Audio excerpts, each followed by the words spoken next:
The Black Creek Stopping House, and Other Stories **** produced by Brendan Lane, Carol David and PG distributed proofreaders. The Black Creek Stopping House and Other Stories by Nellie LMCCLUNG Copyright 1912 _ to the pioneer women of the West, who made life tolerable, and even comfortable, for the others of us, who fed the hungry, advised the erring, nursed the sick, cheered the dying, comforted the sorrowing, and performed the last sad rites for the dead, the beloved pioneer women, old before their time with hard work, privations, and doing without things, yet in whose hearts there was always burning the hope of better things to come, the godly pioneer women, who kept alive the conscience of the neighborhood, and preserved for us the best traditions of the race. To these noble women of the early days, some of whom we see no more, for they have entered into their inheritance, this book is respectfully dedicated by their humble admirer, the author. Let me live in a house by the side of the road, and be a friend of man. Contents: The Black Creek Stopping House, Chapter I. The Old Trail 2. The House of Bread 3. The Sailor's Rest 4. Farm Pupils v. The Prairie Club House 6. The Counter-Irritant 7. Ladies' Day at the Stopping House 8. Shadows of the Night 9. His Evil Genius X's Turn 11. The Blizzard 12. When the day broke, the runaway grandmother, the return ticket, the ungrateful pigeons. You never can tell a short tale of a rabbit, the elusive vote, the way of the West. The Black Creek Stopping House, Chapter I. The Old Trail.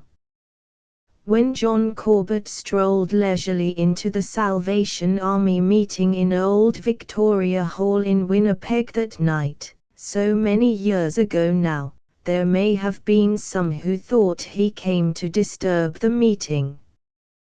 There did not seem to be any atmospheric reason why Mr. Corbett or anyone else should be abroad, for it was a drizzling cold November night, and the streets were muddy, as only Winnipeg streets in the old days could be, none of your light-minded, fickle-hearted, changeable mud that is mud today and dust tomorrow, but the genuine, original, brush-defying, soap and waterproof, North Star, Burr mud, blacker than lamp black, stickier than glue. Mr. Corbett did not come to disturb the meeting. His reason for attending lay in a perfectly legitimate desire to see for himself what it was all about, he being happily possessed of an open mind.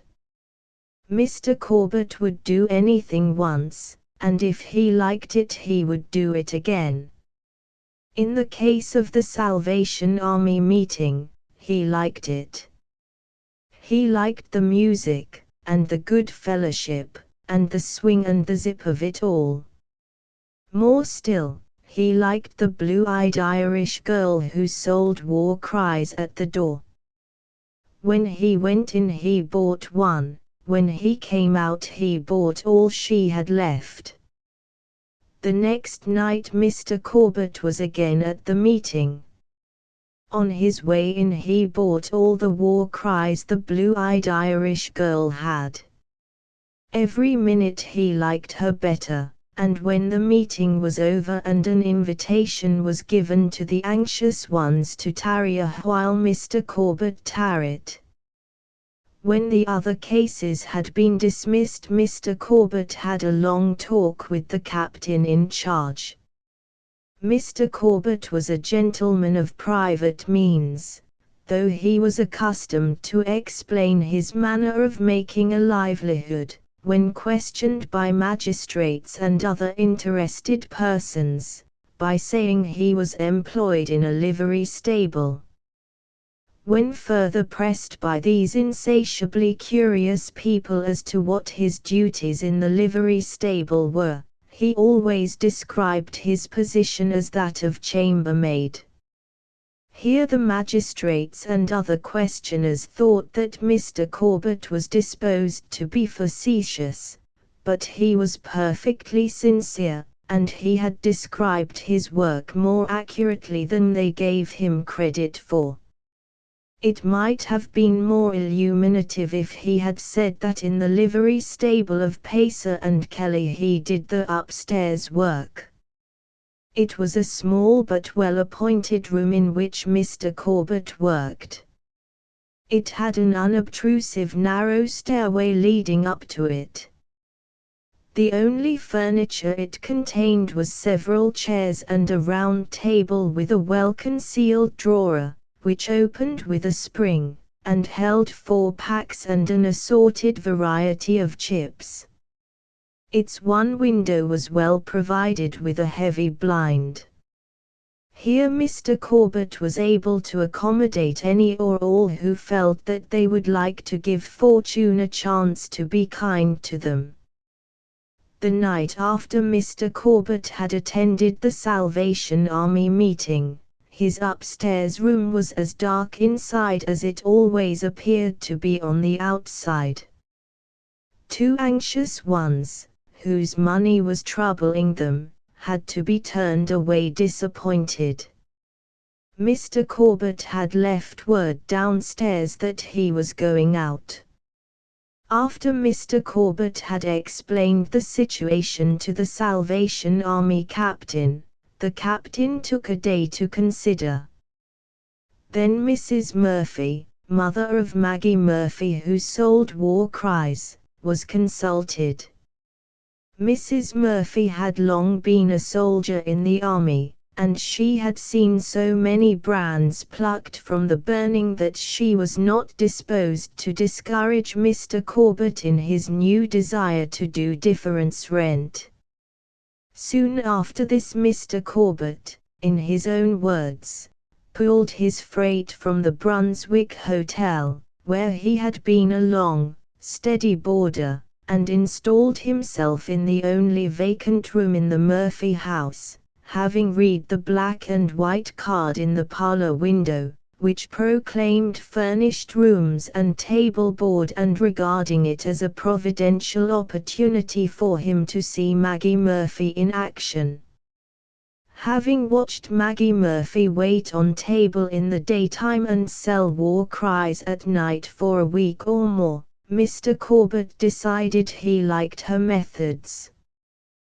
The way she poised a tray of teacups on her head proclaimed her a true artist. At the end of 2 weeks Mr. Corbett stated his case to Mrs. Murphy and Maggie.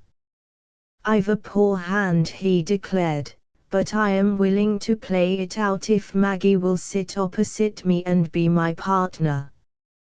I have only one gift, I'm handy with cards and I can deal myself 3 out of the 4 aces, but that's not much good to a man who tries to earn an honest living. I am willing to try work, it may be all right for anything I know. If Maggie will take me I'll promise to leave cards alone, and I'll do whatever she thinks I ought to do." Maggie and her mother took a few days to consider. On one point their minds were very clear. If Maggie took him, he could not keep any of the money he had won gambling, he would have to start honest. Mr. Corbett had, fortunately, arrived at the same conclusion himself, so that point was easily disposed of. "It ain't for us to be hard on anyone that's trying to do better," said Maggie's mother, as she rolled out the crust for the dried apple pies. "He's wasted his substance, and wasted his days, but who knows but the Lord can use him yet to his honor and glory. The Lord ain't like us, having to wait until he gets everything to his own liking, but he can go ahead with whatever comes to his hand. He can do his work with poor tools, and it's well for him he can, and well for us, too. Maggie Murphy and John Corbett were married. John Corbett got a job at once as teamster for a transfer company, and Maggie followed her mother's example and put a sign of table board in the window.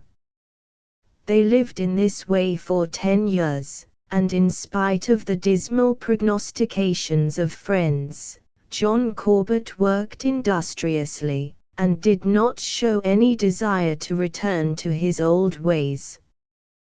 When he said he would do what Maggie told him, it was not the rash promise of an eager lover, for Mr. Corbett was never rash, and the subsequent years showed that his purpose was honest to fulfill it to the letter.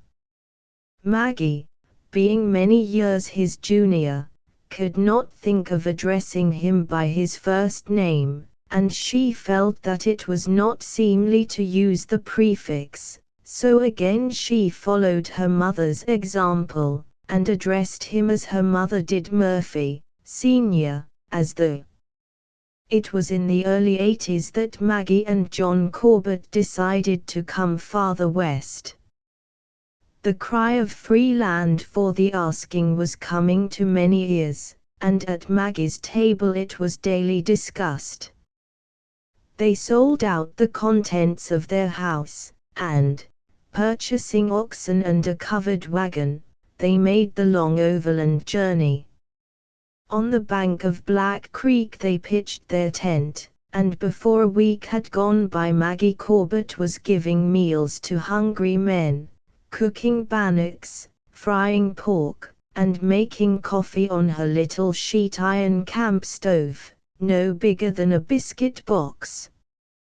The next year, when the railroad came to Brandon, and the wheat was drawn in from as far south as Lloyd's Lake, the Black Creek Stopping House became a far-famed and popular establishment.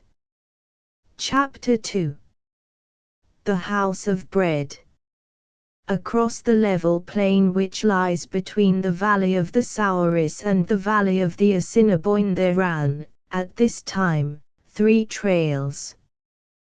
There was the deeply rutted old Hudson Bay Trail, over which went the fabulously heavy loads of fur long ago, grass-grown now and broken with badger holes. There was the trail hard and firm, in the full pride of present patronage, defying the invasion of the boldest blade of grass, and by the side of it, faint and shadowy, like a rainbow's understudy, ran the new trail, strong in the certainty of being the trail in time. 4 miles across the plain the men who follow the trail watch the steep outlying shoulder of the Brandon Hills for a landmark.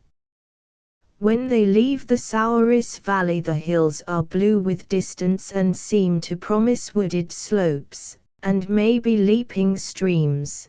But a half-day's journey dispels the illusion, for when the traveler comes near enough to see the elevation as it is only a rugged bluff, bald and bare, and blotched with clumps of mangy grass, with a fringe of stunted poplar at the base.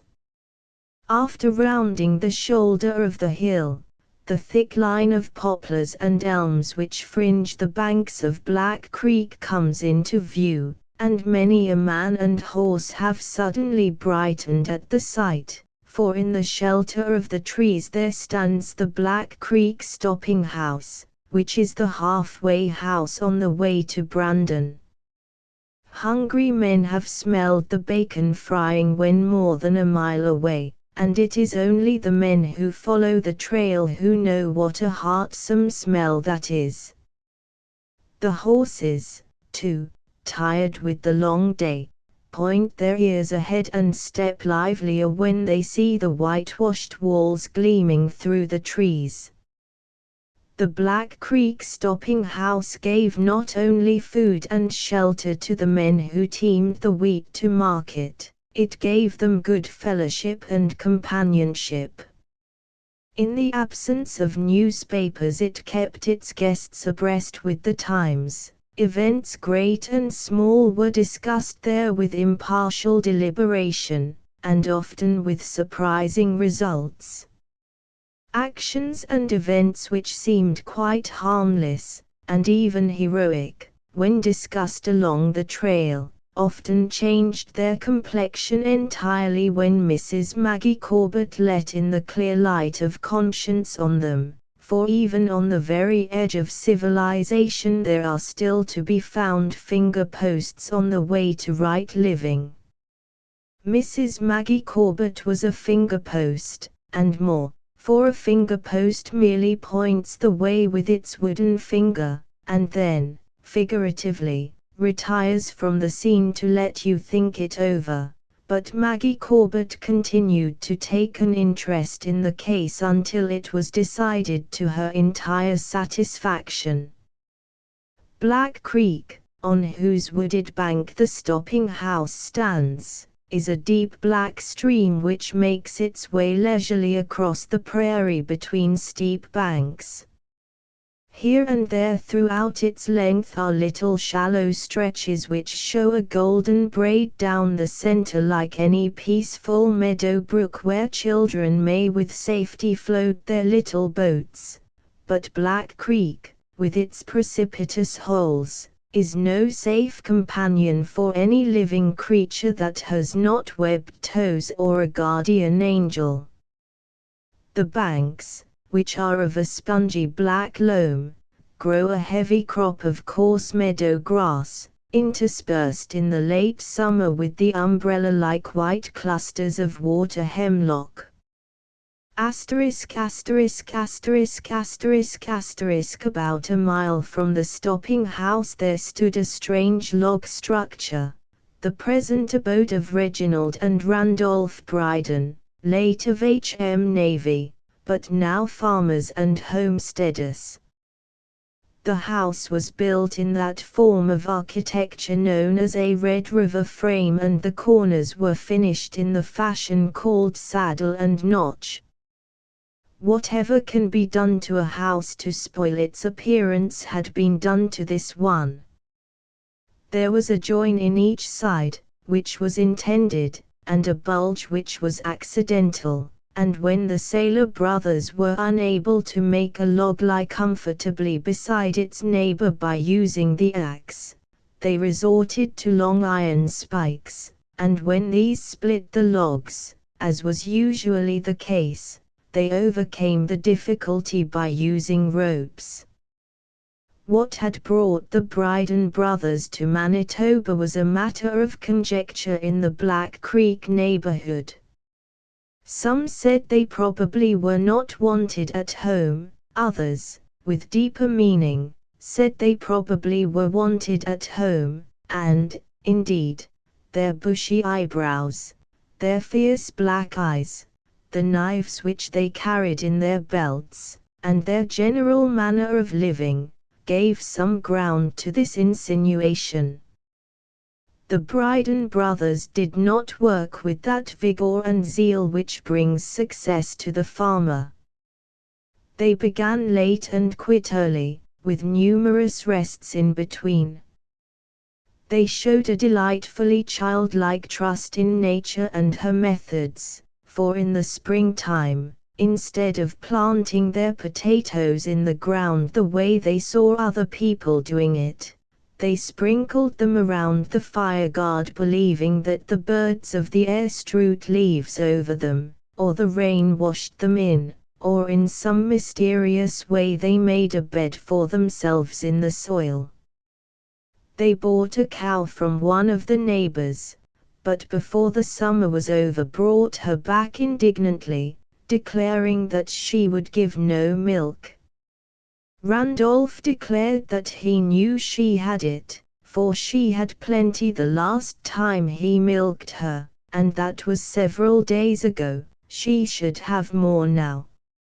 It came out in the evidence that they only took from the cow the amount of milk that they needed, reasoning that she had a better way of keeping it than they had. The cow's former owner exonerated her from all blame in the matter, saying that Rosie was all right as a cow, but, of course, she was no bloomin' refrigerator. There was only one day in the week when the Bryden brothers could work with any degree of enjoyment, and that was on Sunday, when there was the added zest of wickedness.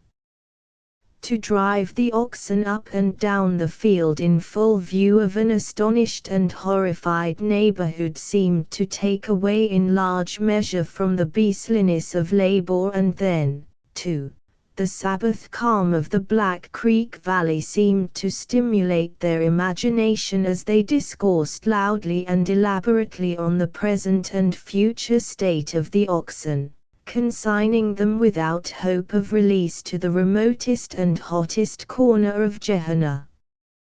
But the complacent old oxen, graduates in the school of hard knocks and mosquitoes, winked solemnly, switched their tails and drowsed along unmoved. The sailors had been doing various odd jobs around the house on Sundays ever since they came, but had not worked openly until one particular Sunday in May. All day they hoped that someone would come and stop them from working, or at least beg of them to desist, but the hot afternoon wore away, and there was no movement around any of the houses on the plain. The guardian of the morals of the neighborhood, Mrs. Maggie Corbett, had taken notice of them all right, but she was a wise woman and did not use militant methods until she had tried all others, and she believed that she had other means of teaching the sailor twins the advantages of Sabbath observance. About 5 o'clock the twins grew so uproariously hungry they were compelled to quit their labors, but when they reached their house they were horrified to find that a wandering dog, who also had no respect for the Sabbath, had depleted their grub box, overlooking nothing but the tea and sugar, which he had upset and spilled when he found he did not care to eat them. Then it was the oxen's turn to laugh, for the twins' wrath was all turned upon each other. Everything that they had said about the oxen, it seemed, was equally true of each other. Each of them had confidently expected the other one to lock the door. There was nothing to do but to go across to the Black Creek stopping house for supplies. Mrs. Corbett baked bread for them each week. Reginald, with a gun on his shoulder, and rolling more than ever in his walk, strolled into the kitchen of the stopping house and made known his errand. He also asked for the loan of a neck yoke, having broken his in a heated argument with the starboard ox. Mrs. Corbett, with a black dress and white apron on, sat, with folded hands, in the rocking chair. The Corbett, with his other clothes on and his glasses far down on his nose, sat in another rocking chair reading the life of General Booth. Peter Rocket, the chore boy, in a clean pair of overalls, and with hair oil on his hair, sat on the edge of the woodbox twanging a Jew's harp, and the tune that he played bore a slight resemblance to Pool for the Shore. Randolph felt the Sunday atmosphere, but, nevertheless, made known his errand. "The bread is yours," said Mrs. Corbett, sternly. "You may have it, but I can't bake any more for you." "Why not?" asked Reginald, feeling all at once hungrier than ever.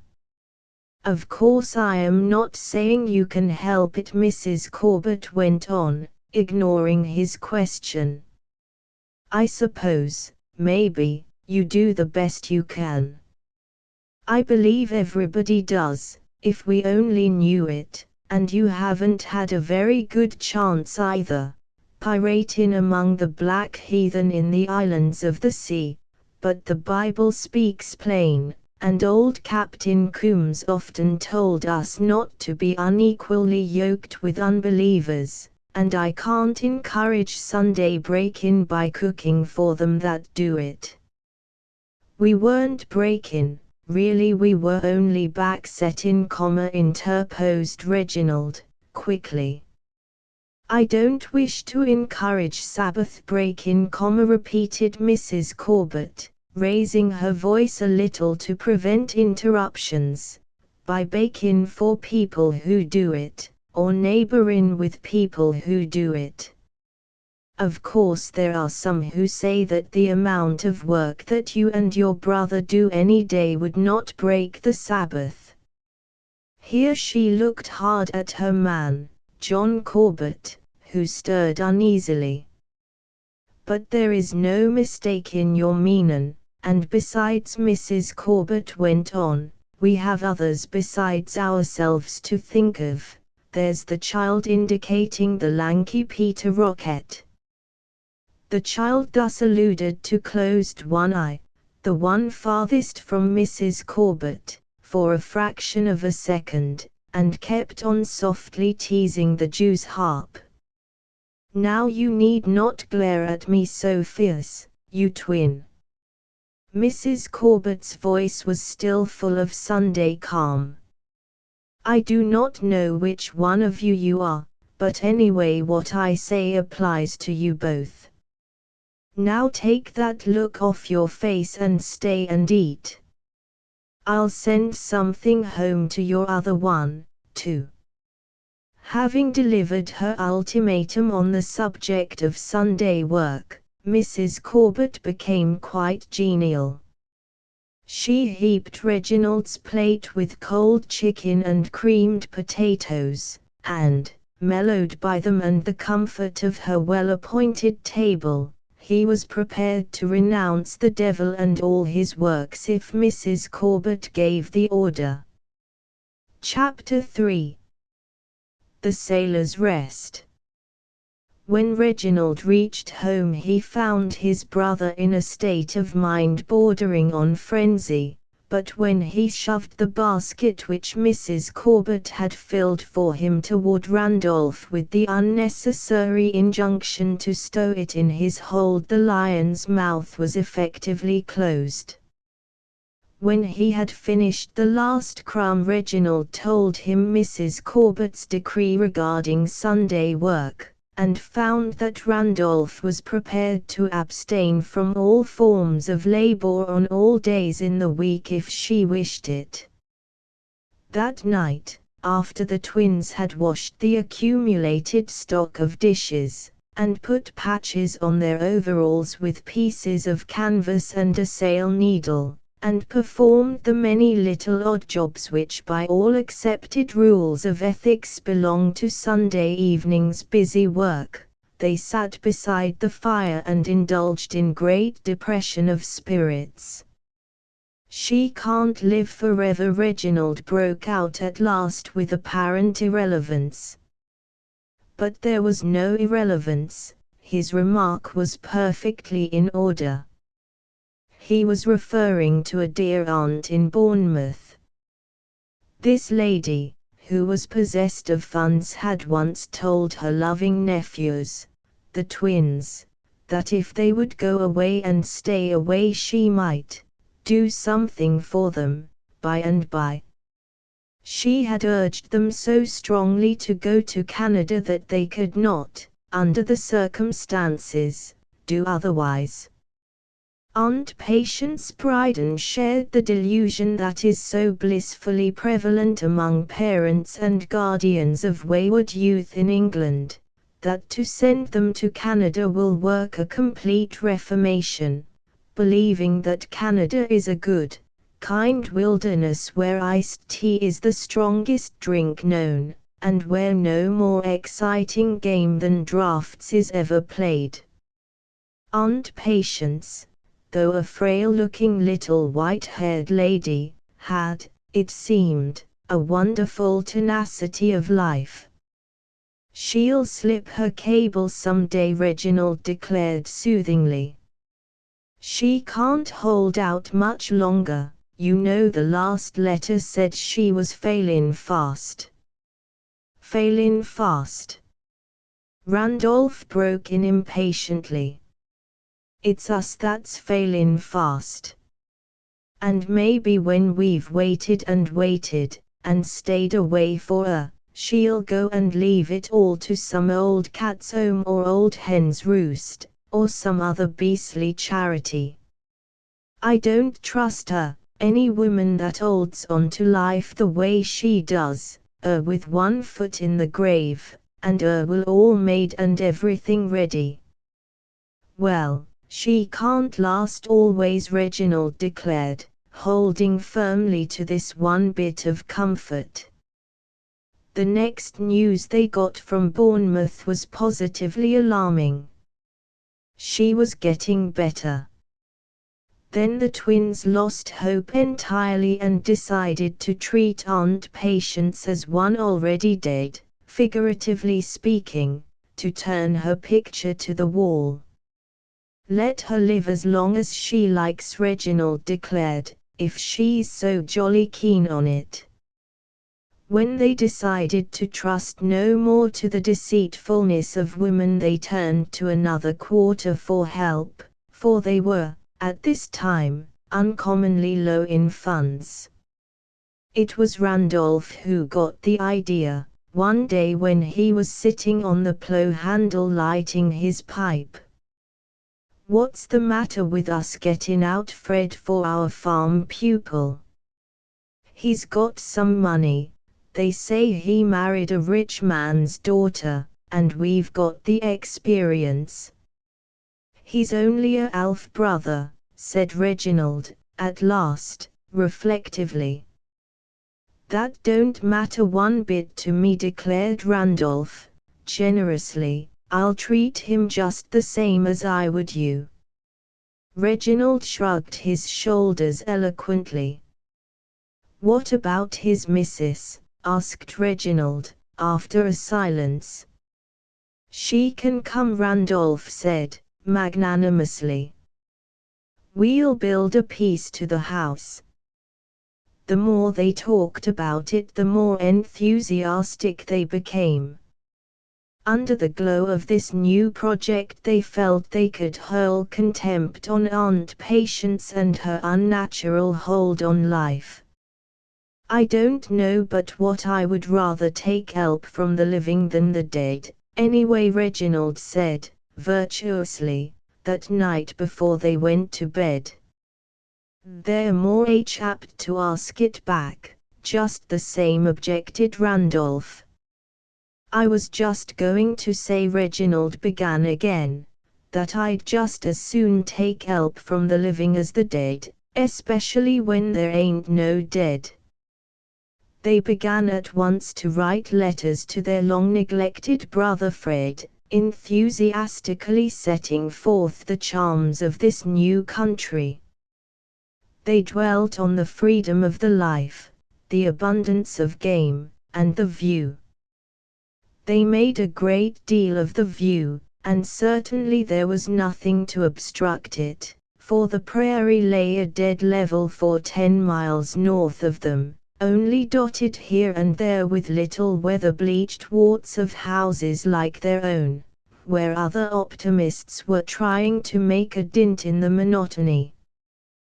The letters which went east every mail were splendid productions in their way, written with ease and eloquence, and utterly untrammeled by any regard for facts. Their brother responded just as they hoped he would, and the twins were greatly delighted with the success of their plan. Events of which the twins knew nothing favored their project and made Fred and his wife glad to leave Toronto. Evelyn Grant had bitterly estranged her father by marrying against his wishes. So the proposal from Randolph and Reginald that they come west and take the homestead near them seemed to offer an escape from much that was unpleasant. Besides, it was just at the time when so many people were hearing the call of the West. At the suggestion of his brothers, Fred sent in advance the money to build a house on his homestead. But the twins, not wishing to make any mistake, or to have any misunderstanding with Fred, built it right beside their own. Fred sent enough money to have a frame building put up, but the twins decided that logs were more romantic and cheaper. It was a remarkable structure when they were through with it, stuck against their own house, as if by accident, and resembling in its irregularity the growth of a freak potato. Cables were freely used. Binder twine served as hinges on the doors and also as latches. They gave as a reason for sticking the new part against their own irregularly that they intended to use the alcoves for verandas. They agreed to put in Fred's crop for him, for a consideration, to put up hay, to buy oxen. Indeed, so many kindly offices did they agree to perform for him that Fred had advanced them, in all, nearly $2,000. The preparations were watched with great interest by the neighbors, and the probable outcome of it all was often a topic of conversation at the Black Creek Stopping House. Chapter 4. Farm Pupils. June in Manitoba, when the tender green of grass and leaf is bathed in the sparkling sunshine, when the first wild roses are spilling their perfume on the air, and the first orange lilies are lifting their glad faces to the sun, when the prairie chicken, intent on family cares, runs cautiously beside the road, and the hermit thrushes from the thickets drive their sweet notes into the quiet evening.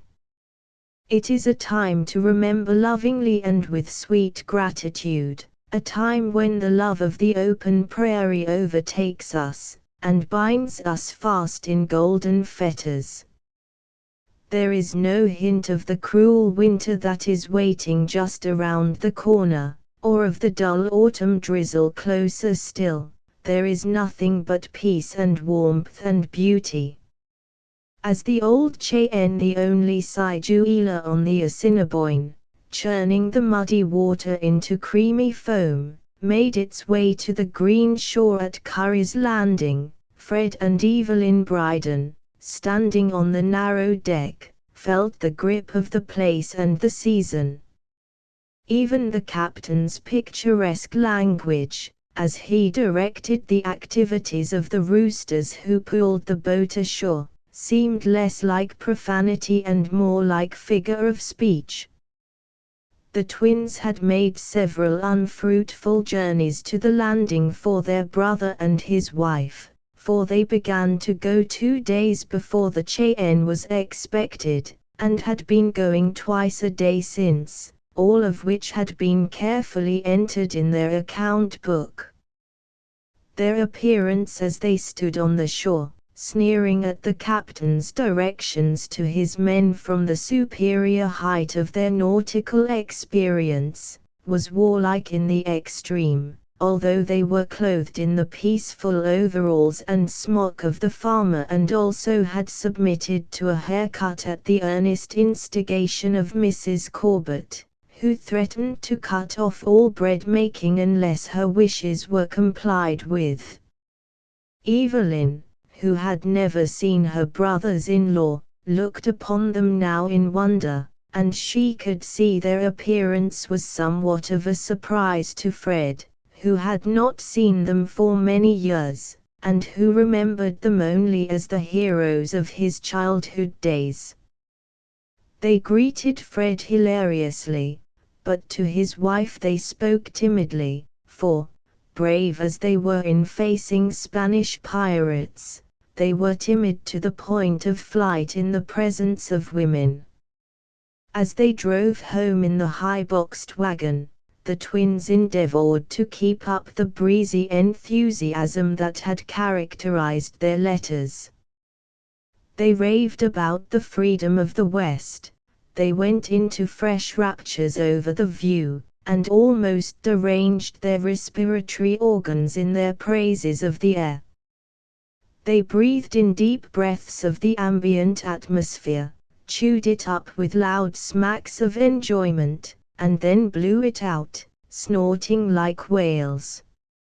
Evelyn, who was not without a sense of humor, would have enjoyed it all, and laughed at them, even if she could not laugh with them, if she could have forgotten that they were her husband's brothers.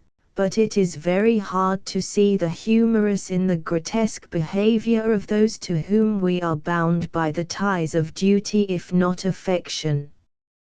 A good supper at the Black Creek stopping house and the hearty hospitality of Mrs. Corbett restored Evelyn's good spirits. She noticed, too, that the twins tamed down perceptibly in Mrs. Corbett's presence. Mrs. Corbett insisted on Fred and his wife spending the night at the stopping house. "Don't go to your own house until morning," she said.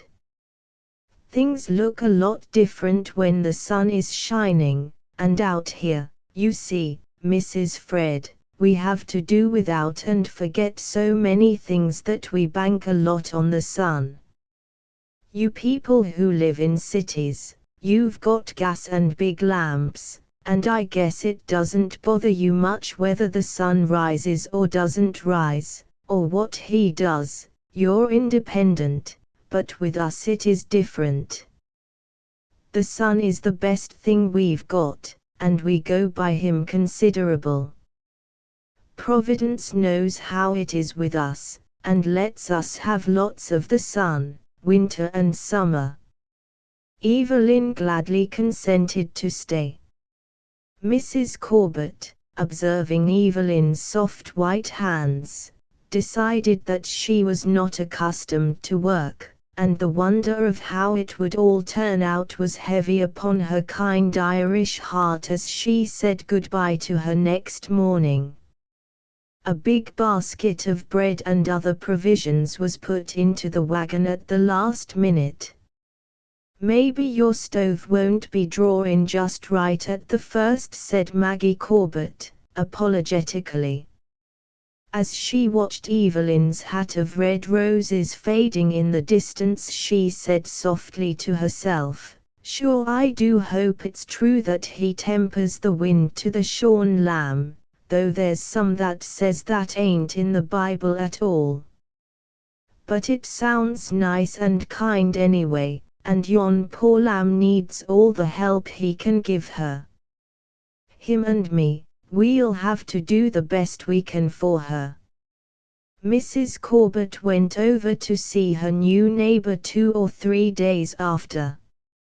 In response to her knock on the rough lumber door, a thin little voice called to her to enter, which she did. On the bare floor stood an open trunk from which a fur-trimmed pale pink opera cloak hung carelessly. Beside the trunk in an attitude of homesickness huddled the young woman, hair disheveled, eyes red. Her dress of green silk, embroidered stockings and beaded slippers looked out of place and at variance with her primitive surroundings. When Mrs. Corbett entered the room, she sprang up hastily and apologized for the untidiness of her house. She chattered gaily to hide the trouble in her face, and Mrs. Corbett wisely refrained from any apparent notice of her tears, and helped her to unpack her trunks and set the house to rights. Mrs. Corbett showed her how to make a combined wash-stand and clothes press out of 2 soap boxes, how to make a wardrobe out of the head of the bed, and set the twin sailors at the construction of a cook-house where the stove could be put.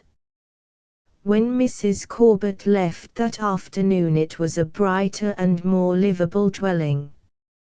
Coming home along the bank of Black Creek, she was troubled in mind and heart for her new neighbor. "This is June," she said to herself, "and wild roses are crowding up to her door, and the meadow larks are sitting round all over blinking at the sun, and she has her man with her, and she ain't tired with the work, and her hands ain't cracked and sore, and she hasn't been there long enough to dislike the twins the way she will when she knows them better, and there's no mosquitoes, and she hasn't been left to stay alone, and still she cries. God help us! What will she do in the long drizzle in the fall, when the wheat's spoilin' in the shock maybe, and the house is dark, and her man's away, what will she do?"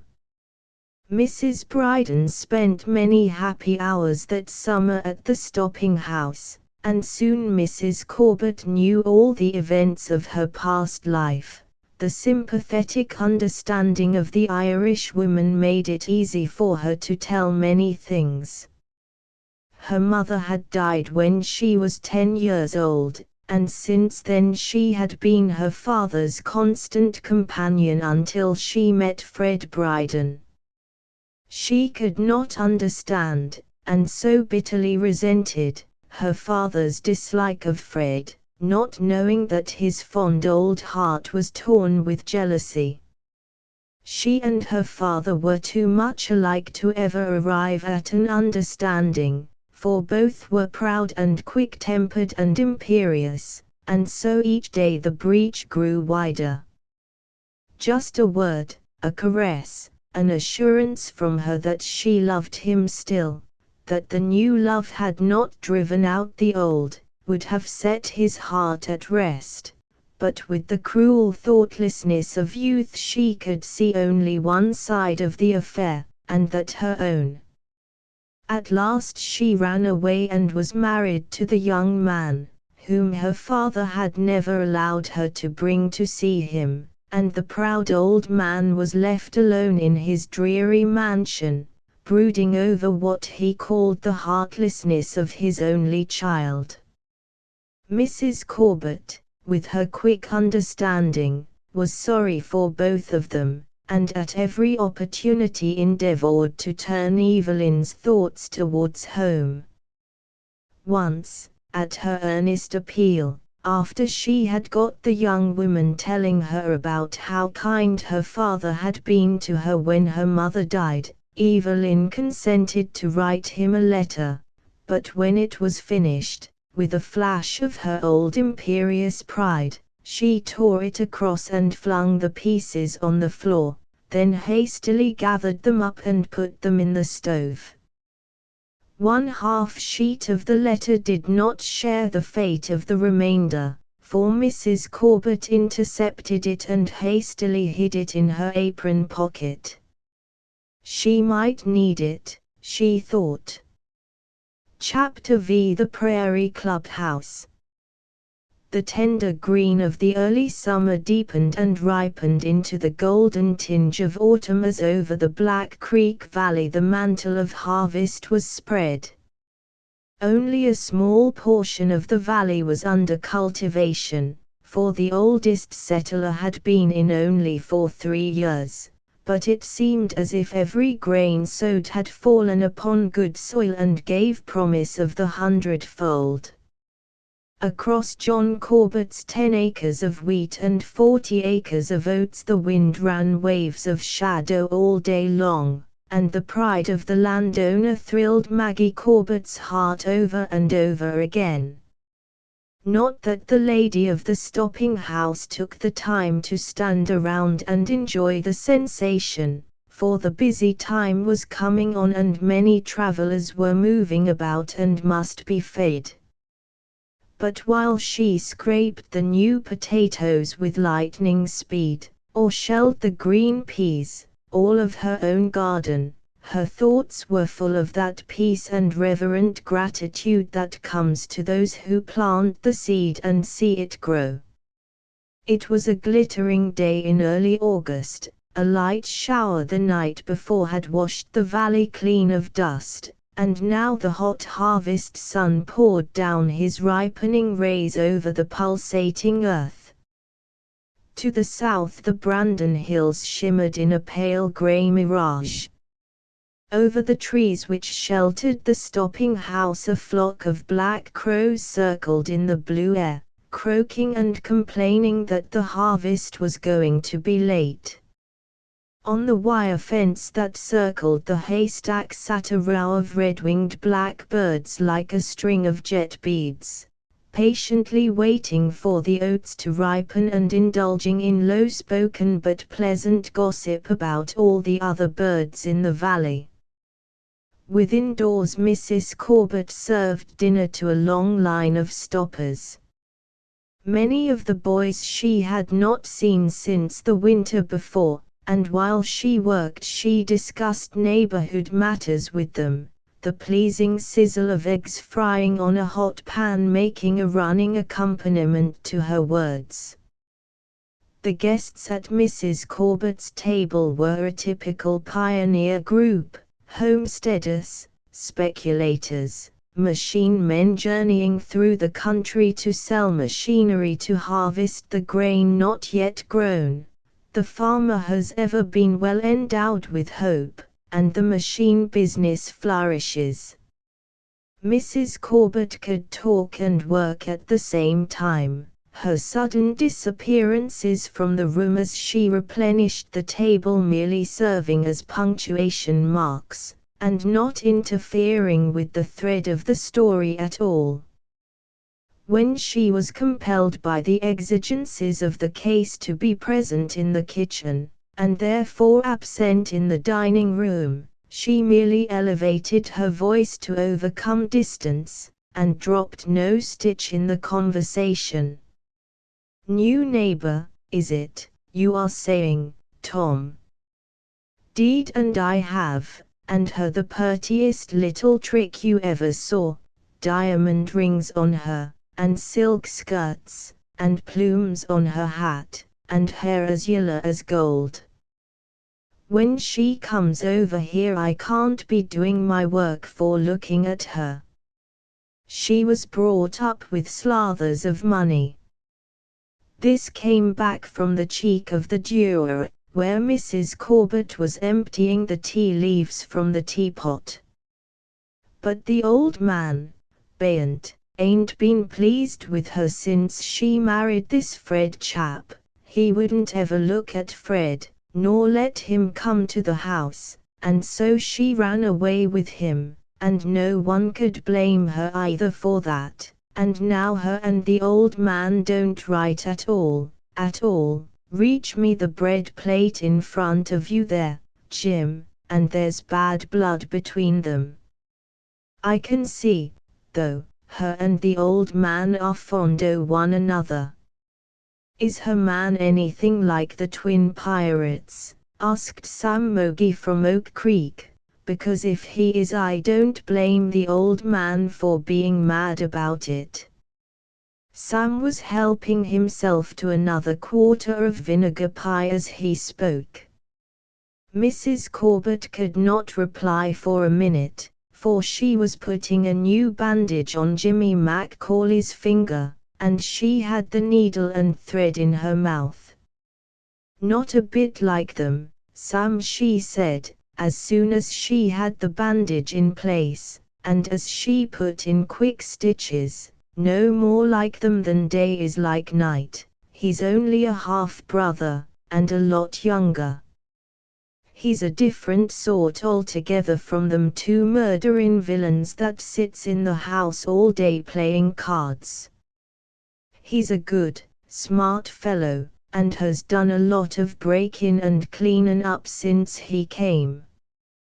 What he thinks of the other two lads I don't know, she never says, but I'd like fine to know." "Sure, you'll soon know then," Maggie, said the Corbett, bringing in another platter of bacon and eggs and refilling the men's plates. "Don't worry." In the laugh that followed, Maggie Corbett joined as heartily as any of them.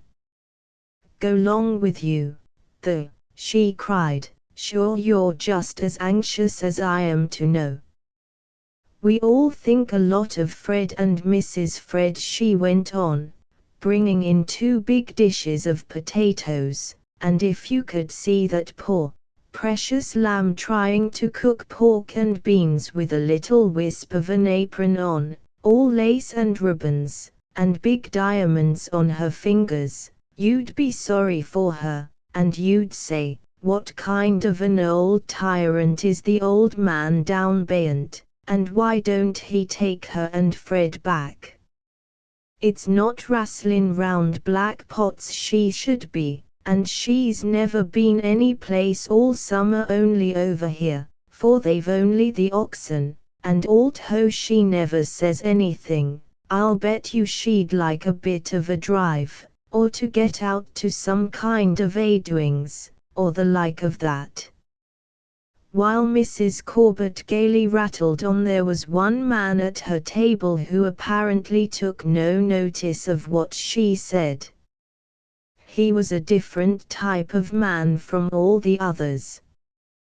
Dark complexioned, with swarthy skin and compelling black eyes, he would be noticeable in any company. He was dressed in the well-cut clothes of a city man, and carried himself with a certain air of distinction. Happening to notice the expression on his face, Mrs. Corbett suddenly changed the conversation, and during the remainder of the meal watched him closely with a puzzled and distrustful look. When the men had gone that day and John Corbett came in to have his afternoon rest on the lounge in the kitchen, he found Maggie in a self-reproachful mood. She began, "The devil must have had a fine laugh to himself when he saw the Lord putting a tongue in a woman's head. Did ye hear me today, talking along about that purty young thing Beyant, and Rance Belmont taking in every word of it? Sure, and I never thought of him being here until I noticed the look on that ugly mug of his, and mind you, there's people that call him good-looking with that heavy jowl of his and the hair on him growing the wrong way on his head, and them black eyes of his the color of the dirt in the road. They do say he's just got a bunch of money from the old country, and he's cut in a wide swath with it. If I'd kept me mouth shut he'd have gone on to Brandon and never knowed a word about there being a purty young thing near. But I watched him hitchin' up, and didn't he drive right over there, and I tell you, he means no good." "Don't worry, Maggie," John Corbett said, soothingly. "He can't pick her up and run off with her. Mrs. Fred's no fool. He's a devil," Maggie declared with conviction. "Mind you, there ain't many that can put the comorder on me, but Rance Belmont done it once." Mr. Corbett looked up with interest and waited for her to speak. "It was about the card playing. You know I've never allowed a card in me house since I had a house, and never intended to, but the last day Rance Belmont was here, that was away last spring, when you were away, he begins to play with one of the boys that was in for dinner. Right in there on the sewing machine in plain sight of all of us I saw them, and I wiped me hands and tied up me apron, and I walked in, and says I'll be obliged to you, Mr. Belmont, to put them by, and I looked at him, stiff as pork. 'Why, certainly, Mrs. Corbett,' says he, smiling at me as if I had said something pleasant. I felt a little bit ashamed, and went on to sort of explain about being brought up in the army and all that, and he talked so nice about the army that you would have thought it was old Major Morris come back again from the dead, and pretty soon he had me talking away to him and liking him, and says he, I was just going to show Jimmy here a funny trick that can be done with cards, but says he, if Mrs. Corbett objects I wouldn't offend her for the world. Now here's the part that scares me, me, Maggie Murphy, that hates cards like I do the devil, says I to him, oh, go on, Mr. Belmont, I don't mind at all. Now what do you think of that, John Corbett sat thinking, but he was not thinking of what Maggie thought he was thinking. He was wondering what trick it was that Rance Belmont had showed Jimmy Peters. Chapter 6. The Counter-Irritant. When Fred Bryden made the discovery that his two brothers spent a great deal of their time in the pleasant though unprofitable occupation of card-playing with 2 or 3 of the other impecunious young men of the neighborhood, he remonstrated with them on this apparent waste of time. When he later discovered that they were becoming so engrossed in the game that they had but little time to plant, sow or reap, or do any of the things incidental to farm life, he became very indignant indeed. The twins naturally resented any such interference from their farm pupil. They told him that he was there to learn farming, and not to give advice to his elders. Nearly everyone agrees that card playing is a pleasant and effective way of killing time for people who wait for a long-delayed train at a lonely wayside station. This is exactly the position in which the twins found themselves. So, while Aunt Patience, of Bournemouth, tarried and procrastinated, her loving nephews across the sea, thinking of her night and day, waited with as good grace as they could and played the game. Unlike the twins, Fred Bryden liked hard work, and applied himself with great energy to the work of the farm, determined to disprove his angry father-in-law's words that he would never make a success of anything. The fact that the twins were playing for money gave Fred some uneasy moments, and the uncomfortable suspicion that part of his money was being used in this way kept growing upon him. He did not mention any of these things to Evelyn, for he knew it was hard for her to keep up friendly relations with Reginald and Randolph, and he did not want to say anything that would further predispose her against them. However, Evelyn, with some of her father's shrewdness, was arriving at a very correct estimate of the twins without any help from anyone. The twins had enjoyed life much better since the coming of their brother and his wife. They quite enjoyed looking out of the fly-specked window at their brother at work with the oxen in the fields. Then, too, the many flattering remarks made by their friends in regard to their sister-in-law's beauty were very grateful to their ears. One day, in harvest time, when something had gone wrong with their binder, and Fred had sent to Brandon for a new knotter, the twins refused to pay for it when it came, telling him that he could pay for it himself. Fred paid for it and worked all afternoon without saying anything, but that evening he came into their part of the house and told them he wanted a detailed statement of how his money had been spent. The twins were thoroughly hurt and indignant. Did he think they had cheated him? And they asked each other over and over again, did anybody ever hear of such ingratitude? The next day Evelyn made a remark which quite upset them. She told them that if Fred did all the work he should have more than half the crop. The twins did not like these occurrences. Instinctively they felt that a storm was coming. They began to wonder what would be the best way to avoid trouble.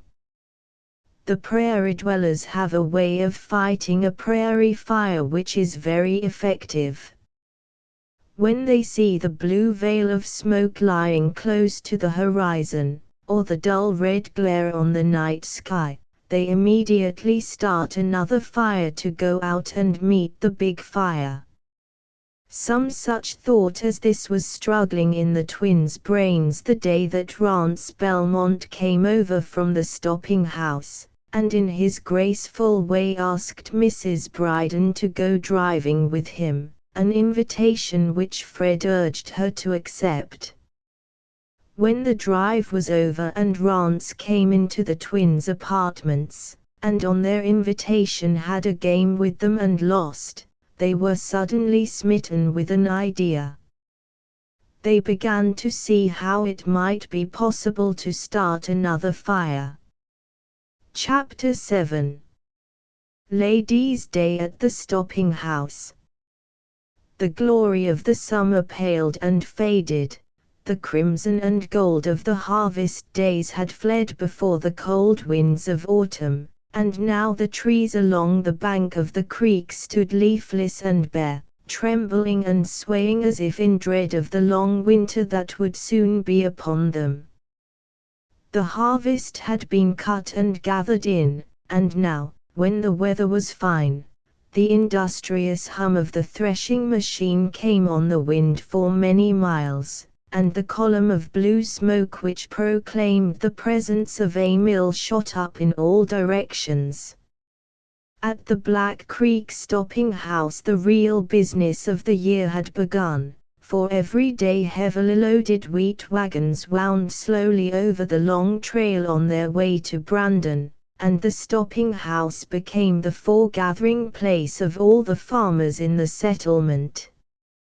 At noon the stable yard presented a lively appearance as the boys unhitched their steaming teams and led them to the long, straggling straw-roofed stables. The hay that John Corbett had cut on the meadows of Black Creek and stacked beside the stables was carried in miniature stacks which completely hid the man who carried them into the mangers, while the creaking windlass of the well proclaimed that the water troughs were being filled. The cattle who foraged through the straw stack in the field nearby always made the mistake of thinking that they were included in the invitation, much to the disgust of Peter Rocket, the chore boy, who drove them back with appropriate remarks. Inside of the stopping house the long dining room, called the room, was a scene of great activity. The long oilcloth-covered table down the center of the room was full of smoking dishes of potatoes and ham and corned beef, and piled high with bread and buns. Tin teapots were at each end of the table and were passed from hand to hand. There were white bowls filled with stewed prunes and apricots and pitchers of golden drop syrup at intervals down the table. Table etiquette was fairly well observed. The person who took the last of the potatoes was in duty bound to take the dish out to the kitchen and replenish it from the black pot which stood on its 3 legs on the back of the kitchen stove. The same rule applied to the tea and the bread. Also, when one had finished his meal, the correct plan of procedure was to gather up his plate, knife and fork and cup and saucer and carry them out to the kitchen, where Mrs. Corbett or Peter Rocket hastily washed them to be ready for the next one. When entering the Black Creek dining room with the purpose of having a meal, there were certain small conventions to be observed.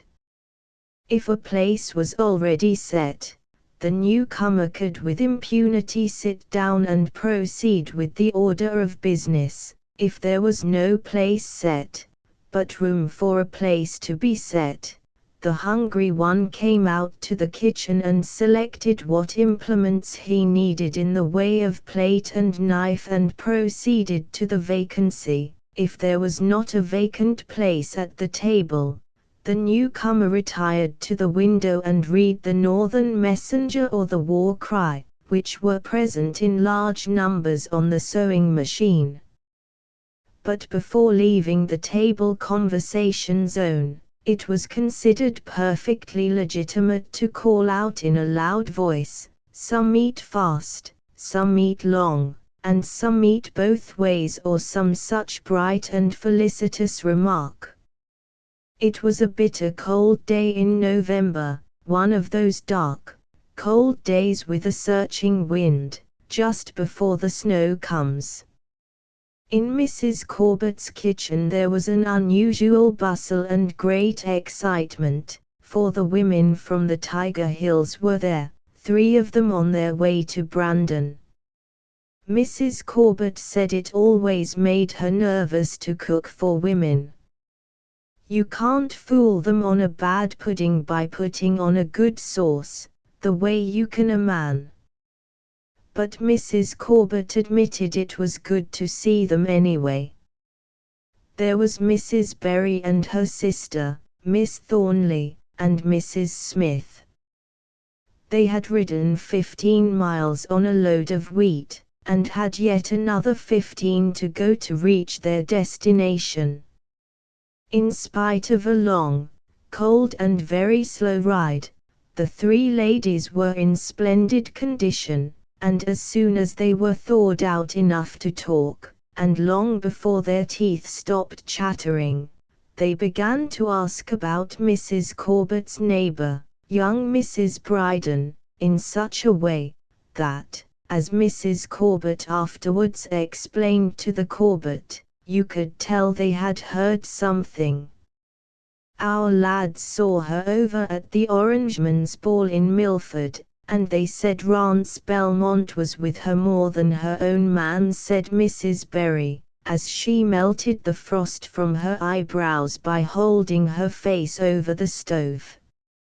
Oh, well, Mrs. Corbett said, I guess all the young fellows were marking a lot of her, but sure there's no harm in that.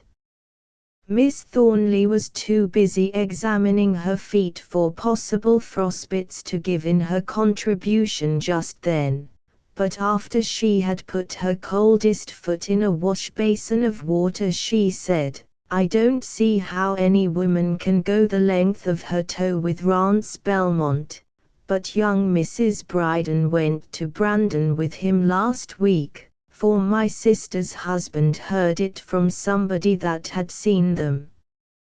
I don't know how she can do it. Mrs. Corbett was mashing potatoes with a gem jar, and without stopping her work she said, Oh, well, Miss Thornley, it's easy for you and me to say we would not go out with Rance Belmont, but maybe that's mostly because we have never had the chance. He's got a pretty nice way with him, Rance has, and I guess if he came along now with his sorrel pacer and says to you, come on, Miss Thornley, you would get on that boot and stocking in 2 jiffies and be off with him like any young girl. Miss Thornley mumbled a denial, and an angry light shone in her pale blue eyes. Mrs. Smith was also full of the subject, and while she twisted her hair into a small nub about the size, shape and color of a peanut, she expressed her views. It ain't decent for her to be going round with Rance Belmont the way she does, and they say at the dance at Milford she never missed a dance. Since Rance has got his money from England he hasn't done a thing but play cards with them twins and take her round. I don't see how her man can put up with it, but he's an awful easygoing chap, just the kind that wouldn't notice anything wrong until he'd come home some night and find her gone. I haven't one bit of respect for her. Oh, now, Mrs. Smith, you're too hard on her. She's young and pretty and likes a good time. Mrs. Corbett was giving her steel knives a quick rub with ashes out of deference to the lady stoppers. It's easy enough for folks like us waving her knife to include all present, to be very respectable and never get ourselves talked about, for nobody's asking us to go to dances or fly around with them, but with her it's different. Don't be hard on her. She ain't going to do anything she shouldn't. But the ladies were loath to adopt Mrs. Corbett's point of view. All their lives nothing had happened, and here was a deliciously exciting possible scandal, and they clung to it. They say the old man Grant is nearly a millionaire, and he's getting lonely for her, and is pretty near ready to forgive her and Fred and take them back. Wouldn't it be awful if the old man should come up here and find she'd gone with Rance Belmont? Mrs. Berry looked anxiously around the kitchen as if searching for the lost one.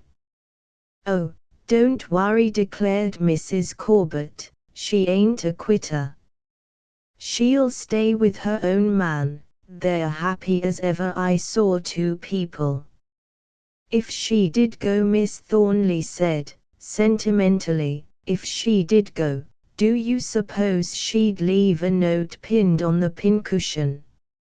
I think they mostly do. When the ladies had gone that afternoon, and while Mrs. Corbett washed the white ironstone dishes, she was not nearly so composed and confident in mind as she pretended to be. Don't it beat the band how much they find out? I often wonder how things get to be known. I do wish she wouldn't give them the chance to talk, but she's not the one that will take telling, too much like her father for that, and still I kinda like her for her spunky ways. Rance is a devil, but she don't know that. It is pretty hard to tell what ought to be done. This is surely work for the Almighty, and not for sinful human beings. That night Mrs. Corbett took her pen in hand. Mrs. Corbett was more at home with the potato masher or the rolling pin, but when duty called her she followed, even though it involved the using of unfamiliar tools. She wrote a lengthy letter to Mr. Robert Grant, care of the Imperial Lumber Company, Toronto, Ontario. Dear and respected Sir, Mrs. Corbett wrote, I take my pen in hand to write you a few things that maybe you don't know but ought to know, and to tell you your daughter is well, but homesick sometimes, hoping that you are enjoying the same blessings as this leaves us at present. Your daughter is my neighbor and a blessed girl she is, and it is because I love her so well that I am trying to write to you now, not being handy at it, as you see, also my pen spits. As near as I can make out you and her's cut off the same cloth, both of you are touchy and quick, and, if things don't suit you, up and coming. But she's got a good heart in her as ever I see. One day she told me a lot about how good you were to her when her mother died, and about the prayer her mother used to tell her to say, help Papa and Mama and Evelyn to be chums. When she came to that she broke right down and cried, and says she to me, I haven't either of them now. If you'd seen her that day you'd have forgot everything only that she was your girl. Then she sat down and wrote you a long letter, but when she got done didn't she tear it up, because she said you told her you wouldn't read her letters. I saved a bit of the letter for you to see, and here it is. We don't any of us see what made you so mad at the man she got. He's a good fellow, and puts up with all her high temper. She's terrible like yourself, excuse me for saying so and meaning no harm. If she'd married some young scamp that was soaked in whiskey and cigarettes you'd had something to kick about. I don't see what you find in him to fault. Maybe you'll be for telling me to mind my own business, but I am not used to doing that, for I like to take a hand any place I see I can do any good, and if I was leaving my girl fretting and lonely all on account of my dirty temper, both in me and in her, though for that she shouldn't be blamed, I'd be glad for someone to tell me. If you should want to send her a Christmas present, and she says you never forgot her yet, come yourself. It's you she's fretting for. You can guess it's lonely for her here when I tell you she and me's the only women in this neighborhood, and I keep a stopping house, and am too busy feeding hungry men to be company for anyone. Hoping these few lines will find you enjoying the same blessings, yours respectively, Maggie Corbett. The writing of the letter took Mrs. Corbett the greater part of the afternoon, but when it was done she felt a great weight had been lifted from her heart. She set about her preparations for the evening meal with more than usual speed. Going to the door to call Peter Rocket, she was surprised to see Rance Belmont, with his splendid sorrel pacer, drive into the yard. He came into the house a few minutes afterwards and seemed to be making preparations to stay for supper. A sudden resolve was formed in Mrs. Corbett's mind as she watched him hanging up his coat and making a careful toilet at the square-looking glass which hung over the oilcloth-covered soap box on which stood the wash-basin and soap saucer. She called to him to come into the pantry, and while she hurriedly peeled the potatoes she plunged at once into the subject. Rance, she began, you go to see Mrs. Bryden far too often, and people are talking about it. Rance shrugged his shoulders. Now, don't tell me you don't care, or that it's none of my business, though that may be true. I would never be so lacking in politeness, however true it might be, he answered, rolling a cigarette. Mrs. Corbett looked at him a minute, then she broke out, oh, but you are the smooth-tongued gent, you'd coax the birds off the bushes, but I want to tell you that you are not doing right hanging around Mrs. Bryden the way you do. Does she object? He asked, in the same even tone, as he slowly struck a match on the sole of his boot. She's an innocent little lamb, Mrs. Corbett cried, and she's lonely and homesick, and you've taken advantage of it. That poor lamb can't stand the prairie like us old pelters that's weather-beaten and grey and toughened. She ain't made for it. She was intended for diamond rings and drawing rooms, and silks and satins. Rance Belmont looked at her, still smiling his inexplicable smile. I can supply them better than she is getting them now, he said. Mrs. Corbett gave an exclamation of surprise. "But she's a married woman," she cried, "and a good woman, and what are you, Rance? Sure you're no mate for any honest woman, you black-hearted, smooth-tongued devil." Mrs. Corbett's Irish temper was mounting higher and higher, and 2 red spots burned in her cheeks. "You know as well as I do that there's no happiness for any woman that goes wrong. That woman must stand by her man, and he's a good fellow, Fred is, such a fine, clean, honest lad, he never suspects anyone of being a crook or mean and harm. Why can't you go off and leave them alone, Rance? They were doing fine before you came along.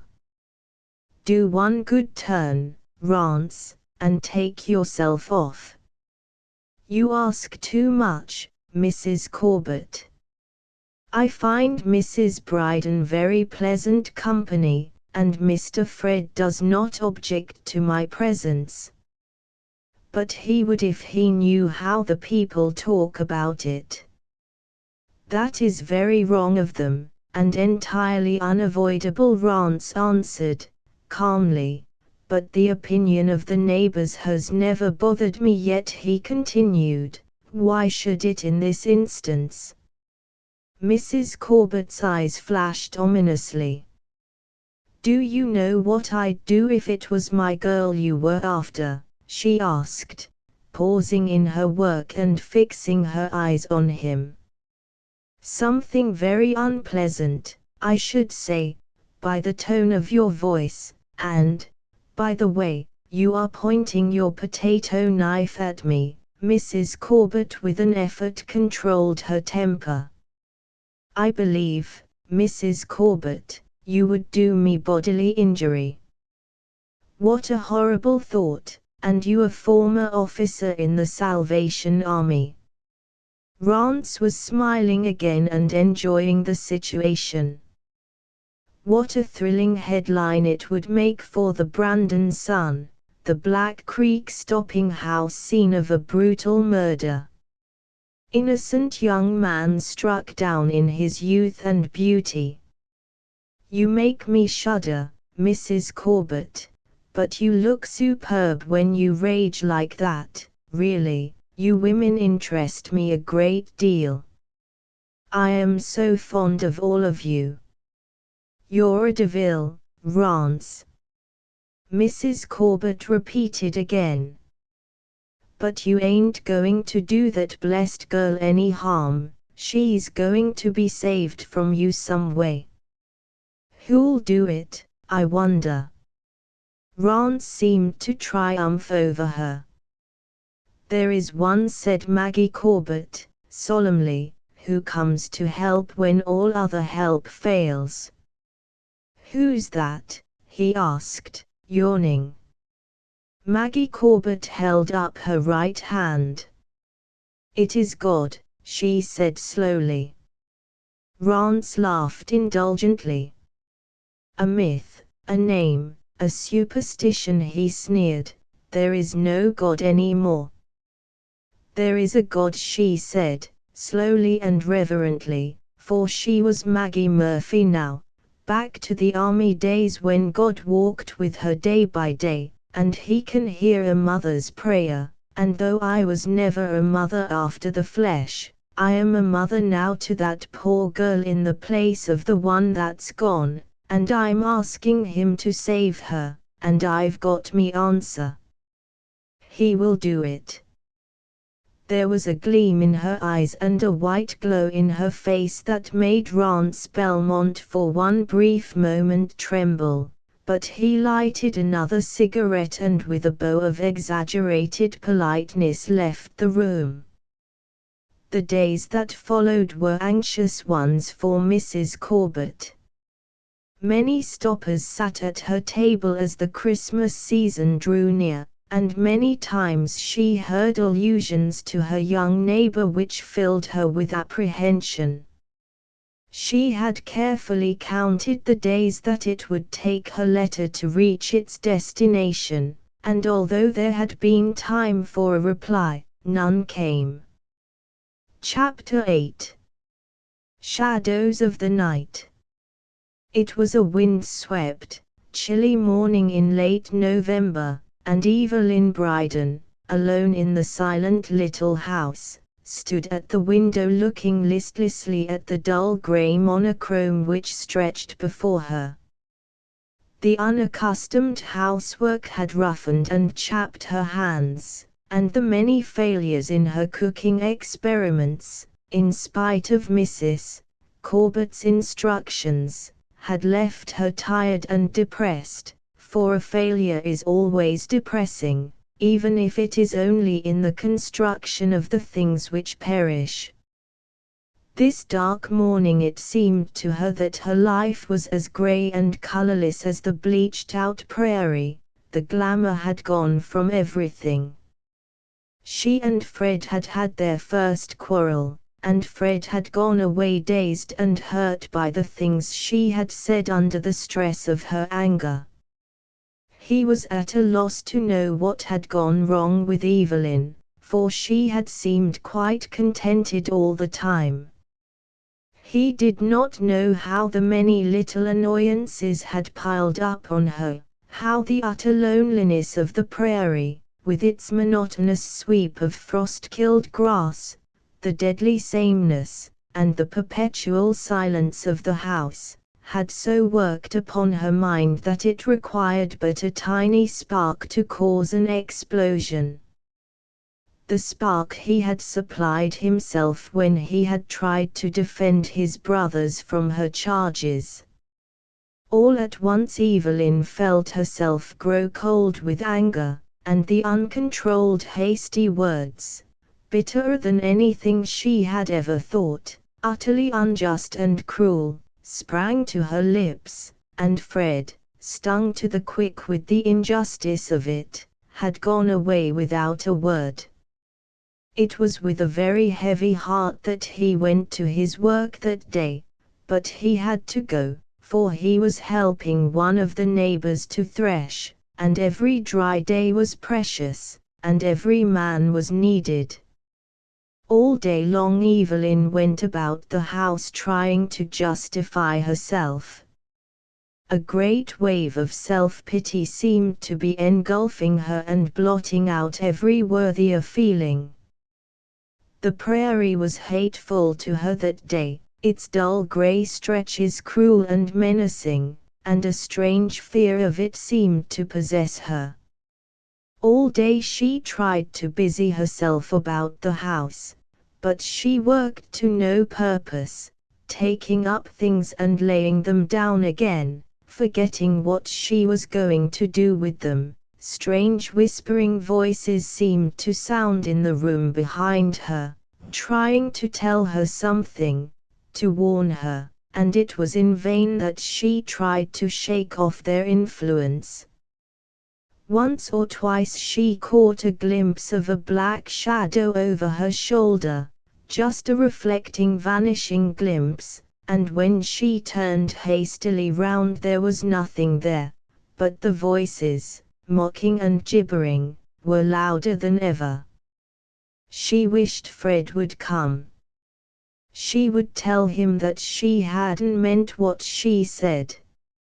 As the afternoon wore on, and Fred did not make his appearance, a sudden deadly fear came over her at the thought of staying alone.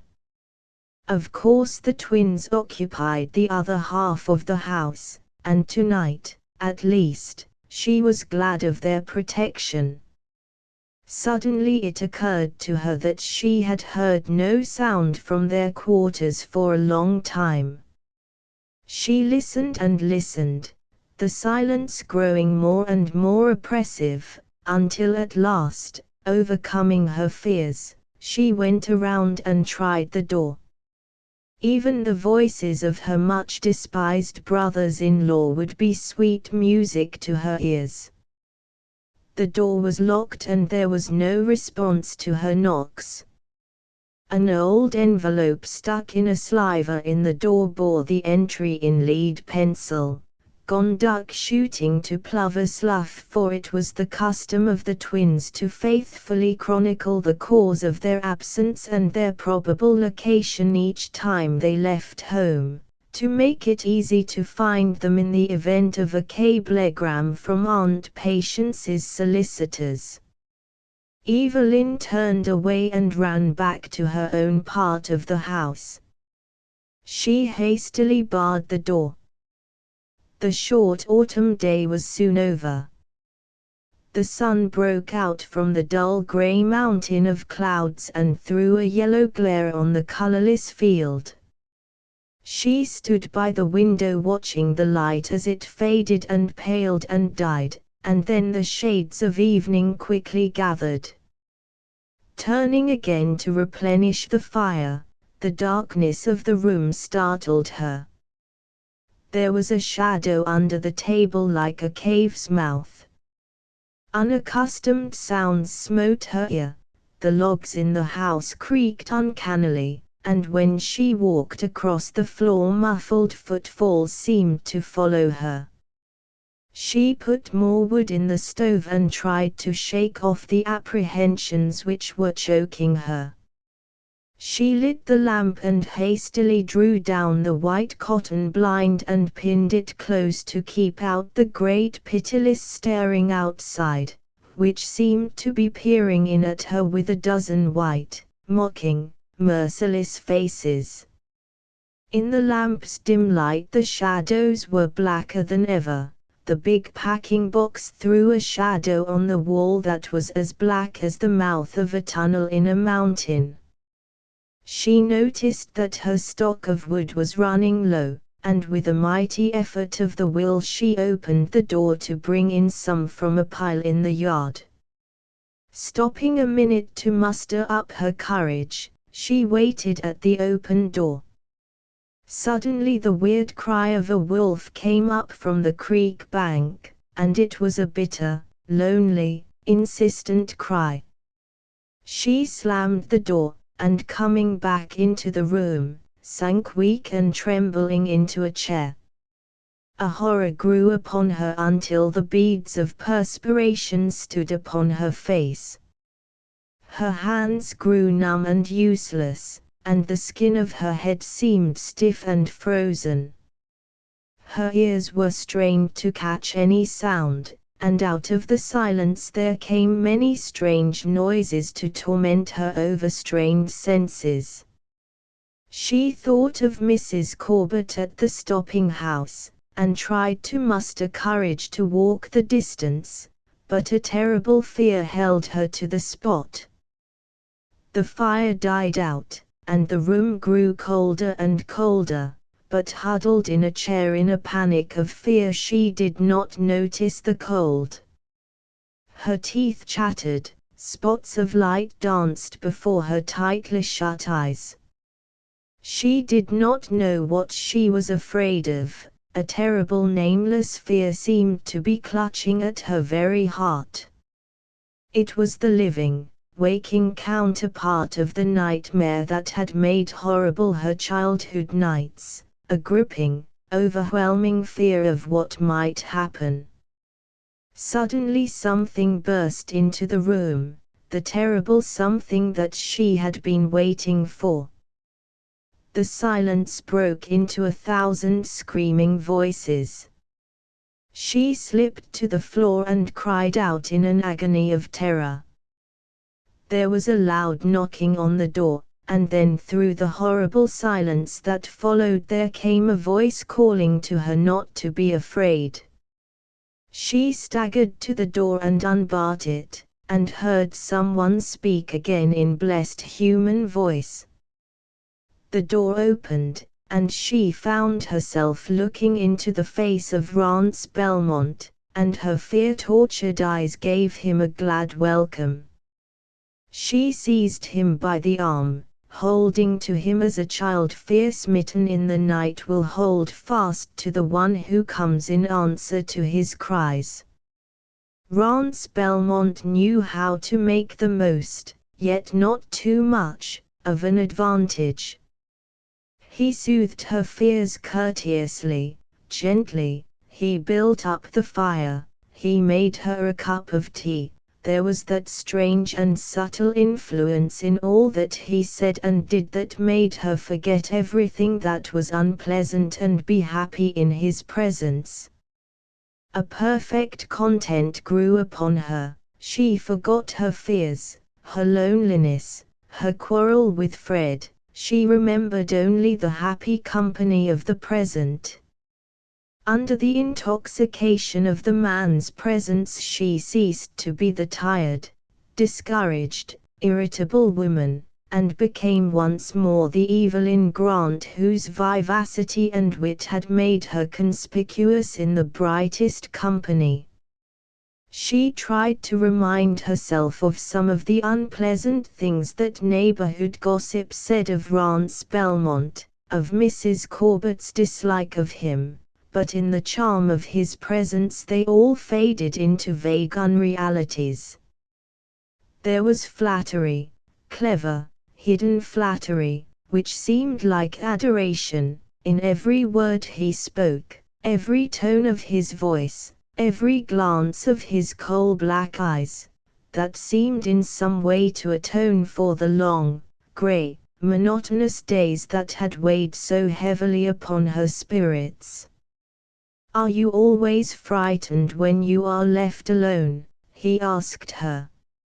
Every word was a caress, the tone of his voice implying that she should never be left alone, the magnetism of his presence assuring her that she would never be left alone again. "I was never left alone in the evening before," she said. "I thought I was very brave until tonight. But it was horrible, it makes me shudder to think of it." "Don't think," he said gently. "Fred thought the twins would be here, I know, or he would not have stayed away," Evelyn said, wishing to do justice to Fred, and feeling indefinitely guilty about something. "The twins are jolly good company." "Oh, I say," laughed Rance, in tones so like her brothers-in-law that Evelyn laughed delightedly. It was lovely to have someone to laugh with. "But where are the heavenly twins tonight?" "I suppose they saw a flock of ducks going over, or heard the honk-honk of wild geese," she answered. "It does not take much to distract them from labor, and they have a soul above it, you know." Rance Belmont need not have asked her about the twins. He had met them on their way to the Plover Slough and had given Reginald the loan of his gun. He had learned from them that Fred, too, was away. "But if dear Aunt Patience will only lift her anchor, all will yet be well, and the dear twins will not need to be bothered with anything so beastly as farm work." His tone and manner were so like the twins that Evelyn applauded his efforts. Then he told her the story of the cow, and of how the twins, endeavoring to follow the example of some of the Canadians whom they had seen locking their wagon wheels with a chain when going down the Souris Hill, had made a slight mistake in the location of the chain and hobbled the oxen, with disastrous results. When he looked at his watch it was 9 o'clock. "I must go," he said, hastily rising. "It would hardly do for me to be found here." "What do you mean?" she asked in surprise. "What do you suppose your husband would say if he came home and found me here?" Evelyn flushed angrily. "My husband has confidence in me," she answered proudly. "I don't know what he thinks of you, but I know what he thinks of me, and it would make no difference what company he found me in, he would never doubt me. I trust him in the same way. I would believe his word against that of the whole world." She held her handsome head high when she said this. Rance Belmont looked at her with a dull glow in his black eyes. "I hope you are right," he said, watching the color coming in her face. "I am right," she said after a pause, during which she had looked at him defiantly. He was wise enough to see he had made a false move and had lost ground in her regard. "I think you had better go," she said at last. "I do not like that insinuation of yours that your presence here might be misconstrued." "Yes, I want you to go. I was glad to see you. I was never so glad to see anyone. I was paralyzed with fear. But now I am myself again, and I am sure Fred will come home." There was a sneering smile on his face which she understood and resented. "In that case I had better go," he said. "That is not the reason I want you to go. I tell you again that Fred would not believe that I was untrue to him. He believes in me utterly." She drew herself up with an imperious gesture and added, "I am worthy of his trust." Rance Belmont thought he had never seen her so beautiful. "I will not leave you," he declared. "Forgive me for speaking as I did. I judged your husband by the standards of the world. I might have known that the man who won you must be different from other men. It was only for your sake that I said I must go. I care nothing for his fury. If it were the fury of 100 men I would stay with you, just to be near you, to hear your sweet voice, to see you, is heaven to me." Evelyn sprang to her feet indignantly as he arose and came towards her.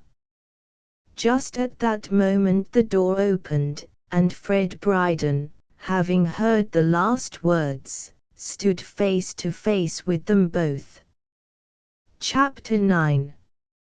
His Evil Genius. When Fred Bryden went to his work that morning, smarting from the angry words that Evelyn had hurled at him, everyone he met noticed how gloomy and burdened he seemed to be, how totally unlike his former easy good nature and genial cheerfulness was his strange air of reserve. They thought they knew the cause, and told each other so when he was not listening. When he came into the kitchen to wash himself at noon, he heard one of the men say to another in an aside, "He'll be the last one to catch on." He paid no particular attention to the sentence at the time, but it stuck in his memory. The day was fine and dry, and the thresher was run at the top of its speed. One more day would finish the stacks, and as this was the last threshing to be done in the neighborhood, the greatest effort was put forth to finish it before the weather broke. They urged him to stay the night. They would begin again at daylight, the weather was so uncertain.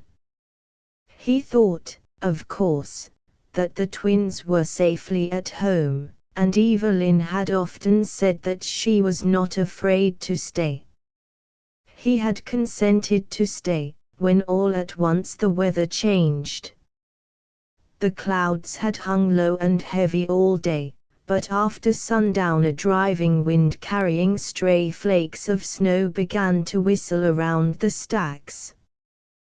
The air, too, grew heavy, and a feeling of oppression began to be evident. The pigs ran across the yard carrying a mouthful of straw, and the cattle crowded into the sheds. Soon the ground was covered with loose snow, which began to whirl in gentle, playful eddies. The warmth of the air did not in any way deceive the experienced dwellers on the plain, who knew that the metallic whistle in the wind meant business. The owner of the threshing machine covered it up with canvas, and all those who had been helping, as soon as they had supper, started to make the journey to their homes. It looked as if a real Manitoba blizzard was setting in. In spite of the protestations of all the men, Fred did not wait for his supper, but set out at once on the 3-mile walk home.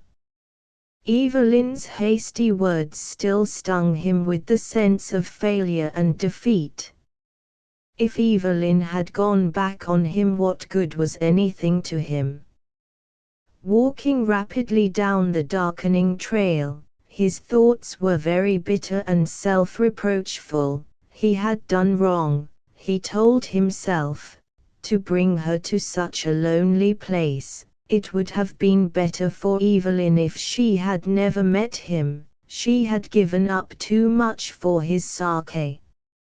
He noticed through the drifting storm that there was something ahead of him on the trail, and, quickening his steps, he was surprised to overtake his 2 brothers leisurely returning from their duck hunt. "Why did you 2 fellows leave when you knew I was away? You know that Evelyn will be frightened to be left there all alone." Instantly all his own troubles vanished at the thought of his wife left alone on the wide prairie. His brothers strongly objected to his words. "We don't have to stay to mind her, do we?" sneered Reginald. "Maybe she ain't alone," either broke in Randolph, seeing an opportunity to turn Fred's wrath in another direction.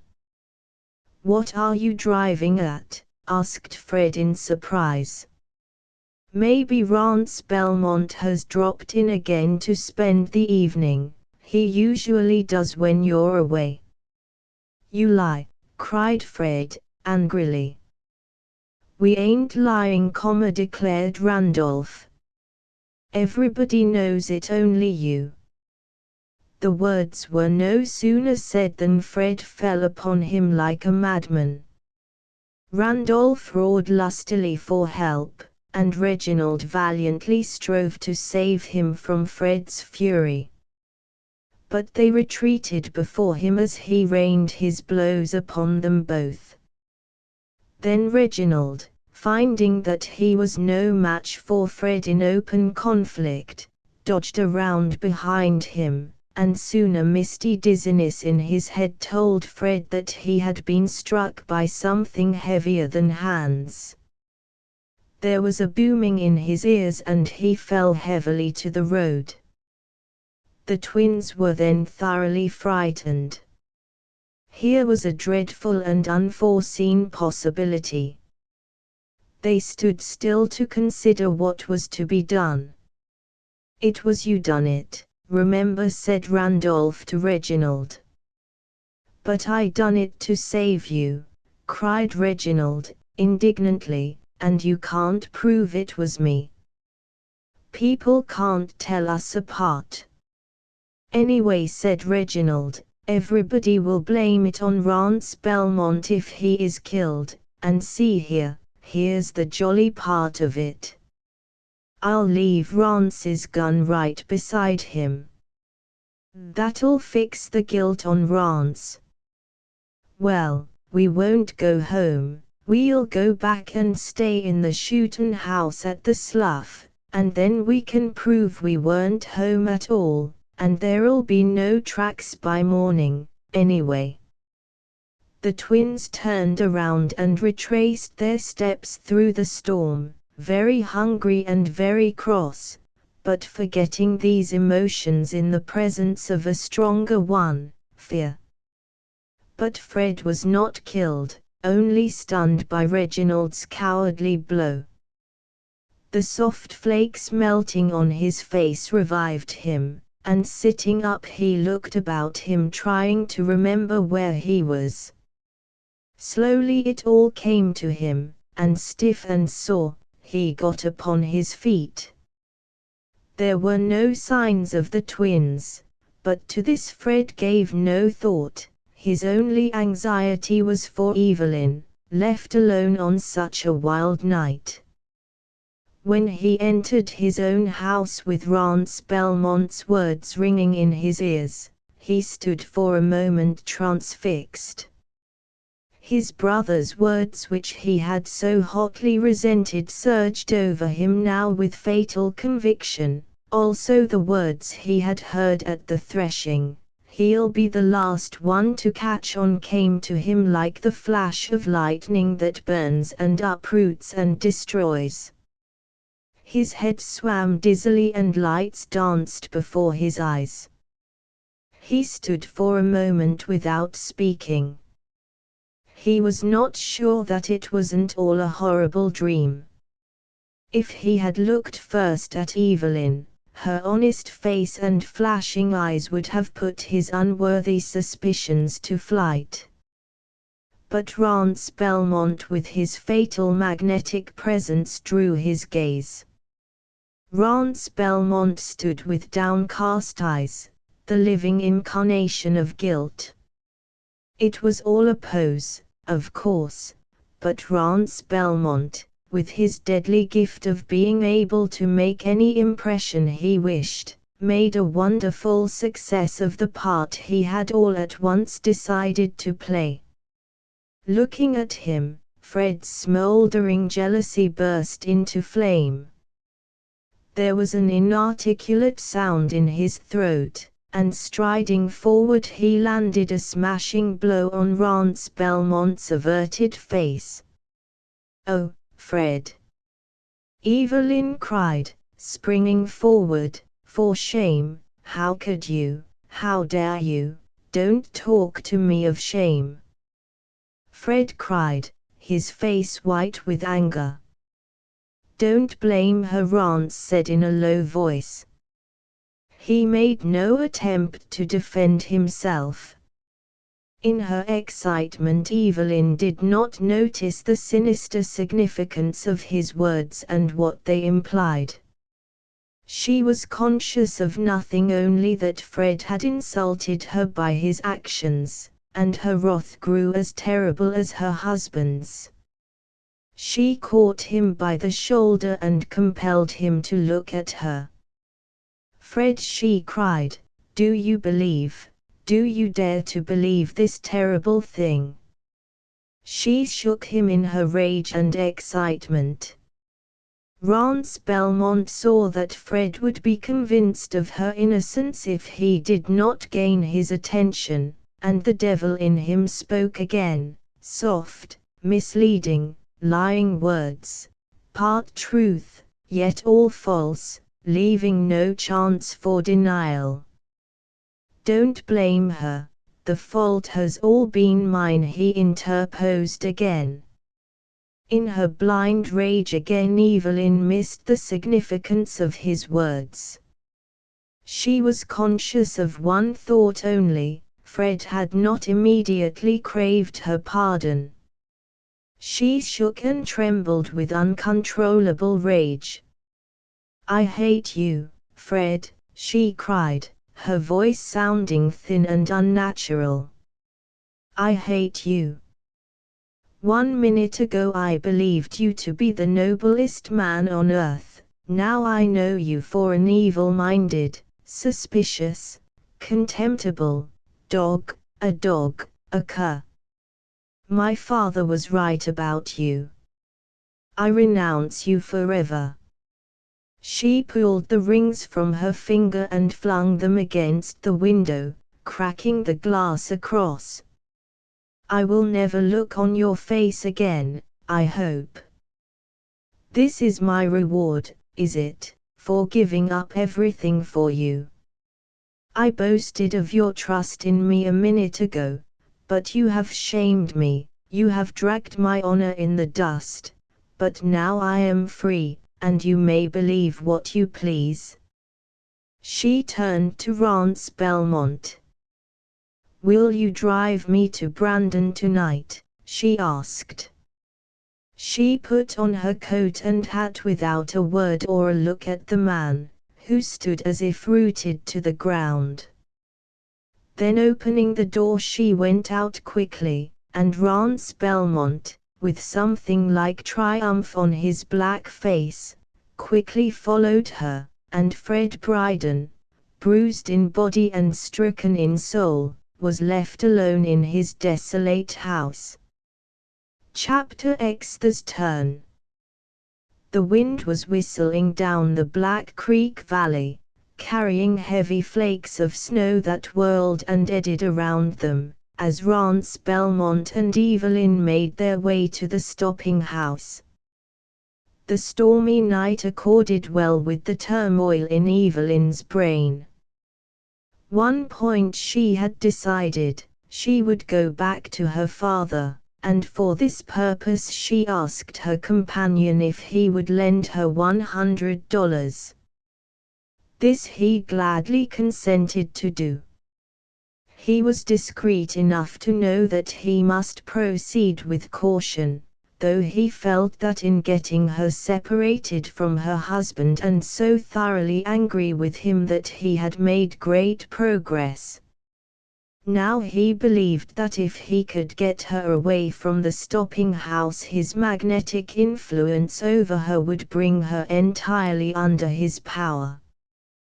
But she had insisted on going into the stopping house to see Mrs. Corbett and tell her what she was going to do. It was contrary to Evelyn's straightforwardness to do anything in an underhanded way, and she felt that she owed it to Mrs. Corbett, who had been her staunch friend, to tell her the truth of the story, knowing that many versions of it would be told. Mrs. Corbett was busy setting a new batch of bread, and looked up with an exclamation of surprise when they walked into the kitchen, white with snow. It staggered Mrs. Corbett somewhat to see them together at that late hour, but she showed no surprise as she made Mrs. Bryden welcome. "I am going away, Mrs. Corbett," Evelyn began at once. "No bad news from home, is there?" Mrs. Corbett asked anxiously. "No bad news from home, but bad news here. Fred and I have quarreled and parted forever." Mrs. Corbett drew Evelyn into the pantry and closed the door. She could do nothing, she felt, with Rance Belmont present. "Did you quarrel about him?" she asked, jerking her head towards the door. Evelyn told her story, omitting only Rance Belmont's significant remarks, which indeed she had not heard. Mrs. Corbett listened attentively until she was done. "Ain't that just like a man, poor, blunderin' things they are. Sure, and it was just his love for you, honey, that made him break out so jealous." "Love?" Evelyn broke in scornfully. "Love should include trust and respect. I don't want love without them. How dare he think that I would do anything that I shouldn't? Do I look like a woman who would go wrong?" "Sure you don't, honey." Mrs. Corbett soothed her. "But you know Rance Belmont is so smooth-tongued and has such a way with him that all men hate him, and the women like him too well." "But what are you going to do, dear? Sure you can't leave your man." "I have left him," said Evelyn. "I am going to Brandon now tonight in time for the early train. Rance Belmont will drive me." Something warned Mrs. Corbett not to say all that was in her heart, so she temporized. "Sure, if I were you I wouldn't go off at night, it don't look well.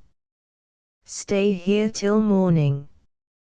The daylight's the best time to go. Don't go off at night as if you were doing something you were ashamed of."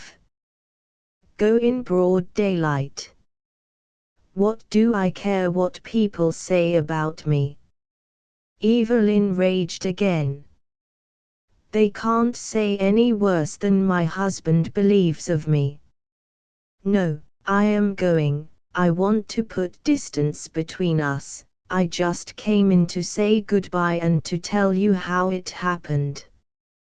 I wanted you and Mr. Corbett to know the truth, for you have been kind friends to me, and I'll never, never forget you.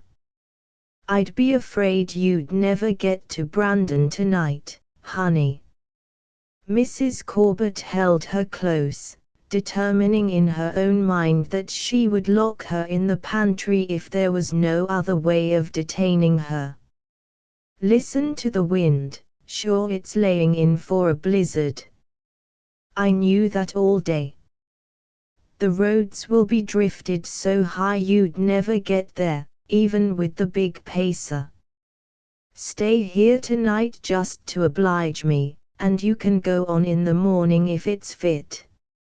Meanwhile John Corbett had been warning Rance Belmont that the weather was unfit for anyone to be abroad, and the fact that George Sims, the horse trader from Milford, and Dan Lonsbury, had put in for the night, made a splendid argument in favor of his doing the same. Rance Belmont had no desire to face a blizzard unnecessarily, particularly at night, and the storm was growing thicker every minute. So after consulting with Evelyn, who had yielded to Mrs. Corbett's many entreaties, he agreed to remain where he was for the night. Evelyn went at once to the small room over the kitchen, which Mrs. Corbett kept for special guests, and as she busied herself about the kitchen Mrs. Corbett could hear her pacing up and down in her excitement. Mrs. Corbett hastily baked biscuits and buttermilk bread to feed her large family, who, according to the state of the weather and the subsequent state of the roads, might be with her for several days, and while her hands were busy, her brain was busier still, and being a praying woman, Maggie Corbett was looking for help in the direction from which help comes.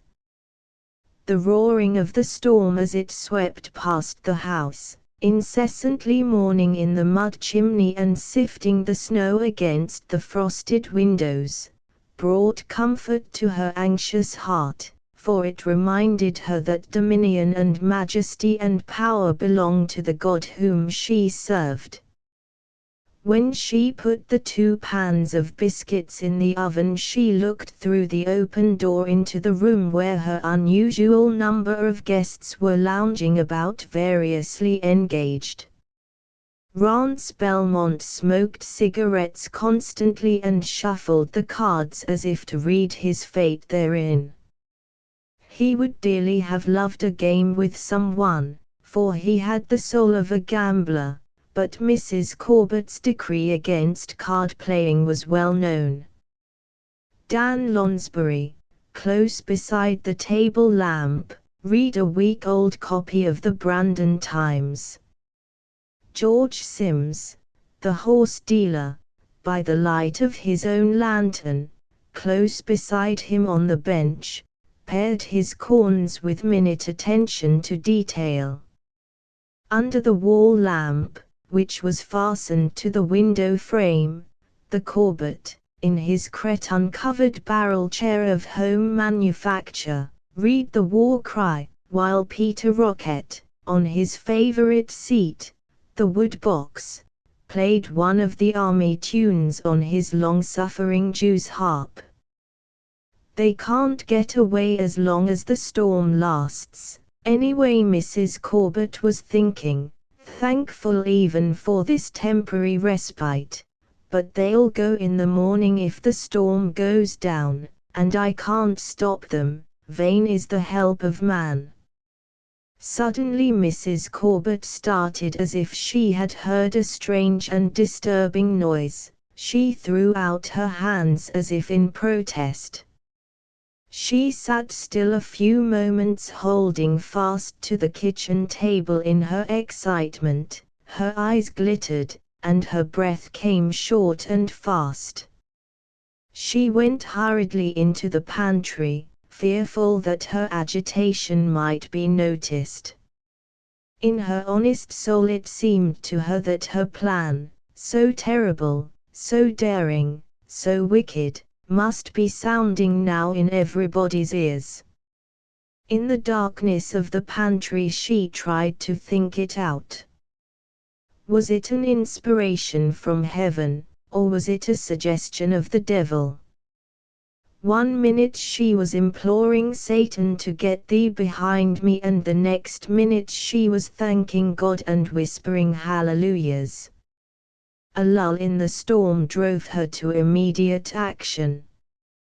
John Corbett came out into the kitchen to see what was burning, for Maggie had forgotten her biscuits.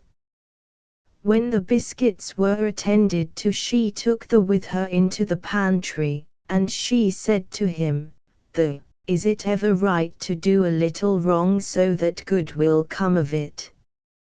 She asked the question so impersonally that John Corbett replied without hesitation, "It is never right, Maggie."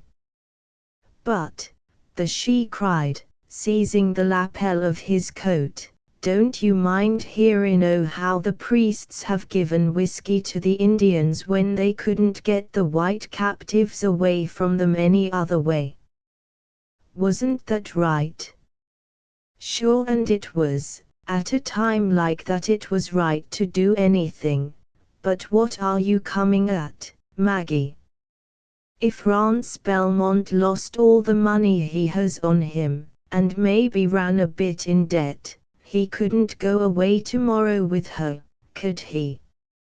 She thinks he's just going to drive her to Brandon, but I know him, he'll go with her, sure. She can't help who travels on the train with her, and how'll that look? But if he were to lose his money he couldn't travel dead broke, could he, though?" "Not very far," agreed "But what are you coming at, Maggie? Do you want me to go through him?" He laughed at the suggestion. "Ain't there any way you can think of? No, don't think. The sin is mine and I'll take it fair and square on my soul. I don't want you to be blamed for it, Listen," she whispered in his ear. John Corbett caught her in his arms. Would I? "Oh, Maggie, would a duck swim?" he said, keeping his voice low to avoid being heard in the other room. "Don't be too glad, though. Remember it's a wicked thing I'm asking you to do, but, are you sure you haven't forgot how?" John Corbett laughed. "Maggie, when a man learns by patient toil to tell the underside of an ace he does not often forget. But of course there is always the chance. That's the charm of it, nobody can be quite sure." "I've thought of every way I can think of," she said, after a pause, "and this seems to be the only way. I just wish it was something I could do myself and not be bringing black guilt on your soul, but maybe God'll understand. Maybe it was so that you'd be ready for tonight that he let you learn to be so handy with them.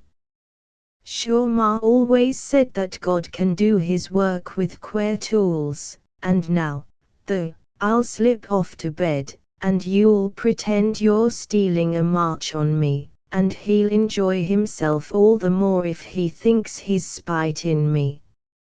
Oh, I wish I knew it was right. Maybe it's ruining your soul I am, putting you up to such wickedness, but I'll be praying for you as hard as I can." They looked worried. "Maggie, I don't know about the praying. I was always able to find the card I needed without being prayed for. Oh, I mean, I'll pray it won't hurt you. I wouldn't interfere with the game, for I don't know one card from another, and I'm sure the Lord don't either, but it's your soul I'm thinking of and worried about. I'll slip down with the green box, there's more'n $100 in it. And now goodbye, go at him, and God bless you, and play like the devil. Mr. John Corbett slowly folded up the war cry and placed it in his pocket, and when Maggie brought down the green box with their earnings in it, he emptied its contents in his pocket, and then, softly humming to himself, he went into the other room. The wind raged and the storm roared around the Black Creek stopping house all that night, but inside the fire burned bright in the box stove, and an interested and excited group sat around the table where Rance Belmont and John Corbett played the game. Peter Rocket, with his eyes bulging from his head, watched his grave employer cut and deal and gather in the stakes, with as much astonishment as if that dignified gentleman had walked head downward on the ceiling. Yet John Corbett proceeded with the game, as grave and solemn as when he asked a blessing at the table. Sometimes he hummed snatches of army tunes, and sometimes Rance Belmont swore softly, and to the anxious ear which listened at the stovepipe hole above, both sounds were of surpassing sweetness. Chapter 11. The Blizzard. When the door closed behind Rance Belmont and Evelyn, Fred sank into a chair with the whole room whirling dizzily around him. Why had the world gone so suddenly wrong? His head was quite clear now, and only the throbbing hurt on the back of his head reminded him of Reginald's cowardly blow. But his anger against his brothers had faded into apathy in the presence of this new trouble which seemed to choke the very fountains of his being. One terrible fact smote him with crushing force: Evelyn had left him and gone with Rance Belmont. She said she hoped she would never see him again, that she was done with him, and her eyes had blazed with anger and hatred, and she had stepped in between him and the miserable villain whom he would have so dearly loved to have beaten the life out of. He tried to rage against her, but instead he could think of nothing but her sweet imperiousness, her dazzling beauty, her cheerfulness under all circumstances, and her loyalty to him. She had given up everything for him, for his sake she had defied her father, renounced all share in his great wealth, suffered the hardships and loneliness of the prairie, all for him. Her work bag lay on the table, partly open. It seemed to call and beckon to him. He took it tenderly in his hands, and from its folds there fell a crumpled sheet of paper. He smoothed it out, and found it partly written on in Evelyn's clear round hand. He held it to the light eagerly, as one might read a message from the dead. Who was Evelyn writing to? When you ask me to leave my husband, you ask me to do a dishonorable and cowardly thing. Fred has never. The writing ceased abruptly. Fred read it again aloud, then sprang to his feet with a smothered exclamation. Only one solution presented itself to his mind. She had been writing to Rance Belmont, trying to withstand his advances, trying to break away from his devilish influence. She had tried to be true to herself and to him. Fred remembered then with bitter shame the small help he had given her. He had wronged her when he struck Rance Belmont. One overwhelming thought rose out of the chaos of his mind: she must be set free from the baneful influence of this man. If she were not strong enough to resist him herself, she must be helped, and that help must come from him. He had sworn to protect her, and he would do it. There was just one way left to him now. Fred's face whitened at the thought, and his eyes had an unnatural glitter, but there was a deadly purpose in his heart. In his trunk he found the Smith & Wesson that one of the boys in the office had given him when he left, and which he had never thought of since. He hastily but carefully loaded it and slipped it into his pocket. Then reaching for his snowy overcoat, which had fallen to the floor, and putting the lamp in the window, more from habit than with any purpose, he went out into the night. The storm had reached its height when Fred Bryden, pulling his cap down over his ears, set out on his journey. It was a wild enough night to turn any traveler aside from his purpose, but Fred Bryden, in his rage, had ceased to be a man with a man's fears, a man's frailties, and had become an avenging spirit, who knew neither cold nor fatigue. A sudden stinging of his ears made him draw his cap down more closely, but he went forward at a brisk walk, occasionally breaking into a run. He had but one thought in his mind: he must yet save Evelyn. He had deserted her in her hour of need, but he would yet make amends.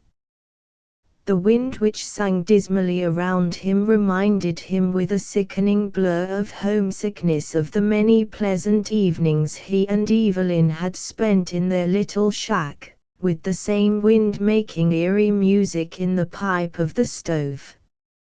Yesterday and today were separated by a gulf as wide as death itself.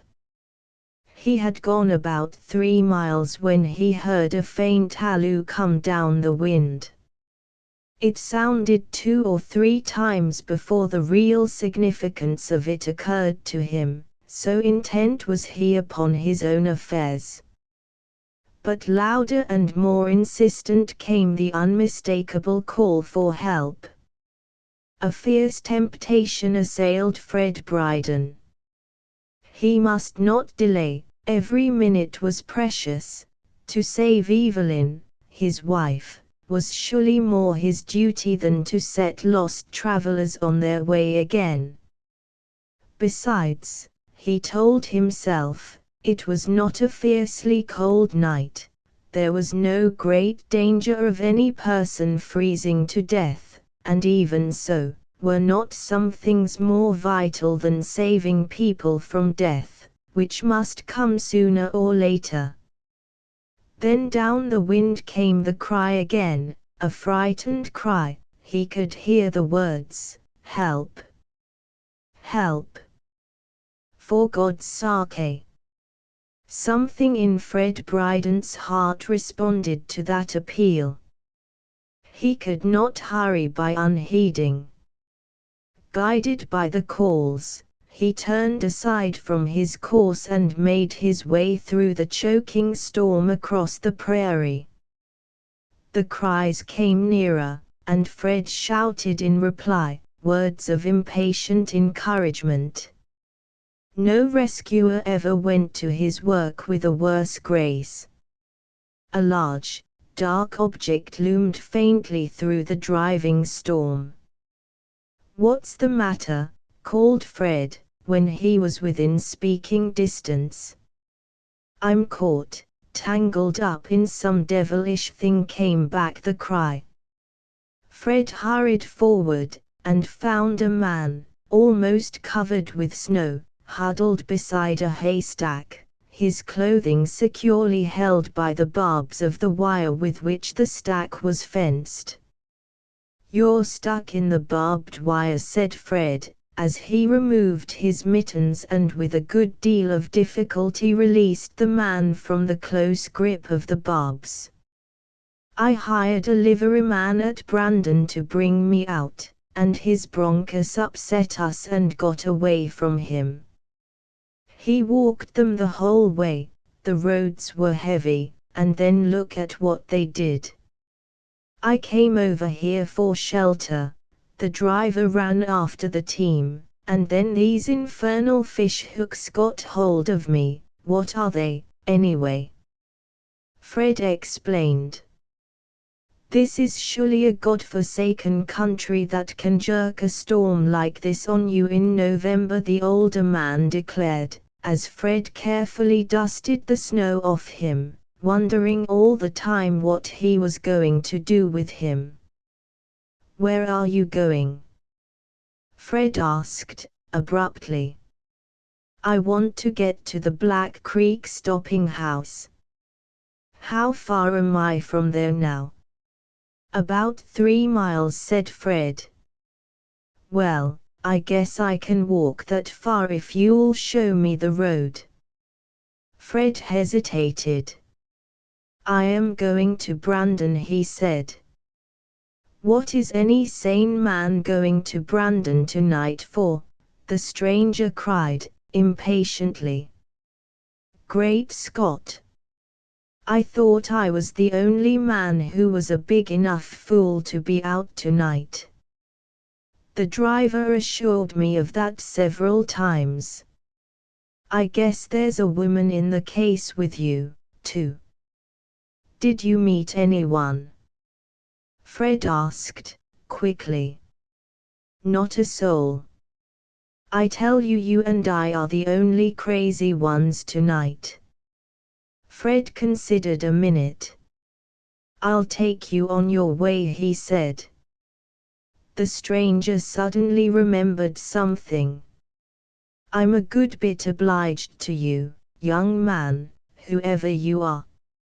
I guess I'd have been here all night if you hadn't come along and heard me. I was beginning to get chilly, too." "Is this a blizzard?" "Yes, I guess it is," Fred answered, shortly, "and it's not improving any, so I guess we had better hurry on." It was much easier going with the wind, and at first the older man, helped along by Fred, made good progress. Fred knew that every minute the drifts were growing higher and the road harder to keep. The night grew colder and darker, and the storm seemed to thicken. "Pretty hard going for an old man of 60, the stranger said, stopping to get his breath. The storm seemed to choke him. Soon he begged to be let rest, and when Fred tried to start him again he experienced some difficulty. The cold was getting into his very bones, and was causing a fatal drowsiness. Fred told him this and urged him to put forth his greatest efforts. They were now but a mile from Fred's house. Every few minutes the light in the window glimmered through the storm, the only ray of light in the maze of whirling snow which so often thickened and darkened and blotted it out altogether.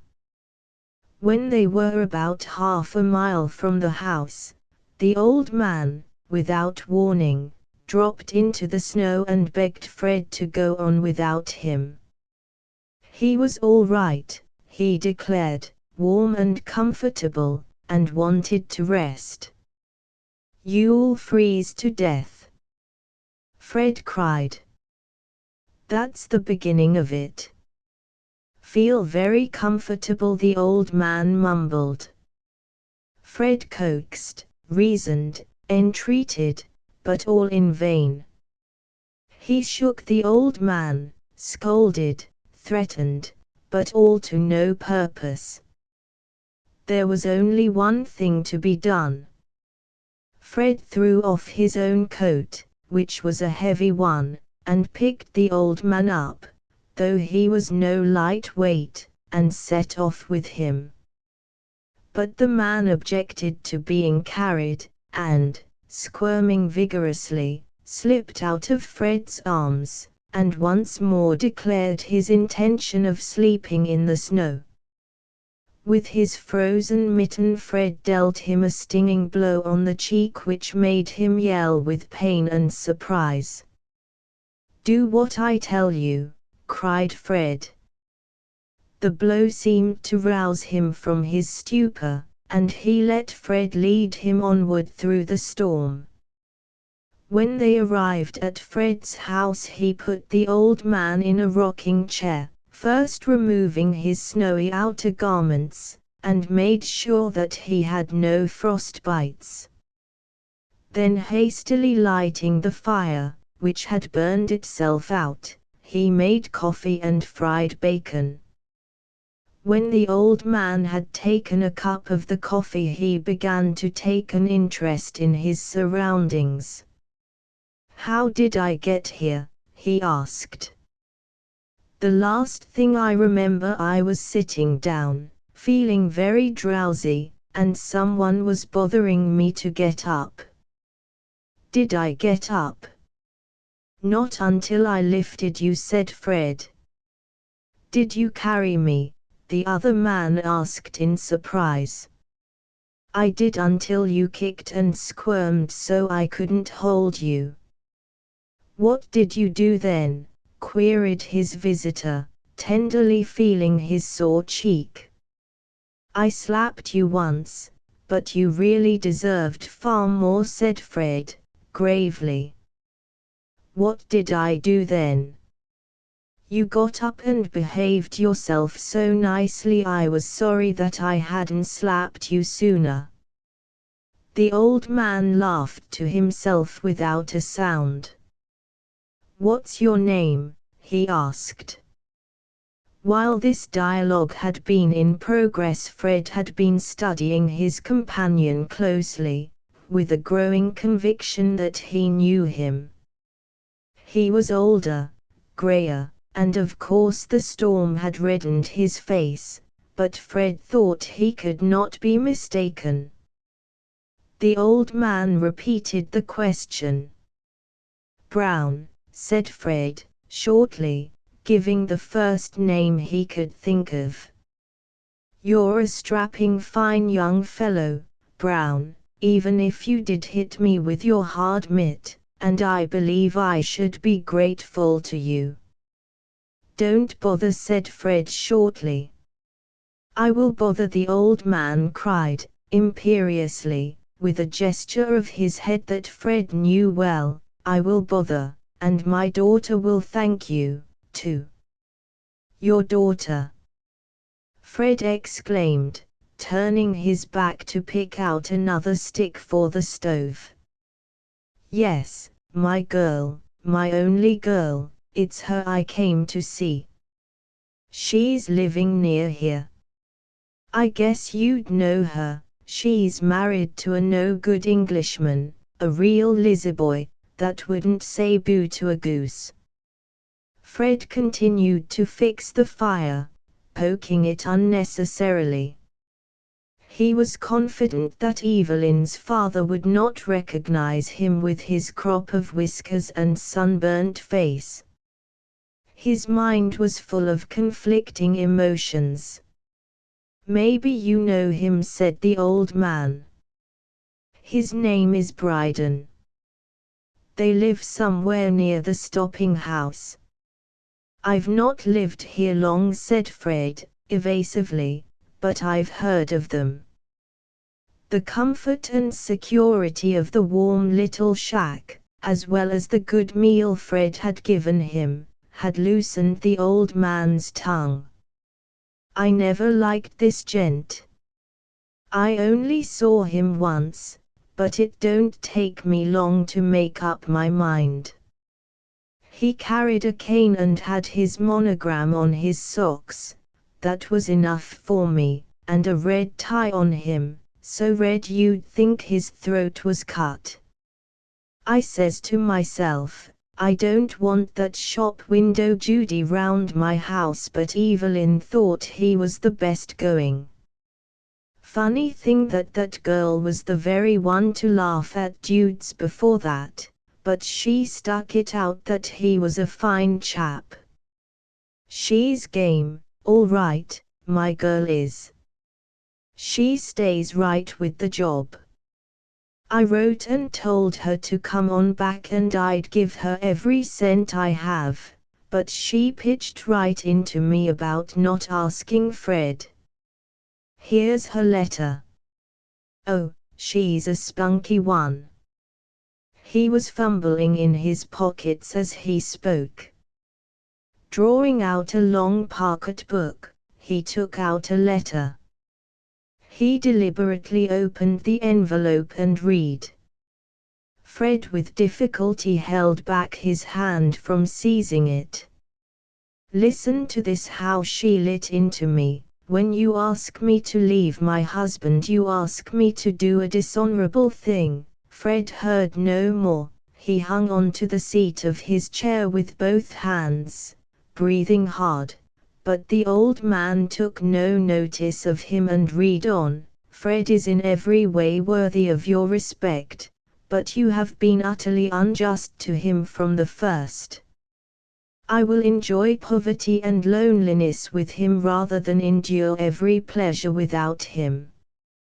Fred's world had suddenly righted itself. He saw it all now. This was the man she was writing to. This was the man who had tried to induce her to leave him. I haven't really anything against this Fred chap. Maybe his clothes were all right. I was brought up in the lumber business, though, and I don't take to flowered stockings and monograms. I kept wondering how he'd look in overalls. What was really wrong with me, and you'll never know how it feels until you have a girl of your own, and she leaves you, was that I was jealous of the young gent for taking my girl when she was all I had. Fred suddenly understood many things. A fellow feeling for the old man filled his heart, and in a flash he saw the past in an entirely different light. He broke out impetuously, "She thinks of you the same as ever." "I know she does." Then, seeing his mistake, he said, "I know them slightly, and I've heard she was lonely for you." Then why didn't she tell me? She has always kept up these spunky letters to me, and said she was happy, and all that. She liked to live here, she said. What's this Fred fellow like? The old man leaned toward him confidentially. Oh, just so, Fred answered, trying to make the stove take more wood than it was ever intended to take. I never had much use for him, and I know people wondered what she saw in him. The old man was glad to have his opinion sustained, and by a local authority, too. It wasn't because he hadn't money that I objected to him, it wasn't that. For I have a place in my business where I need a smart, up-to-date chap, and I'd have put him there quick. But he didn't seem to have any snap in him, too polite, you know, the kind of a fellow that would jump to pick up a handkerchief like as if he was shot out of a gun. I don't care about money, but I like action. Now, if she had taken a fancy to a brown-faced chap like you, I wouldn't have cared if he hadn't enough money to make the first payment on a postage stamp. I kinda liked the way you let fly at me when I was acting contrary with you out there in the storm. But, tell me, how does this Fred get on? Is he as green as most Englishmen? "He's green enough," Fred agreed, "but he's not afraid of work. But come now, don't you want to go to bed? I can put you up for the night, what there's left of it, it's nearly morning now." The old man yawned sleepily, and was easily persuaded to go to bed. When the old man was safely out of the way, Fred put his revolver back where he had found it. The irony of the situation came home to him. He had gone out to kill, but in a mysterious way it had been given to him to save instead of take life. But what good was anything to him now? The old man had come one day too late. At daylight, contrary to all expectations, the storm went down, only the high-packed drifts giving evidence of the fury of the night before. As soon as the morning came, Fred put on his father-in-law's coat, having left his in the snow, and went over to the Black Creek stopping house. Mrs. Corbett was the only person who could advise him. He walked into the kitchen, which was never locked, just as Mrs. Corbett, carrying her boots in her hand as if she were afraid of disturbing someone, came softly down the stairs. Mrs. Corbett had determined to tell Fred what a short-sighted, jealous-minded man he was when she saw him, but one look at his haggard face, for the events of the previous night were telling on him now, made her forget that she had any feeling toward him but sympathy. She read the question in his eyes which his lips were afraid to utter. "She's here, Fred, safe and sound," she whispered. "Oh, Mrs. Corbett," he whispered in return, "I've been an awful fool." "Did she tell you? Will she ever forgive me, do you think?" "Ask her," said Mrs. Corbett, pointing up the narrow stairs. Chapter 12. When the day broke. All night long the tide of fortune ebbed and flowed around the table where Rance Belmont and John Corbett played the game which is still remembered and talked of by the Black Creek old settlers when their thoughts run upon old times. Just as the daylight began to show blue behind the frosted panes, and the yellow lamplight grew pale and sickly, Rance Belmont rose and stretched his stiffened limbs. "I am sorry to bring such a pleasant gathering to an end," he said, with his inscrutable smile, "but I believe I am done." He was searching through his pockets as he spoke. "Yes, I believe the game is over." "You're a mighty good loser," Rance George Sims declared with admiration.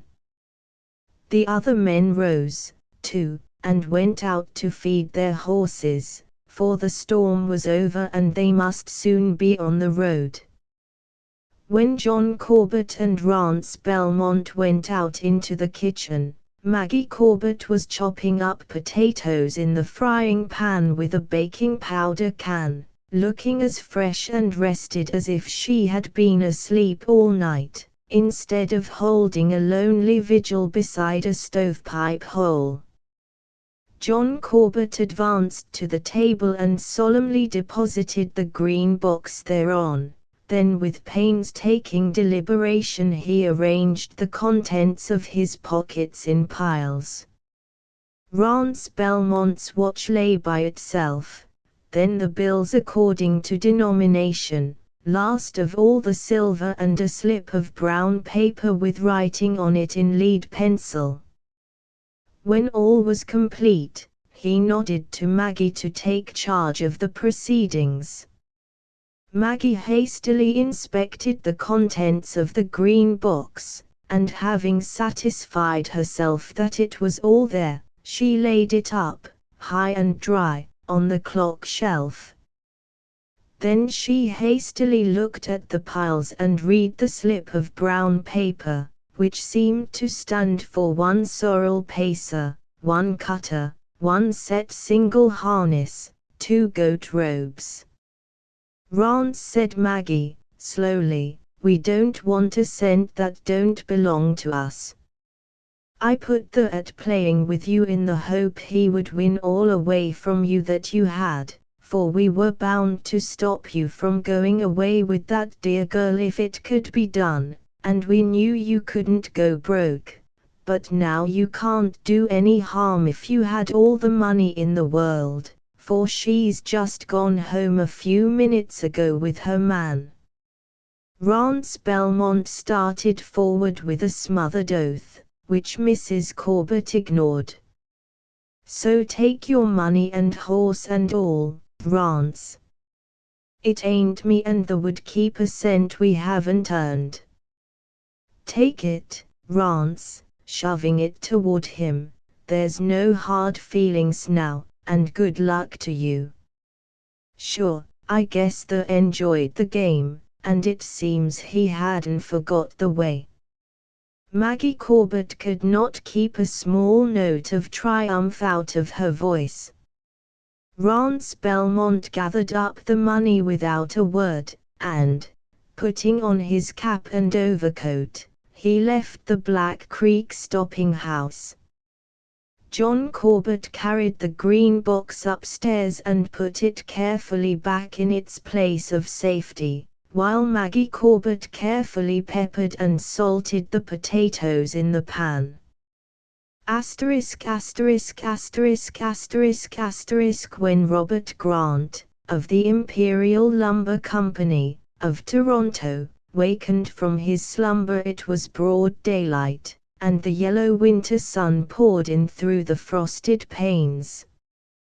The events of the previous night came back to him by degrees, the sore place on his face reminding him of the slight difference of opinion between himself and his new friend, young Mr. Brown.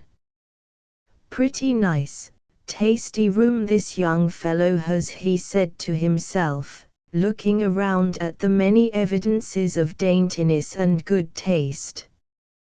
"He's a dandy fine young fellow, that Brown.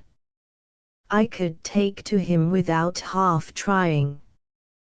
Then he became conscious of low voices in the next room. "Hello, Brown," he called. Fred appeared in the doorway with a smiling face. "How do you feel this morning, Mr. Grant?" he asked. "I feel hungry," Mr. Grant declared. "I want some more of your good prairie cooking. If I get another meal of it, I believe I'll be able to make friends with my son-in-law. When are you going to let me get up?" Just then there was a rustle of skirts and Evelyn came swiftly into the room. "Oh, Father! Father!" she cried, kissing the old man over and over again. "You will forgive me, won't you?" The old man's voice was husky with happy tears. "I guess we won't talk about forgiveness, dearie, we're about even, I think, but we've had our lesson. I've got my girl back, and, Evelyn, I want you and Fred to come home with me for Christmas and forever. You've got the old man solid, Evelyn. I couldn't face a Christmas without you." Evelyn kissed him again without speaking. "I will apologize to your man, Evelyn," the old man said, after a pause. "I haven't treated the boy right. I hope he won't hold it against me." "Not a bit of it," declared Evelyn. "You don't know Fred, that's all." "Oh, how did you get here, Evelyn?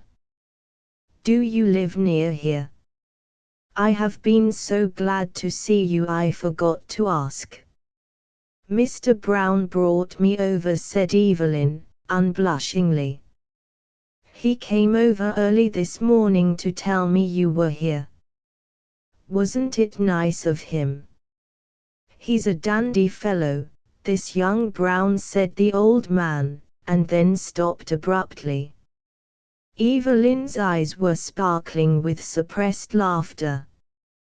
But where is Fred? Her father asked, with an effort, and Evelyn watched him girding himself for a painful duty. I'll call him, she said, sweetly. The old man's grey eyes grew dark with excitement and surprise as his friend Brown came into the room and stood beside Evelyn and quite brazenly put his left arm around her waist. His face was a study in emotions as his quick brain grasped the situation. With a prolonged whistle he dropped back on the pillow, and pulling the counterpane over his face he shook with laughter. The joke is all on me, he cried. I have been 3 or 4 different kinds of a fool. Then he emerged from the bedclothes and, sitting up, grasped Fred's outstretched hand. There's one thing, though, I am very proud of, Fred, he said. I may not be a good judge of humanity myself, but I am glad to know that my girl had all her wits about her when she went to pick out a man for herself. Randolph and Reginald stayed in hiding until it was established beyond all doubt that their brother Fred was alive and well. Then they came back to the Sailor's Rest and life for them went on as before. At Christmas time a bulky letter and a small white box came addressed to them, bearing the postmark of Bournemouth. The brothers seized their letter with undiluted joy. It was addressed in a bold, masculine hand, a lawyer's undoubtedly, a striking though perhaps not conclusive proof that Aunt Patience had winged her flight. They were a little bit disappointed that it had not black edges. They had always imagined that the blow would come with black edges. Reginald opened it, read it, and let it fall to the floor. Randolph opened it, read it, and let it fall to the floor. It contained a thick announcement card, with heavy gold edge, and the news that it carried was to the effect that on December the 1st Miss Priscilla Abigail Patience Bryden had been united in marriage to Reverend Alfred William Henry Curtis Morland, rector of St. Albans, Tilbury-on-the-Stoke, and followed this with the information that Mr. and Mrs. Alfred William Henry Curtis Morland would be at home after January the 1st in the rectory, Apple Blossom Court, Park Lane Road, Tilbury-on-the-Stoke. The envelope also contained a sweetly happy, fluttery little note from Aunt Patience, saying she hoped they were well, and that she would try to be a good mother to the rector's 4 little boys. The small white box contained 2 squares of wedding cake. The Runaway Grandmother, reprinted by permission of the Globe, Toronto. George Shaw came back to his desolate hearth, and, sitting by the untidy table, thought bitter things of women. The stove dripped ashes, the table overflowed with dirty dishes. His last housekeeper had been gone a week, she had left by request. Incidentally there disappeared at the same time towels, pillow covers, a few small tools, and many other articles which are of a size to go in a trunk. His former housekeeper, second to the last, had been a teary-eyed English lady, who, as a child, had played with King George, and was well beloved by all the royal family. She had a soul above work, and utterly despised Canadians. Once, when her employer remonstrated with her for wearing his best overcoat when she went to milk, she fell a weeping and declared she wasn't going to be put on. Mr. Shaw said the same thing about his coat, and it led to unpleasantness.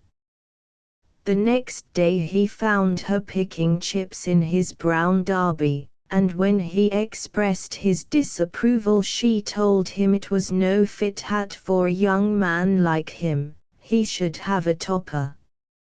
Mr. Shaw decided that he would try to do without her. Before that he had had a red-cheeked Irish woman, who cooked so well, scrubbed so industriously, that he had thought his troubles were all over. But one day she went to Milford, and came home in a state of wild exhilaration, with more of the same in a large black bottle.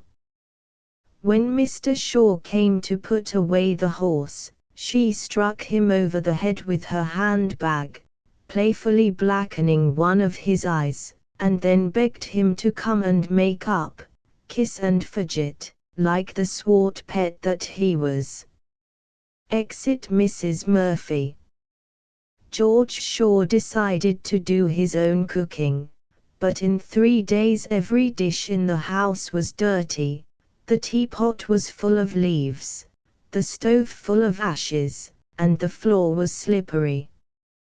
George Shaw's farm lay parallel with the Souris River in that fertile region which lies between the Brandon and the Tiger Hills. His fields ran an unbroken mile, facing the Tiger Hills, blue with mist. He was a successful young farmer, and he should have been a happy man without a care in the world, but he did not look it as he sat wearily by his red stove, with the deep furrows of care on his young face. The busy time was coming on, he needed another man, and he did hate trying to do the cooking himself. As a last hope he decided to advertise. He hunted up his writing pad and wrote hastily, "Housekeeper wanted by a farmer, must be sober and steady. Good wages to the right person. Apply to George Shaw, Milford, man." He read it over reflectively. "There ought to be someone for me," he said. "I am not hard to please. Any good, steady old lady who will give me a bite to eat, not swear at me or wear my clothes or drink while on duty will answer my purpose." 2 days after his advertisement had appeared in the Brandon Times, she arrived. Shaw saw a smart-looking woman gaily tripping along the road, and his heart failed. As she drew near, however, he was relieved to find that her hair was snowy white. "Good evening, Mr. Shaw," she called to him as soon as she was within speaking distance. "Good evening, madam," he replied, lifting his hat. "I just asked along the road until I found you," she said, untying her bonnet strings. "I knew this lonesome little house must be the place. No trees, no flowers, no curtains, no washing on the line. I could tell there was no woman around." She was fixing her hair at his little glass as she spoke. "Now, son, run out and get a few chips for the fire, and we'll have a bite of supper in a few minutes." Shaw brought the chips. "Now, what do you say to pancakes for supper?" Shaw declared that nothing would suit him so well as pancakes.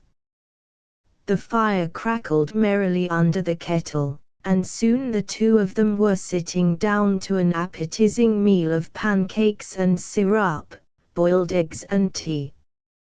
Land sakes, George, you must have had your own time with those housekeepers of yours. Some of them drank, eh? I could tell that by the piece you put in the paper. But never mind them now, I'll soon have you feeling fine as silk. How's your socks? Toes out, I'll bet. Well, I'll hunt you up a pair, if there's any to be found. If I can't find any, you can go to bed when you get your chores done, and I'll wash out them you've on. I can't bear my men folks to have their toes out. A hole in the heel ain't so bad, it's behind you and you can forget it, but a hole in the toe is always in your way no matter which way you're going.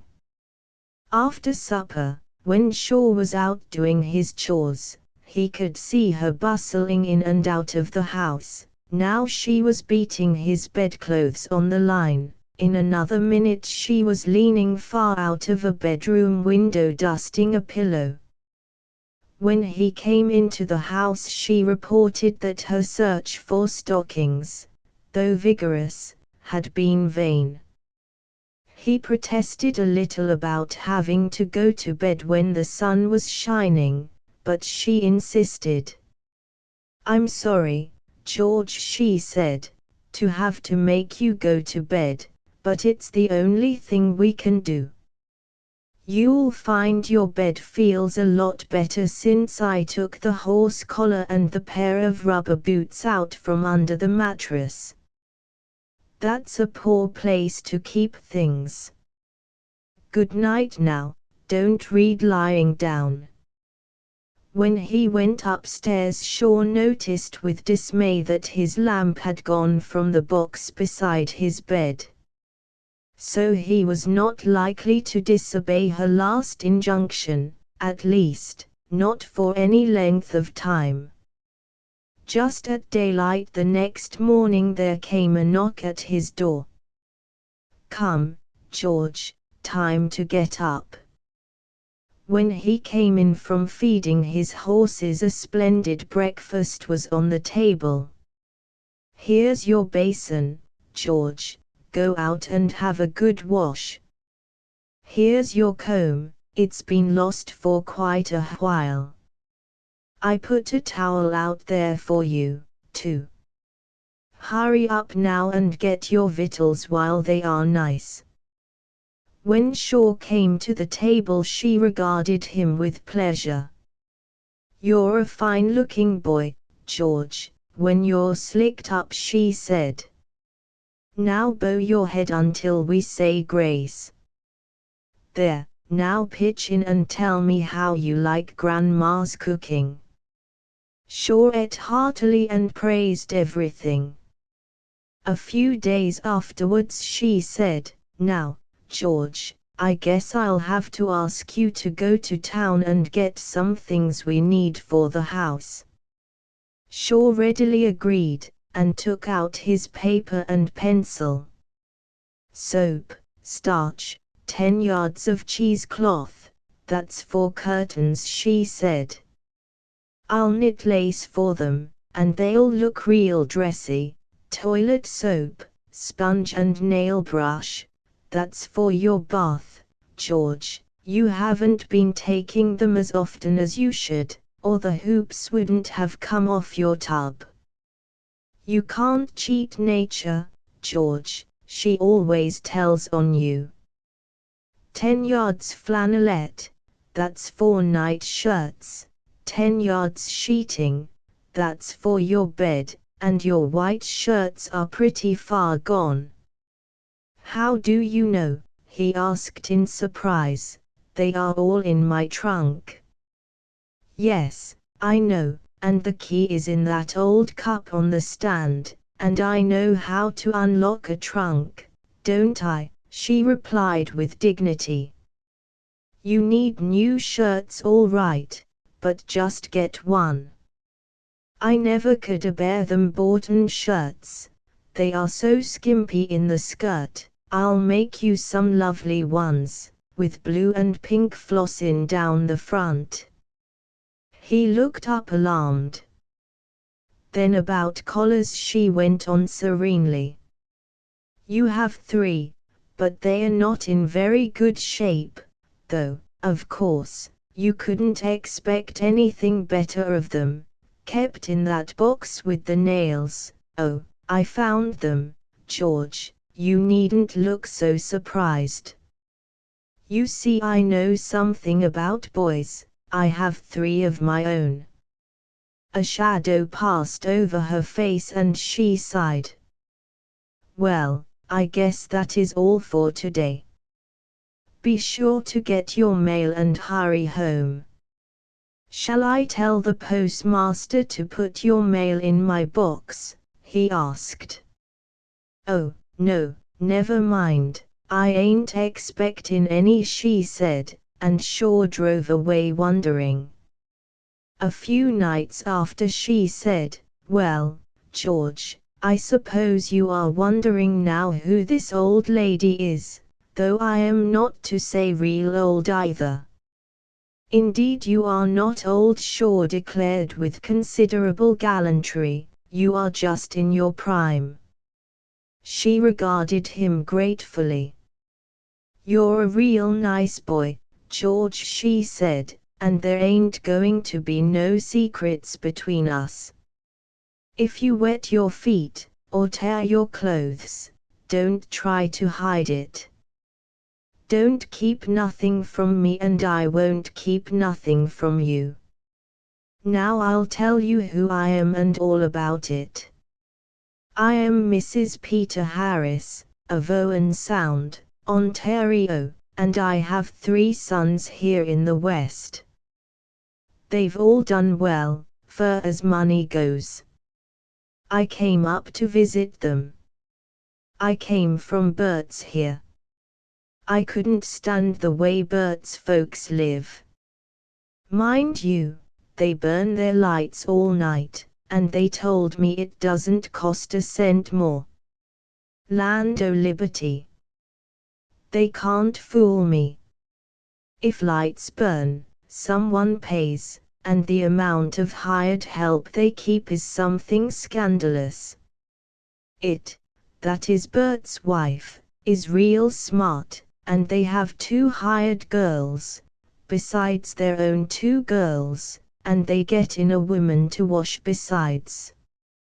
I wanted them to let the 2 girls go while I was there, but no, sir. It says, Grandma, you didn't come here to work, you must just rest. They wouldn't let me do a thing, and that brazen hired girl, the housemaid, they call her, one day even made my bed, and, mind you, George, she put the narrow hem on the sheet to the top, and she wasn't a bit ashamed when I told her. She said she hoped it didn't make me feel that I was standing on my head all night, and the way that woman hung out the clothes was a perfect scandal. Her voice fell to an awed whisper. She hangs the underwear in plain sight. I ain't never been used to the like of that. I could not stay. Bert is kind enough, so is it. And they have 1 girl, Maud, that I really do like. She is 21, but, of course, brought up the way she has been, she is awful ignorant for that age. Mind you, that girl had never turned the heel of a stocking until I got her at it, but Maud can learn. I'd take that girl quick, and bring her up like my own, if Bert would let me. Well, anyway, I could not put up with the way they live, and I just ran away. You ran away, echoed Shaw. They'll be looking for you. Let 'em look, said the old lady, grimly. They won't ever find me here. I'll hide you in the haymow, and if they come in here to search for you I'll declare I never knew you. I am prepared to do desperate things, Shaw declared. George, if they ever get in here, that is, it anyway, she'll know who did the fixin' up. There ain't many that know how to do this rocky road to Dublin that is on your lounge. It would know who'd been here. That settles it, declared Shaw. It shall not enter. If it gets in it shall be over my prostrate form, but maybe it would be better for you to take the rocky road with you to the hayloft. The old lady laughed heartily. Ain't we happy, George, you and me? I've tried all my own, and they won't let me have one bit of my own way. Out at Edward's, he's a lawyer at Regina, I tried to get them all to go to bed at 10:30, late enough, too, for decent people, and didn't Edward's wife get real miffed over it? And then I went to Tom's, he's a doctor down at Winnipeg, but he's all gone to politics. He was out night after night marking speeches, and he had a young fellow looking after his practice who wouldn't know a corn from a gumboil, only they grow in different places. Tom's pa and me spent good money on his education, and it's hard for us to see him making no use of it. He was nice enough to me, wanted me to stay and be company for Edith, but I told him he should try to be company for Edith himself. Well, he didn't get elected, that's one comfort. I believe it was an answer to prayer. Maybe he'll settle down to his doctoring now. Then I went to Bert's, and I soon saw I could not stay there. Just as soon as I saw your little bit in the paper, I says, the Lord has opened a door.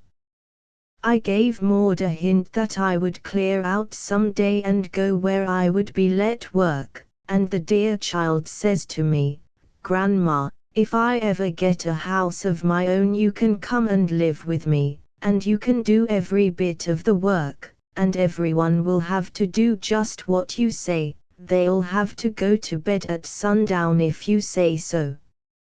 Maud's the best one I have belonging to me. She'll give them a hint that I'm all right. But Shaw was apprehensive. He knew who Bert was, and he had uncomfortable visions of Mr. Albert Harris driving up to his door some day and demanding that Mrs. Peter Harris, his mother, immediately come home with him, and the fear and dread of former housekeepers swept over George Shaw's soul. No, he would not give her up. Of course, there were times when he thought she was rather exacting, and when he felt some sympathy for Edward's wife for getting miffed. When she was with him about a week she announced that he must have a daily bath. It is easier to wash you than the bedclothes, that's one reason she said, and it's good for you besides. That's what's wrong with lots of young boys, they get careless and dirty, and then they take to smoking and drinking just naturally. A clean hide, mind you, is next to a clean heart. Now go along upstairs, everything is ready for you. Henceforth there was no danger of the hoops falling off the tub, for it was in daily use, and, indeed, it was not many nights until George Shaw looked forward with pleasure to his nightly wash. The old lady's face glowed with pleasure as she went about her work, or sat sewing in the shade of the house. At her instigation Shaw had put up a shed for his machinery, which formerly had littered the yard, and put his wood in even piles. The ground fell away in a steep ravine, just in front of the house, and pink wild roses and columbine hung in profusion over the spring which gushed out of the bank. Away to the east were the sand hills of the Assiniboine, the bad lands of the prairie, their surface peopled with stiff spruce trees that stand like sentries always looking out across the plain. Mrs. Harris often sat with her work in the shade of the house, on pleasant afternoons, looking at this peaceful scene, and her heart was full of gladness and content. The summer passed pleasantly for George Shaw and his cheery old housekeeper. Not a word did they hear from Bert's folks. "I would like to see Maud," Mrs. Harris said one night to Shaw as she sat knitting a sock for him beside their cheerful fireside. He was reading. "What is Maud like?" he asked. "Maud favors my side of the house," she answered. "She's a pretty good-looking girl, very much the height and complexion I used to be when I was her age. You'd like Maud fine if you saw her, George." "I don't want to see her," Shaw replied, "for I am afraid that the coming of Maud might mean the departure of Grandma, and that would be a bad day for me. I ain't going to leave you, George, and I believe Maud would be reasonable if she did come. She'd see how happy we are." It was in the early autumn that Maud came. The grain had all been cut and stacked, and was waiting for the thresher to come on its rounds. Shaw was ploughing in the field in front of his house when Maud came walking briskly up the road just as her grandmother had done 4 months before. The trees in the poplar grove beside the road were turning red and yellow with autumn, and Maud, in her red-brown suit and hat, looked as if she belonged to the picture. Some such thought as this struggled in Shaw's brain and shone in his eyes as he waited for her at the headland. He raised his hat as she drew near. Maud went right into the subject. "Have you my grandmother?" she asked. Shaw hesitated. The dreaded moment had come. Visions of former housekeepers, dirty dishes, unmade bed, dust, flies, mice, rose before him and tempted him to say no, but something stronger and better, perhaps it was the clean hide prompting the clean heart, spoke up in him. "I have your grandmother," he said slowly, "and she is very well and happy." "Will you give her up?" was Maud's next question. "Never," he answered stoutly, "and she won't give me up, either. Your grandmother and I are very fond of each other, I would like you to know, but come in and see her." That night after supper, which proved to be a very merry meal in spite of the shadow which had fallen across the little home, Mrs. Harris said almost tearfully, "I can't leave this poor lamb, Maud, there's no knowing what will happen to him." "I will go straight back to the blanket and dog soup," Shaw declared with cheerful conviction. "You can't imagine the state things were in when your grandmother came. Bed not made since Christmas, horse nails for buttons, comb and brush lost but not missed, wash basin rusty. Your grandmother, of course, has been severe with me. She makes me go to bed before sundown. Yet I refuse to part with her. Who takes your grandmother takes me, and now, Miss Maud, it is your move." That night when they sat in the small sitting room with a bright fire burning in the shining stove, Maud felt her claim on her grandmother growing more and more shadowy. Mrs. Harris was in a radiant humor.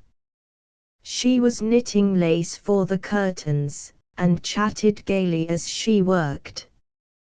"You see, Maud, I am never lonely here. It's a real heartsome place to live. There's the trains going by twice a day, and George here is a real good hand to read out to me.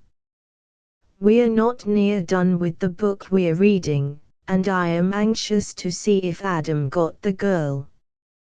He was set on having her, but some of her folks were in for Mark in trouble." "Folks sometimes do," said Shaw, meaningly. "Well, I can't go until we finish the book," the old lady declared, "and we see how the story comes out, and I don't believe Maud is the one to ask it." Maud made a pretty picture as she sat with one shapely foot on the fender of the stove, the firelight dancing on her face and hair. Shaw, looking at her, forgot the errand on which she came, forgot everything only that she was there. "Light the lamp and read a bit of the book now," Mrs. Harris said. "Maud'll like it, I know. She's the greatest girl for books." Shaw began to read. It was the Kentucky Cardinal he read, that exquisite love story, that makes us lovers all, even if we never have been, or worse still, have forgotten. Shaw loved the book, and read it tenderly, and Maud, leaning back in her chair, found her heart warmed with a sudden great content. A week later Shaw and Maud walked along the river bank and discussed the situation. Autumn leaves carpeted the ground beneath their feet, and the faint murmur of the river below as it slipped over its pebbly bed came faintly to their ears. In the sky above them, wild geese with flashing white wings honked away toward the south, and a meadow lark, that jolly fellow who comes early and stays late, on a red-leafed haw tree poured out his little heart in melody. "You see, Mr. Shaw," Maud was saying, "it doesn't look right for Grandma to be living with a stranger when she has so many of her own people. I know she is happy with you, happier than she has been with any of us, but what will people think? It looks as if we didn't care for her, and we do. She is the sweetest old lady in the world." Maud was very much in earnest. Shaw's eyes followed the wild geese until they faded into tiny specks on the horizon. Then he turned and looked straight into her face. "Maud," he said, with a strange vibration in his voice, "I know a way out of the difficulty, a real good, pleasant way, and by it your grandmother can continue to live with me, and still be with her own folks." "Maud, can you guess it?" The blush that spread over Maud's face indicated that she was a good guesser. Then the meadowlark, all unnoticed, hopped a little nearer, and sang sweeter than ever. Not that anybody was listening, either. The return ticket, reprinted by permission of the Canadian Ladies' Home Journal. In the station at Emerson, the boundary town, we were waiting for the Sioux train, which comes at an early hour in the morning. It was a bitterly cold, dark, winter morning. The wires overhead sang dismally in the wind, and even the cheer of the big coal fire that glowed in the rusty stove was dampened by the incessant mourning of the storm. Along the walls, on the benches, sat the trackmen, in their sheepskin coats and fur caps, with their laps tied tightly down. They were tired and sleepy, and sat in every conceivable attitude expressive of sleepiness and fatigue. A red lantern, like an evil eye, gleamed from one dark corner. In the middle of the floor were several green lamps turned low, and over against the wall hung one barred lantern whose bright little gleam of light reminded one uncomfortably of a small, live mouse in a cage, caught and doomed, but undaunted still. The telegraph instruments clicked at intervals.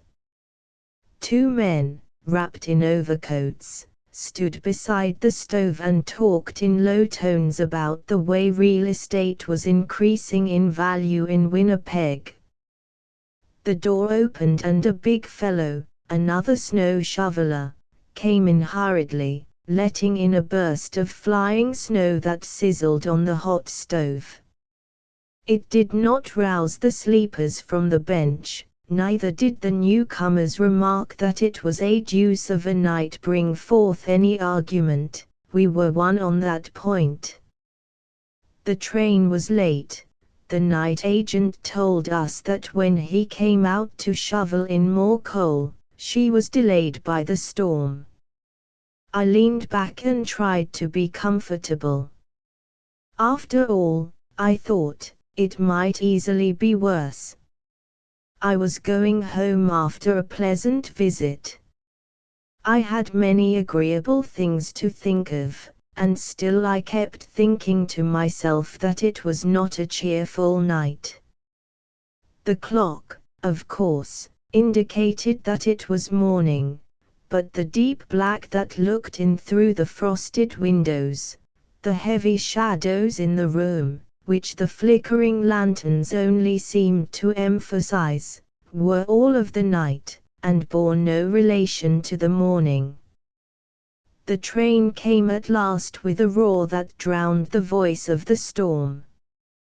The sleepers on the bench sprang up like one man, seized their lanterns, and we all rushed out together.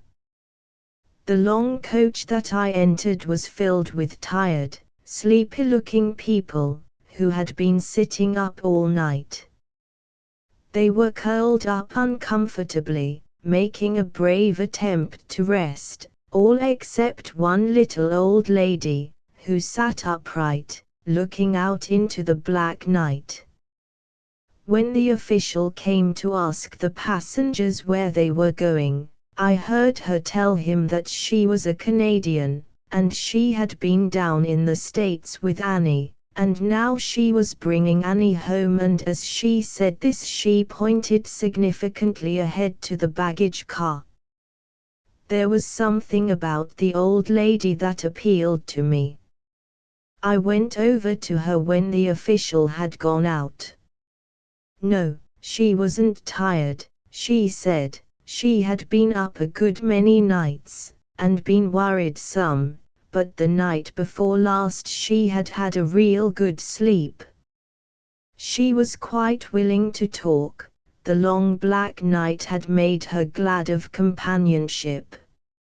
I took Annie to Rochester, down in Minnesota, to see the doctors there, the Mayos. Did you ever hear of the Mayos? Well, Dr. Small, at Rose Valley, said they were her only hope. Annie had been ailing for years, and Dr. Small had done all he could for her. Dr. Moore, our old doctor, wouldn't hear of it. He said an operation would kill her, but Annie was set on going. I heard Annie say to him that she'd rather die than live sick, and she would go to Rochester. Dave Johnston, Annie's man, that is, he drinks, you know. The old lady's voice fell and her tired old face seemed to take on deeper lines of trouble as she sat silent with her own sad thoughts. I expressed my sorrow. Yes, Annie had her own troubles. Poor girl, she said at last, and she was a good girl, Annie was, and she deserved something better. She was a tender-hearted girl, and gentle and quiet, and never talked back to anyone, to Dave least of all, for she worshipped the very ground he walked on, and married him against all our wishes. She thought she could reform him. She said it sadly, but without bitterness. Was he good to her? I asked. People draw near together in the stormy dark of a winter's morning, and the thought of Annie in her narrow box ahead robbed my question of any rudeness. He was good to her in his own way, Annie's mother said, trying to be quite just, but it was a rough way. She had a fine, big, brick house to live in. It was a grand house, but it was a lonely house. He often went away and stayed for weeks, and her not knowing where he was or how he would come home. He worried her always. The doctor said that was part of her trouble, he worried her too much. Did he ever try to stop drinking? I asked. I wanted to think better of him if I could. Yes, he did. He was sober once for nearly a year, and Annie's health was better than it had been for years. But the crowd around the hotel there in Rose Valley got after him every chance, and one Christmas Day they got him going again. Annie never could bear to mention about him drinking to anyone, not even me. It would ha been easier on her if she could ha talked about it, but she wasn't one of the talking kind. We sat in silence, listening to the pounding of the rails. Everybody was kind to her in Rochester, she said, after a while. When we were sitting there waiting our turn, you know how the sick people wait there in 2 long rows, waiting to be taken into the consulting room, don't you? Well, when we were sitting there Annie was suffering pretty bad, and we were still a long way from the top of the line. Dr. Judd was taking them off as fast as he could, and the ambulances were driving off every few minutes, taking them away to the hospital after the doctors had decided what was wrong with them. Some of them didn't need to go to the hospital at all, they're the best off, I think. We got talking to the people around us. They are there from all over the country, with all kinds of diseases, poor people. Well, there was a man from Kansas City who had been waiting a week, but had got up now second to the end, and I noticed him looking at Annie. I was fanning her and trying to keep her cheered up. Her face was a bad color from the pain she was in, and what did this man do but git up and come down to us and tell Annie that she could have his place. He said he wasn't in very bad pain now, and he would take her place. He made very little of it, but it meant a lot to us, and to him, too, poor fellow. Annie didn't want to do it, but he insisted. Sick folks know how to be kind to sick folks, I tell you. The dawn began to show blue behind the frost ferns on the window, and the lamps overhead looked pale and sickly in the grey light. Annie had her operation on Monday, she went on after a long pause. She was looking every day for a letter from Dave, and when the doctor told her they would operate on her on Monday morning early, she asked him if he would mind putting it off until noon. She thought there would be a letter from Dave, for sure, on that morning's mail. The doctor was very kind to her. They understand a lot, the Mayos, and he did put it off. In the ward with Annie there was a little woman from Saskatchewan. That was a very bad case. She talked to us a lot about her man and her 4 children. She had a real good man by what she said. They were on a homestead near Quill Lake, and she was so sure she'd get well. The doctor was very hopeful of Annie, and said she had 9 chances out of 10 of getting better, but this little woman's was a worse case. Dr. Will Mayo told her she had just 1 chance in 10, but, dear me, she was a brave woman. She spoke right up quick, and says she, "That's all I want, I'll get well if I've only half a chance. I've got to, Jim and the children can't do without me." Jim was her man. When they came to take her out into the operating room they couldn't give her ether, some way. She grabbed the doctor's hand, and says she, kind of choking up, all at once, "You'll do your best for Jim's sake, won't you?" And he says he, "My dear woman, I'll do my best for your sake." Busy and all as they are the kindest men in the world, and just before they began to operate the nurse brought her a letter from Jim and read it to her, and she held it in her hand through it all, and when they wheeled her back into the ward after the operation, it was still in her hand, though she had fainted dead away. "Did Annie get her letter?" I asked her. My companion did not answer at once, but I knew very well that the letter had not come. She didn't ask for it at the last, she just looked at me before they put the gauze thing over her face. I knew what she meant. I had been down to see if it had come, and they told me all the mails were in for the day from the west. She just looked at me so pitiful, but it was like Annie not to ask. A letter from Dave would have comforted her so, but it didn't come, though I wired him 2 days before telling him when the operation would be.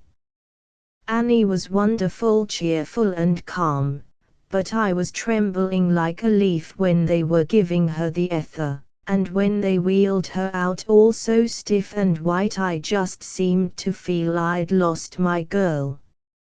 I took the old lady's hand and tried to whisper words of comfort. She returned the pressure of my hand, her eyes were tearless, and her voice did not even waver, but the thought of poor Annie going into the valley unassured by any loving word gave free passage to my tears. "Did Dave write or wire?" I asked when I could speak. "No, not a word, he's likely off on a spree." The old lady spoke bitterly now. Everybody was kind to my Annie but him, and it was a word from him that would have cheered her the most. Dr. Mayo came and sat beside her just an hour before she died, and says he, "You still have a chance, Mrs. Johnston," but Annie just thanked him again for his kindness and sort of shook her head. The little woman from Saskatchewan didn't do well at all after the operation, and Dr. Mayo was afraid she wouldn't pull through. She asked him what chance she had, and he told her straight, the Mayos always tell the truth, that she had only 1 chance in 100. She was so weak that he had to bend down to hear her whispering, "I'll take that 1 chance." "And did she?" I asked eagerly. "She was still living when I left. She will get better, I think. She has a very good man, by what she was telling us, and a woman can stand a lot if she has a good man," the old lady said, with the wisdom born of experience. "I've nursed around a lot, and I've always noticed that. I have noticed it, too, though I've never nursed around." Dave came with us to the station the day we left home. He was sober that day, and gave Annie plenty of money. Annie told him to get a return ticket for her, too. I said he'd better get just a single for her, for she might have to stay longer than a month, but she said no, she'd be back in a month, all right. Dave seemed pleased to hear her talk so cheerful. When she got her ticket she sat looking at it a long time. I knew what she was thinking. She never was a girl to talk mournful, and when the conductor tore off the going down part she gave me the return piece, and she says, "You take this, mother." I knew that she was thinking what the return half might be used for. We changed cars at Newton, and I stood with the old lady and watched the trainman unload the long box. They threw off trunks, boxes and valises almost viciously, but when they lifted up the long box their manner changed and they laid it down as tenderly as if they had known something of Annie and her troubled life. We sent another telegram to Dave, and then sat down in the waiting room to wait for the west train. The wind drove the snow in billows over the prairie, and the early twilight of the morning was bitterly cold. Her train came first, and again the long box was gently put aboard. On the wind-swept platform Annie's mother and I shook hands without a word, and in another minute the long train was sweeping swiftly across the white prairie. I watched it idly, thinking of Annie and her sad home-going. Just then the first pale beams of the morning sun glinted on the last coach, and touched with fine gold the long white smoke plume, which the wind carried far over the field. There is nothing so cheerful as the sunshine, and as I sat in the little grey waiting room, watching the narrow golden beam that danced over the closed wicket, I could well believe that a rest remains for Annie, and that she is sure of a welcome at her journey's end. And as the sun's warmth began to thaw the tracery of frost on the window, I began to hope that God's grace may yet find out Dave, and that he too may make good in the years to come. As for the little woman from Quill Lake, who was still willing to take the one chance, I have never had the slightest doubt. The ungrateful pigeon's Philip was a little boy, with a generous growth of freckles, and a loving heart. Most people saw only the freckles, but his mother never lost sight of his affectionate nature. So when, one warm spring day, he sat moodily around the house, she was ready to listen to his grievance. "I want something for a pet," said Philip. "I have no dog or cat or anything." "What would you like the very best of all?" his mother asked, with the air of a fairy godmother. "I want pigeons. They are so pretty and white and soft, and they lay eggs and hatch young ones." All his gloom had vanished. "How much a pair?" asked his mother. 25 cents out at Crane's. They have millions of them. I can walk out. It's only 5 miles. "Where will we put them when you bring them home?" she asked. Philip thought they could share his room, but this suggestion was promptly rejected. Then Philip's father was hurriedly interviewed by Philip's mother, and he agreed to nail a box on the end of the stable, far beyond the reach of prowling cats, and Philip, armed with 25 cents, set forth gaily on his 5-mile walk. It was Saturday morning, and a beautiful day of glittering April sunshine. The sun was nearly down when Philip returned, tired but happy. It seemed there had been some trouble in catching them. The quoted price of 25 cents a pair was for raw, uncaught pigeons, but Philip had succeeded at last and brought back 2 beauties, one with blue markings, and the other one almost white. The path of true love never ran smooth. Difficulties were encountered at once. Philip put a generous supply of straw in one end of the box for a bed, but when he put them in they turned round and round as if they were not quite satisfied with their lodgings. Then Philip had one of those dazzling ideas which so often led to trouble with the other members of his family. He made a hurried visit to Rose's, his sister's, room.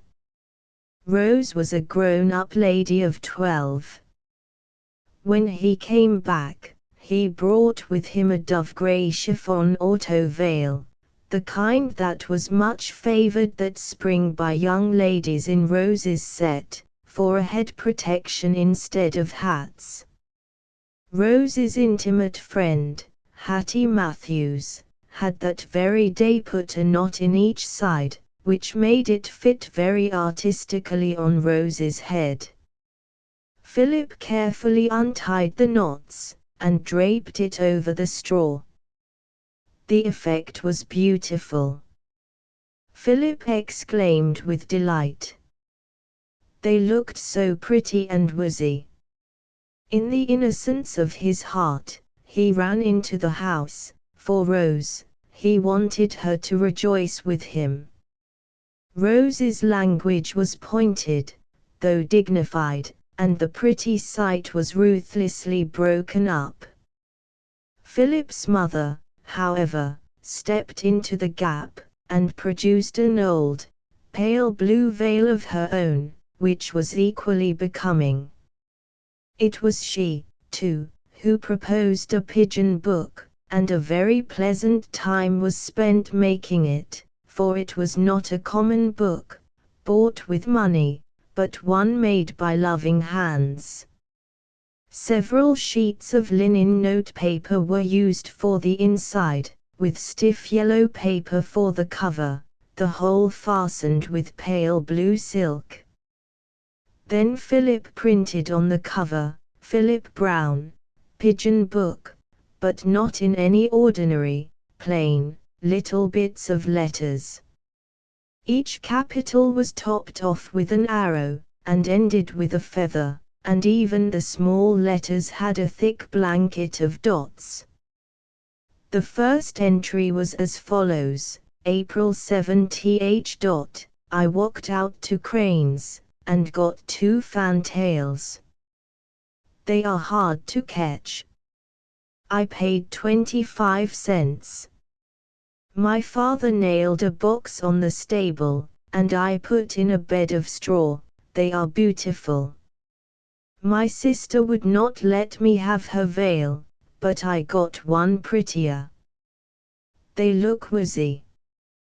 The next day, Sunday, Philip did not see how he could go to church or Sunday school. He had not time, he said, but his mother agreed to watch the pigeons, and so his religious obligations did not need to be set aside.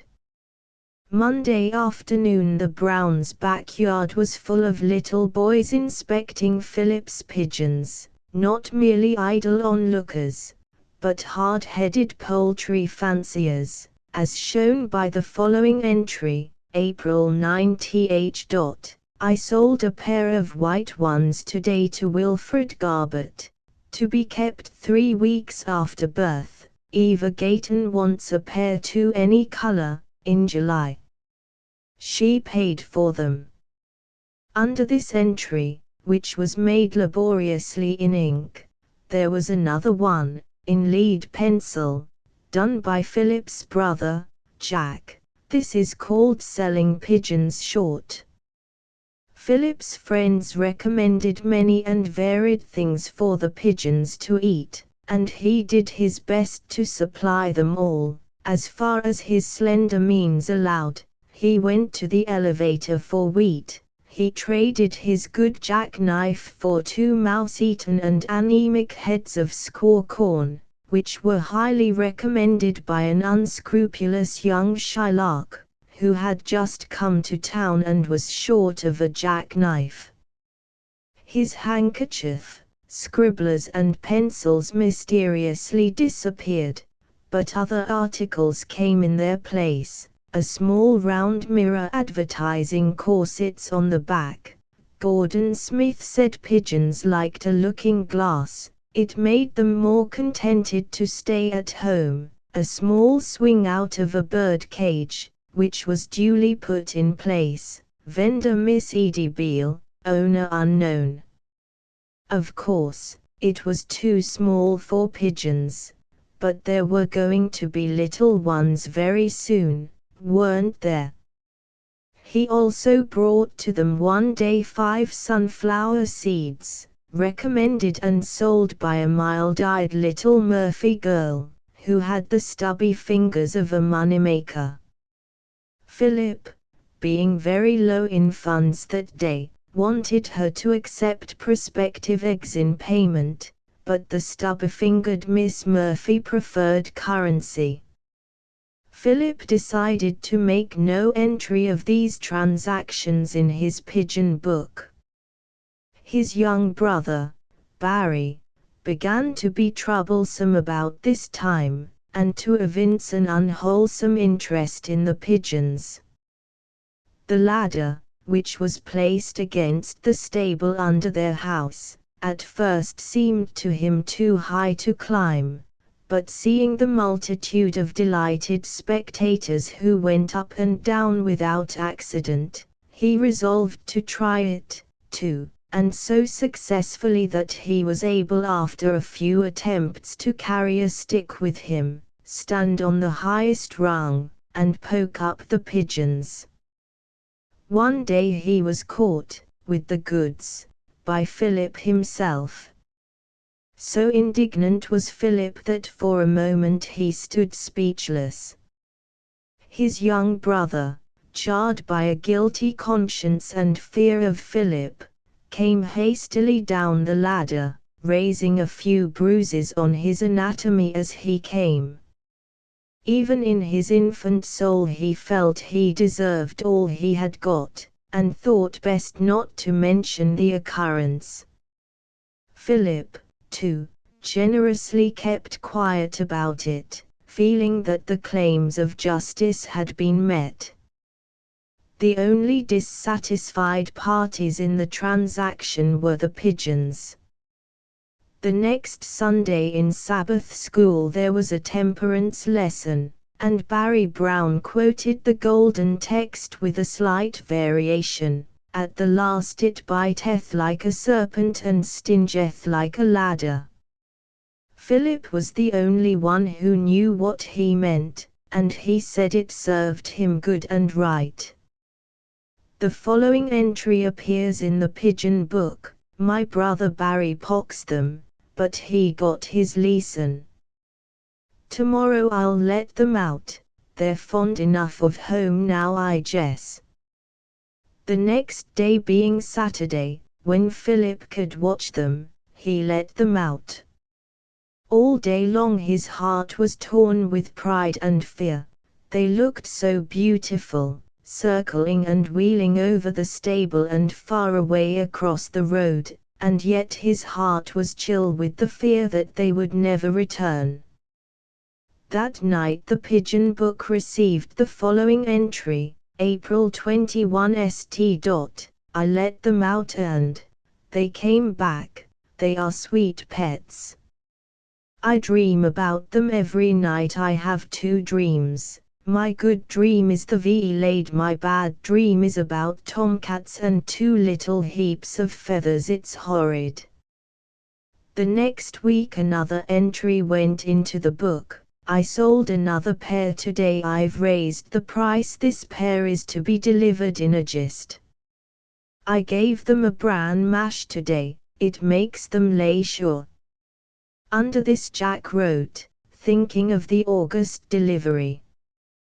The next entry was this, May 1 St. Wilfred G is pretty mean. He thinks he knows it all. They ain't going to lay all in a hurry. There seemed to be no doubt about this.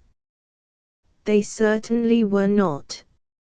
In spite of bran mashes, pepper, cotton batting, blue veil and tender care, they refused to even consider the question of laying. Philip was quite satisfied with them as they were, if they would only stay with him, but the customers who had bought and paid for highly recommended young fowl were inclined to be impatient and even unpleasant when the two parent birds were to be seen gadding around the street at all hours of the day, utterly regardless of their young master's promises. Philip learned to call them. His cuta-cuta-coo could be heard up and down the street. Sometimes they seemed to pay a little attention to him, and then his joy was full. More often they seemed to say, cuta-cuta-coo yourself, or some such saucy word, and fly farther away. One night they did not come home. Philip's most insistent cuta-cuta-coo brought no response. He hired boys to help him to look for them, beggaring himself of allies and marbles, even giving away his lucky shooter, a mottled peewee, to a lynx-eyed young hunter who claimed to be able to see in the dark. He even dared the town constable by staying out long after the curfew had rung, looking and asking. No one had seen them. Through the night it rained, a cold, cruel rain, or so it seemed to the sad-hearted, wide-awake little boy. He stole out quietly, afraid that he might be sent back to bed, but only his mother heard him, and she understood. It was lonesome and dark outside, but love lighted his way. He groped his way up the ladder, hoping to find them, but though the straw, the cotton batting, the blue veil, the water dish were all in place, there were no pigeons. Philip came back to bed, cold and wet in body, but his heart colder still with fear, and his face wetter with tears. Under cover of the night a boy of 10 can cry all he wants to. His mother, who heard him going out and who understood, called softly to him to come to her room, and then sympathized. She said they were safe enough, never fear, with some flock of pigeons. They had got lonesome, that was all. They would come back when they got hungry, and the rain would not hurt them, and be sure to wipe his feet. The next day they were found across the street with Jerry Andrews' pigeons, as unconcerned as you please. Philip parted with his lost air game, about the only thing he had left, to get Jerry to help him to catch them when they were roosting. He shut them up for a few days and worked harder than ever, if that were possible, to try to please them. The pigeon book would have been neglected only for his mother, who said it was only right to put in the bad as well as the good. That was the way with all stories. Philip made this entry, they went away and stayed and had to be brought back by force. I guess they were lonesome. I don't know why they don't like me, I like them. When his mother read that, she said, "Poor little fellow," and made pancakes for tea. In a few days he let them out again, and watched them with a pale face. They did not hesitate a minute, but flew straight away down the street to the place they had been before, to the place where the people often made pies of pigeons and were not ashamed to tell it. Philip followed them silently, not having the heart to call. "Say, Phil," the boy of the pigeon loft called. He was a stout boy who made money out of everything. "I guess they ain't going to stay with you. You might as well sell out to me. I'll give you 10 cents for the pair. I'm going to sell a bunch to the hotel on Saturday." An insane desire to fight him took hold of Philip. He turned away without speaking. At school that day he approached the pigeon boy and made the proposition that filled the boy with astonishment. "I'll give them to you, Jerry," he said, hurriedly, "if you promise not to kill them."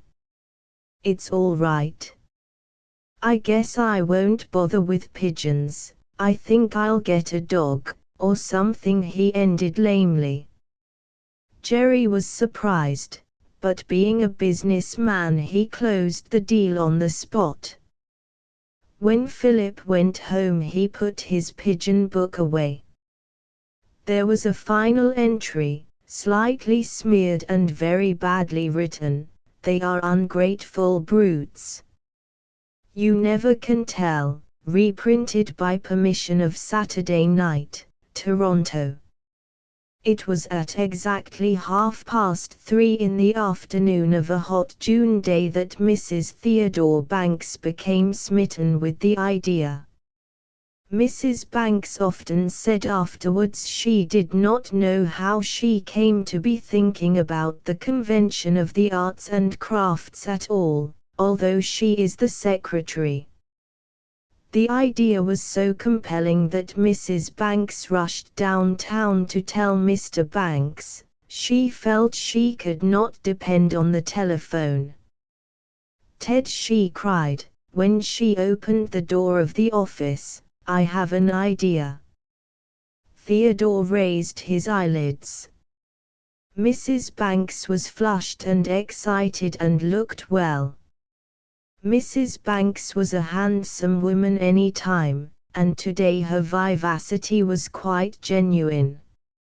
"You know the Convention of the Arts and Crafts, which begins on the 20th.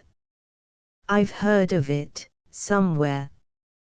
Well, it just came to me, Teddy, what a perfectly heavenly thing it would be to invite that little Mrs. Dawson, who writes reviews for one of the papers here. You remember I told you about her. She is awfully clever and artistic and good-looking, and lives away off from every place, and her husband is not her equal at all. Perfectly illiterate, I heard, uncultured anyway. What a perfect joy it would be to her to have her come and meet with people who are her equals. She's an Ottawa girl originally, I believe, and she does write the most perfectly sweet and darling things. You remember I've read them for you. Of course, she is probably very shabby and out of date in her clothes by this time. But it doesn't really matter what one wears, if one has heaps of brains. It is only dull women, really, who have to be so terribly careful about what they wear, and spend so much money that way. Dull women. Theodore murmured. Oh. Is that why? I never really knew. She laughed at his look of enlightened surprise. When Mrs. Banks laughed there were 3 dimples plainly showing, which did not entirely discourage her merriment. "And you know, Teddy, there is such a mystery about her marriage. She will really be quite an acquisition, and we'll have her on the program." "What mystery?" Mr. Banks asked. "Oh, well, not mystery, maybe, but we all suppose she's not happy. How could she be with so few of the real pleasures of life, and still she stays with it, and actually goes places with her husband, and seems to be keeping it up, and you know, Ted, she has either 3 or 4 children." "Is it as bad as that?" he asked, solemnly. "Oh, Ted.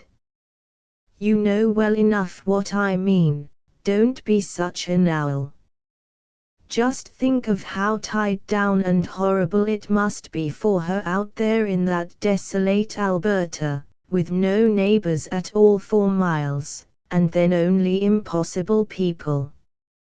I should think it would drive her mad. I must try to get her on the program, too. She will at least be interesting, on account of her personality. Most of our speakers are horribly prosy, at least to me, but of course I never listen, I just look to see what they've on and then go straight back to my own thinking. I just thought I'd ask your advice, Teddy dear, before I asked the committee, and so now I'll go to see Mrs. Trenton, the president." "So glad you approve, dear. And really there will be a touch of romance in it, Ted, for Bruce Edwards knew her when she lived in Ottawa. It was he who told me so much about her. He simply raved about her to me. It seems he was quite mad about her once, and probably it was a lover's quarrel or something that drove her away to the west to forget, and now think of her meeting Bruce again. Isn't that a thriller? If I thought Bruce Edwards had brains enough to care for any woman I'd say it was not right to bring her here," said Mr. Banks, "but he hasn't." "Oh, of course," Mrs. Banks agreed, "he is quite over it now, no doubt. Things like that never last, but he'll be awfully nice to her, and give her a good time and take her around. You know what Bruce is like, he's so romantic and cynical, and such a perfect darling in his manners, always ready to open a door or pick up a handkerchief. I am sure he would, if he needed the handkerchief," Theodore put in, quietly. "Oh, Ted. You're a funny bunny. You've never liked Bruce, and I know why, and it's perfectly horrid of you, just because he has always been particularly nice to me. He really can't help being dreamy and devoted to any woman he is with, if she is not a positive fright. Mrs. Trenton, the president of the Arts and Crafts, received Mrs. Banks' suggestion cautiously. Mrs. Trenton always asked, "Is it right? Is it wise? Is it expedient?" It was Mrs. Trenton's extreme cautiousness that had brought her the proud distinction of being the first president of the Arts and Crafts, where it was considered necessary to temper the impetuosity of the younger members, and, besides, Mrs. Trenton never carried her doubts and fears too far. She raised all possible objections, mentioned all possible contingencies, but in the end allowed the younger members to carry the day, which they did, with a clear and shriven conscience, feeling that they had been very discreet and careful and deliberate. Mrs. Banks introduced her subject by telling Mrs. Trenton that she had come to ask her advice, whereupon Mrs. Trenton laid aside the work she was doing and signified her gracious willingness to be asked for counsel.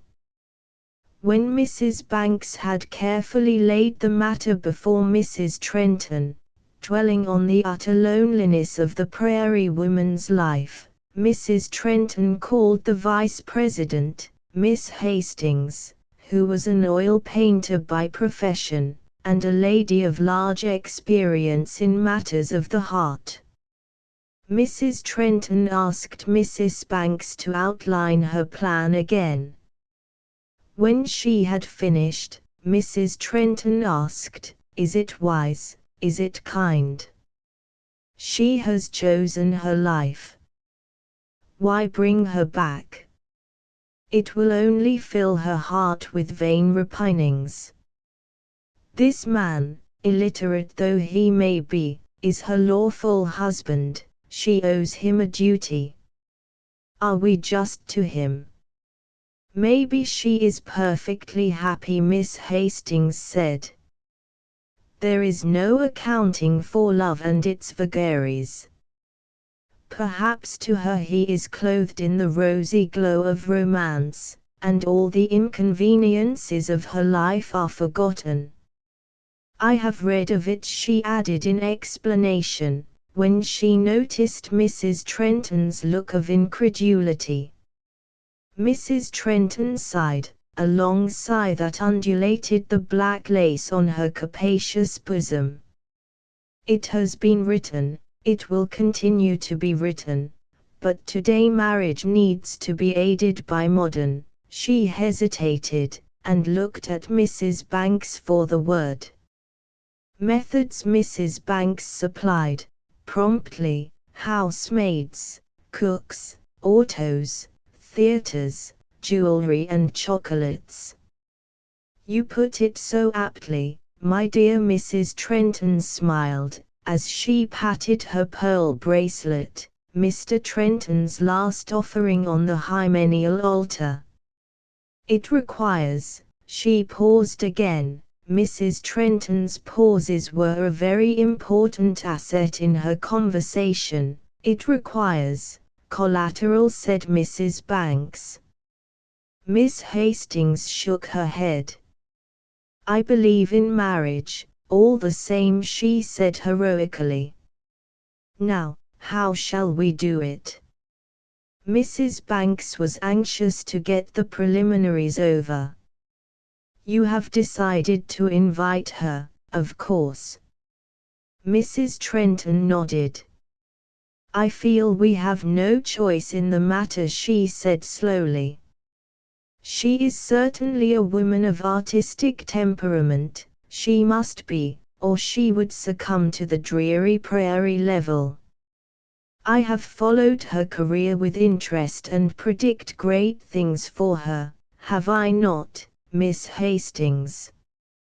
We should not blame her if in a moment of girlish romance she turned her back on the life which now is. We, as officers of the arts and crafts, must extend our fellowship to all who are worthy. This joining of our ranks may show her what she lost by her girlish folly, but it is better for her to know life, and even feel regrets, than never to know. Better have a scarlet thread run through the dull grey pattern of life, even if it makes the grey all the duller," said Miss Hastings, who worked in oils. And so it came about that an invitation was sent to Mrs. James Dawson, Auburn, Alberta, and in due time an acceptance was received.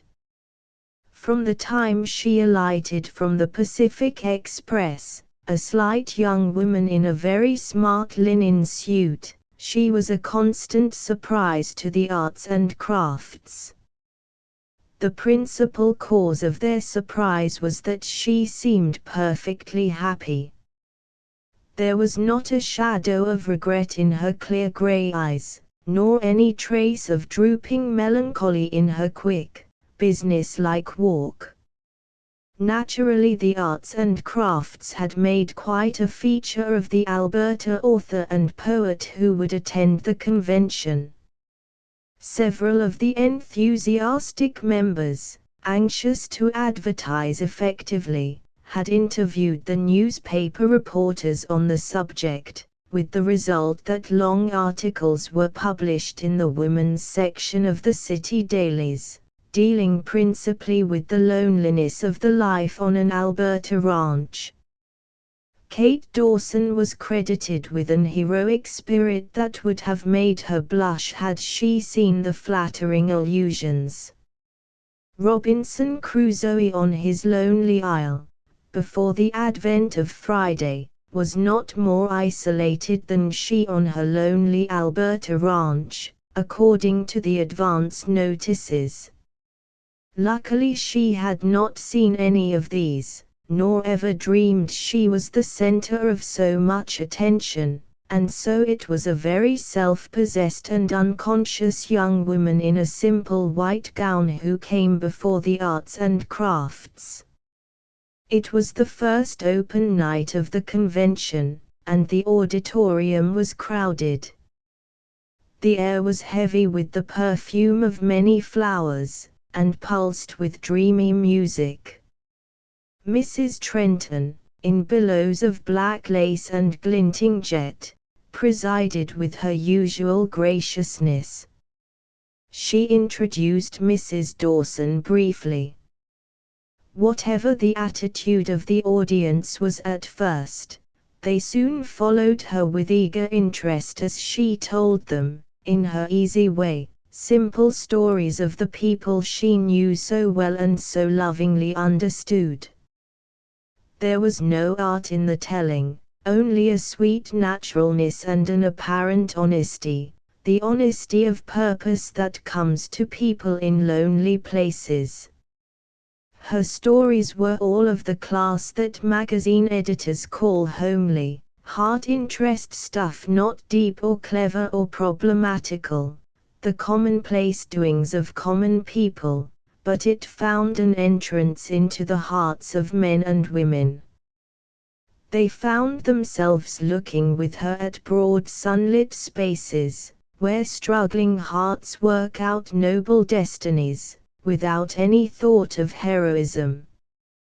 They saw the moonlight and its drifting shadows on the wheat, and smelled again the ripening grain at dawn. They heard the whir of prairie chickens' wings among the golden stubble on the hillside, and the glamour of some old forgotten afternoon stole over them. Men and women country-born who had forgotten the voices of their youth, heard them calling across the years, and heard them, too, with opened hearts and sudden tears.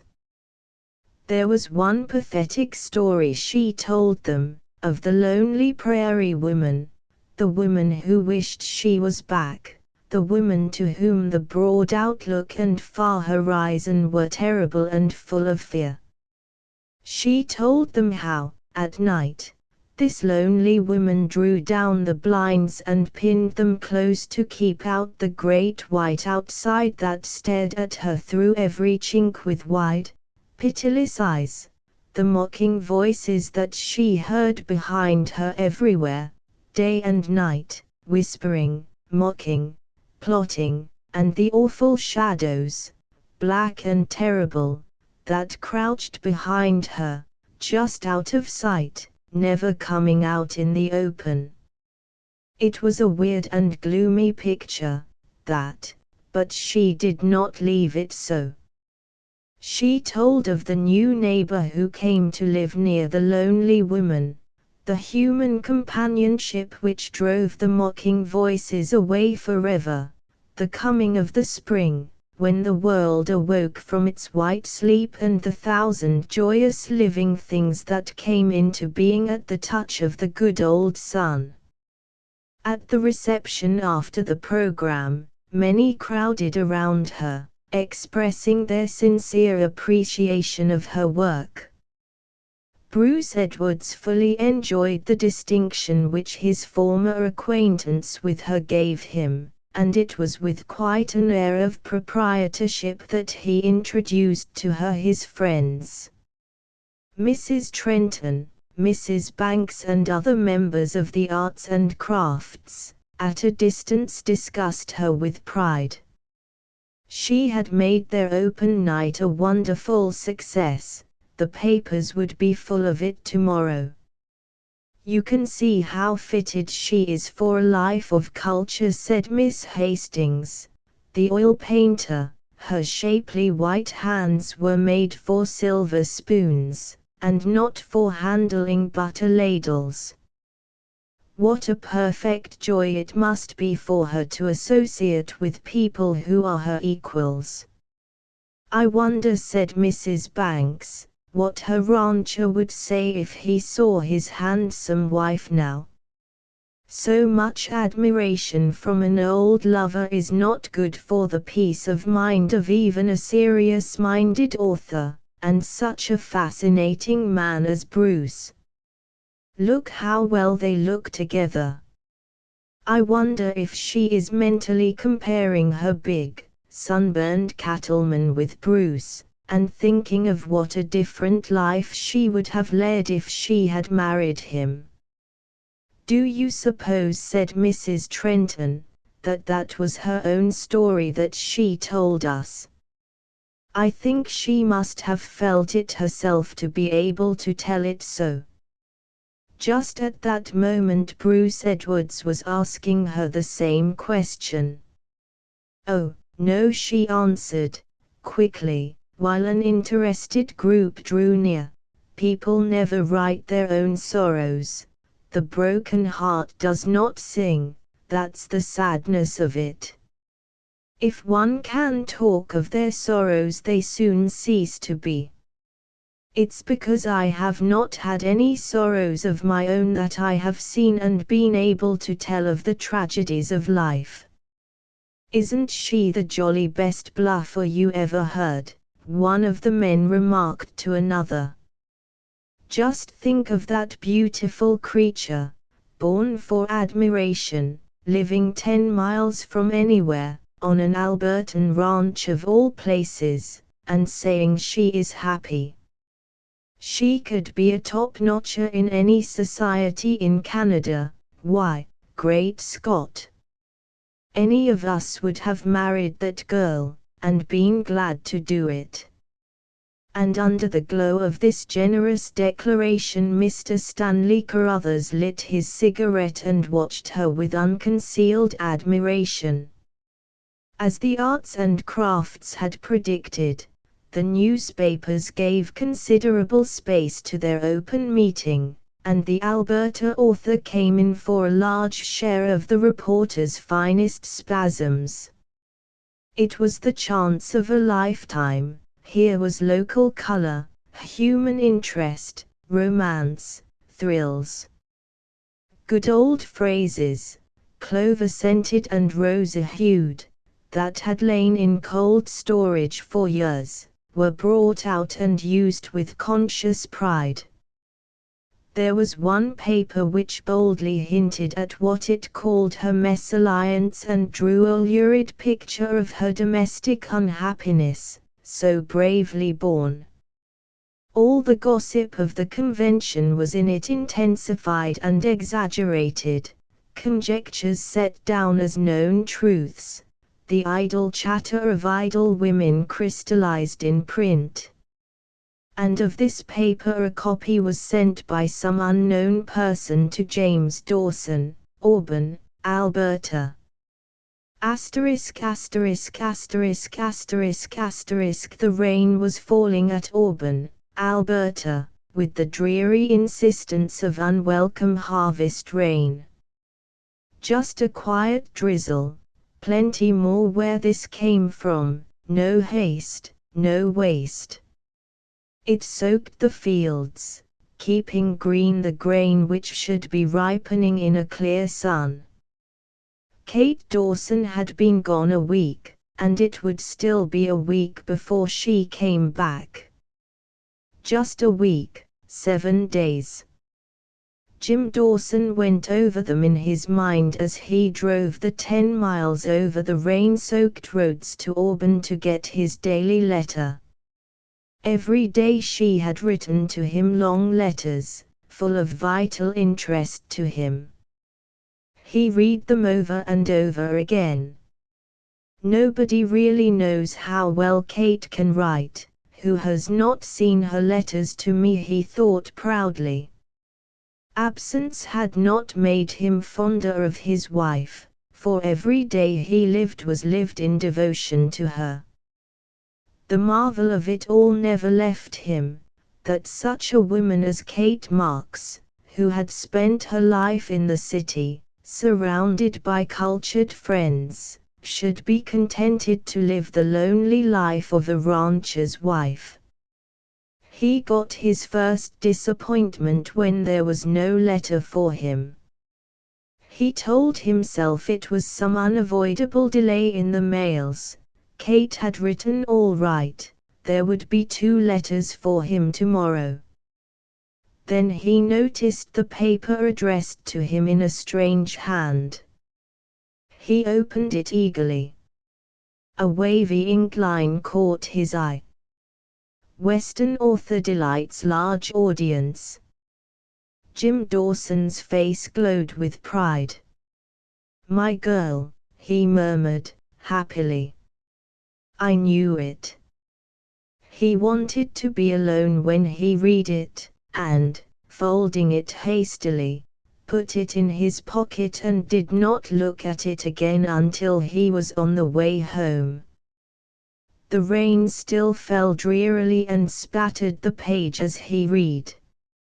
His heart beat fast with pride as he read the flattering words, his girl had made good, you bet. Suddenly he started, almost crushing the paper in his hands, and every bit of color went from his face. What's this? Unhappily married, born with heroic cheerfulness. He read it through to the end. He stopped his horses and looked around. He did not know, himself, what thought was in his mind. Jim Dawson had always been able to settle his disputes without difficulty or delay. There was something to be done now. The muscles swelled in his arms. Surely something could be done. Then the wanton cruelty, the utter brutality of the printed page came home to him. There was no way, no answer. Strange to say, he felt no resentment for himself. Even the paragraph about the old lover, with its hidden and sinister meaning, angered him only in its relation to her. Why shouldn't the man admire her if he was an old lover? Kate must have had dozens of men in love with her. Why shouldn't any man admire her?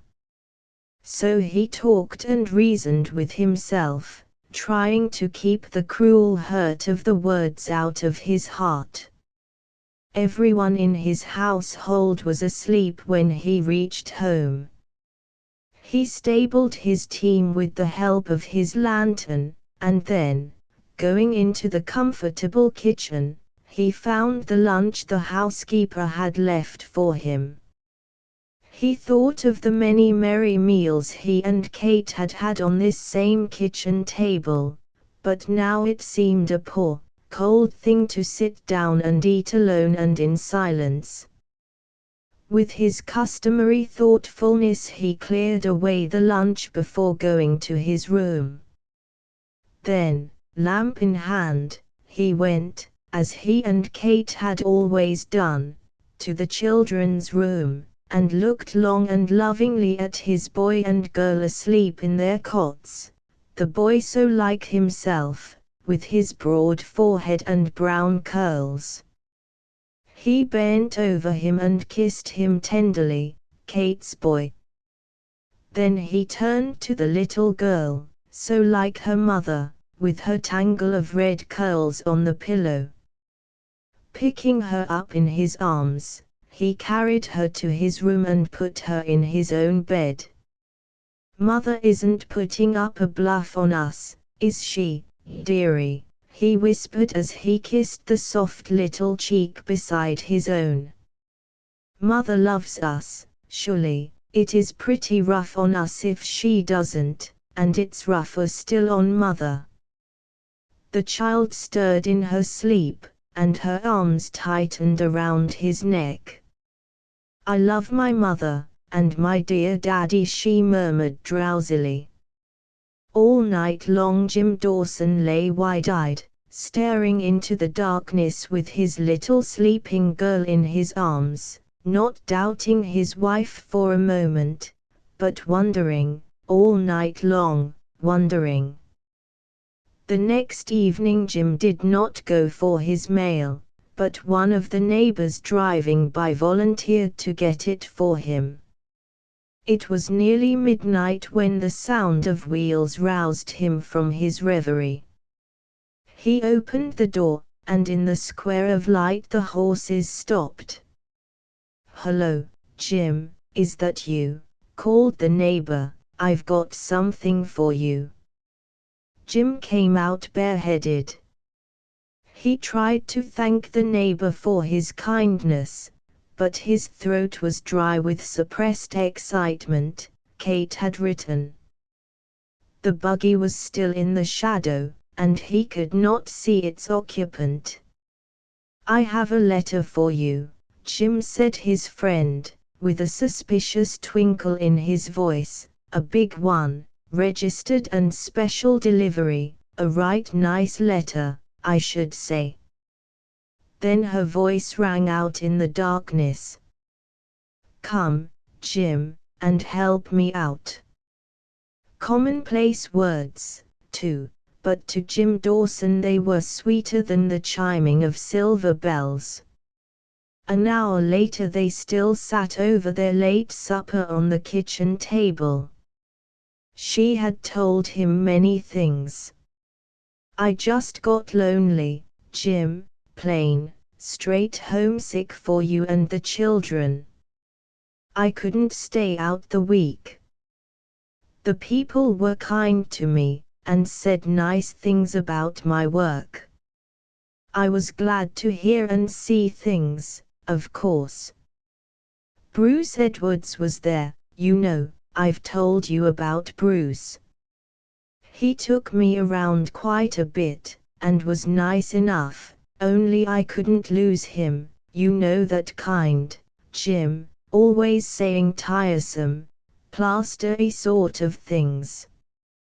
He thinks that women like to be fussed over all the time. The women I met dress beautifully and all talk the same, and at once. Everything is perfectly sweet and darling to them. They are clever women all right, and were kind to me, and all that, but oh, Jim, they are not for mine, and the men I met while I was away all looked small and poor and trifling to me because I have been looking for the last 10 years at one who is big and brown and useful. I compared them all with you, and they measured up badly. Jim, do you know what it would feel like to live on popcorn and chocolates for 2 weeks and try to make a meal of them? What do you think you would be hungry for?" Jim Dawson watched his wife, his eyes aglow with love and pride. Not until she repeated her question did he answer her. "I think, perhaps, a slice of brown bread would be what was wanted," he answered, smiling. The glamour of her presence was upon him. Then she came over to him and drew his face close to hers. "Please pass the brown bread," she said. A Short Tale of a Rabbit, reprinted by permission of Canada West Monthly. Johnny was the only John Rabbit in the family that lived in the poplar bluff in the pasture.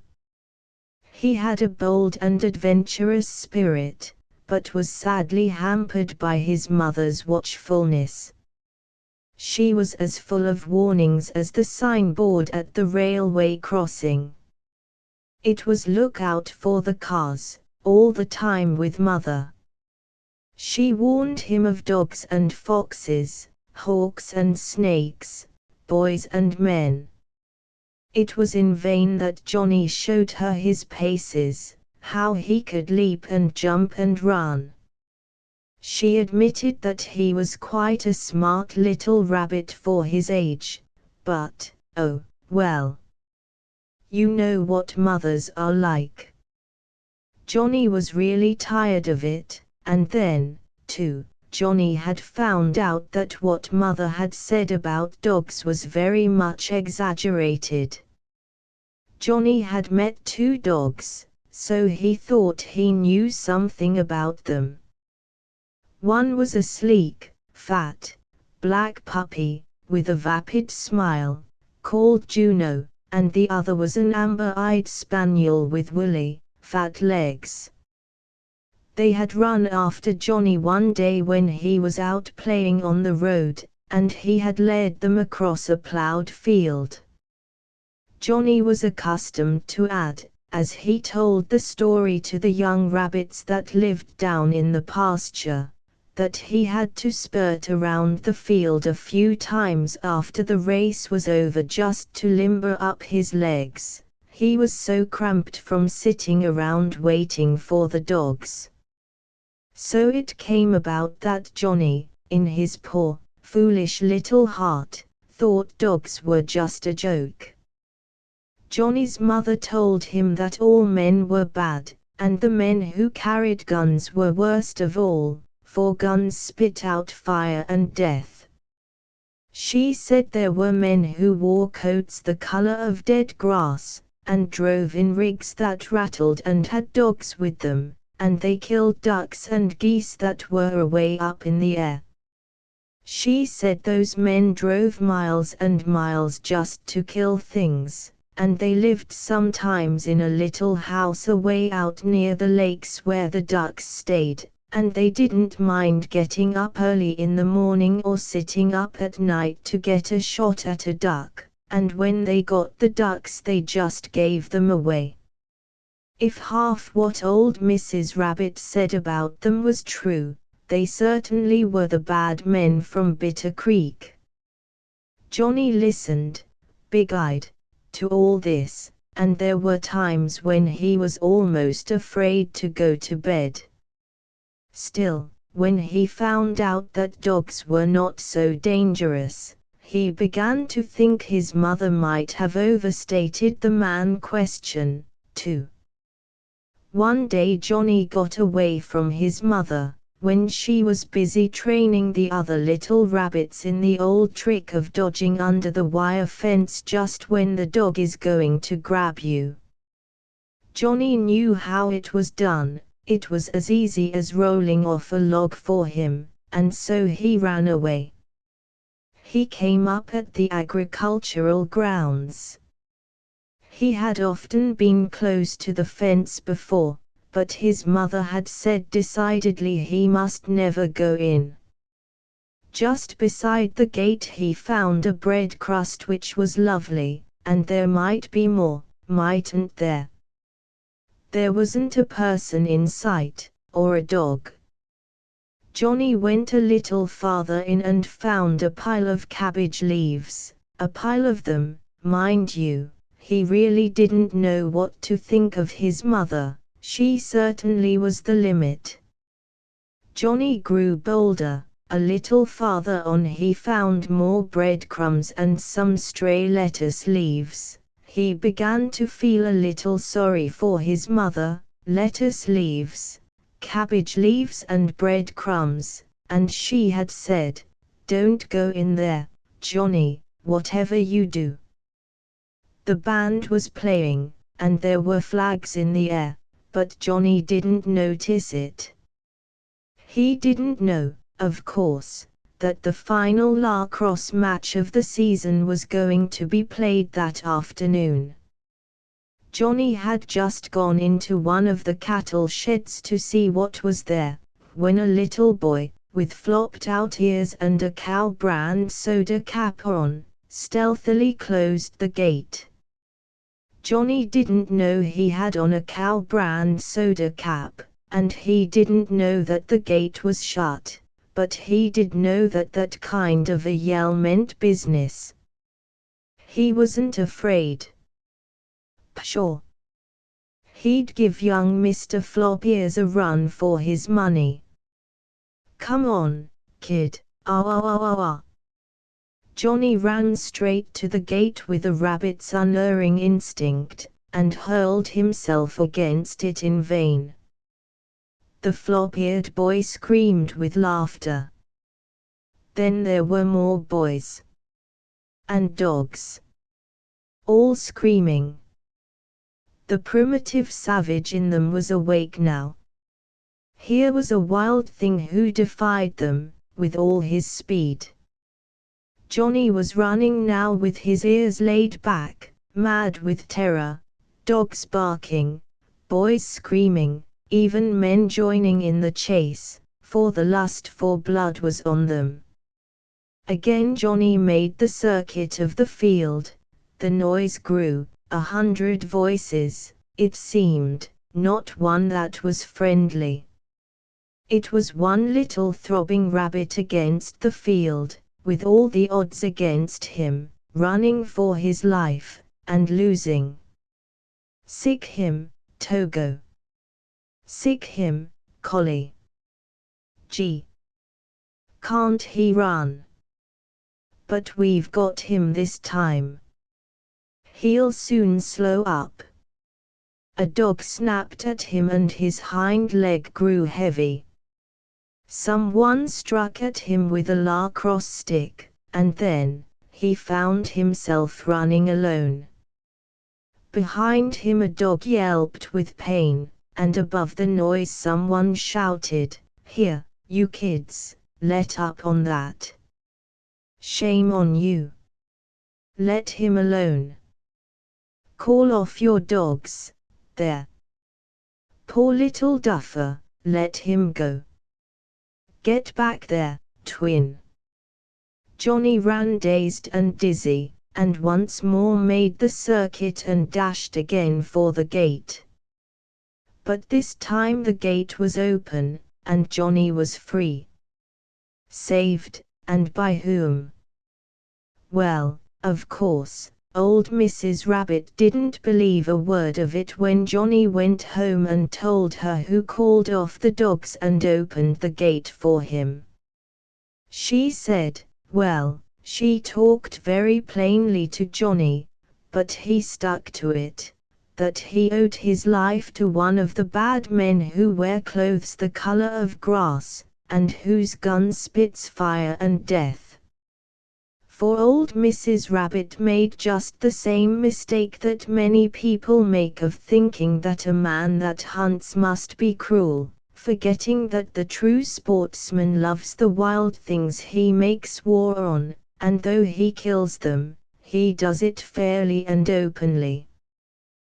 The elusive vote, an unvarnished tale of the 21st of September, 1911. John Thomas Green did not look like a man on whom great issues might turn. His was a gentle soul encased in ill-fitting armor.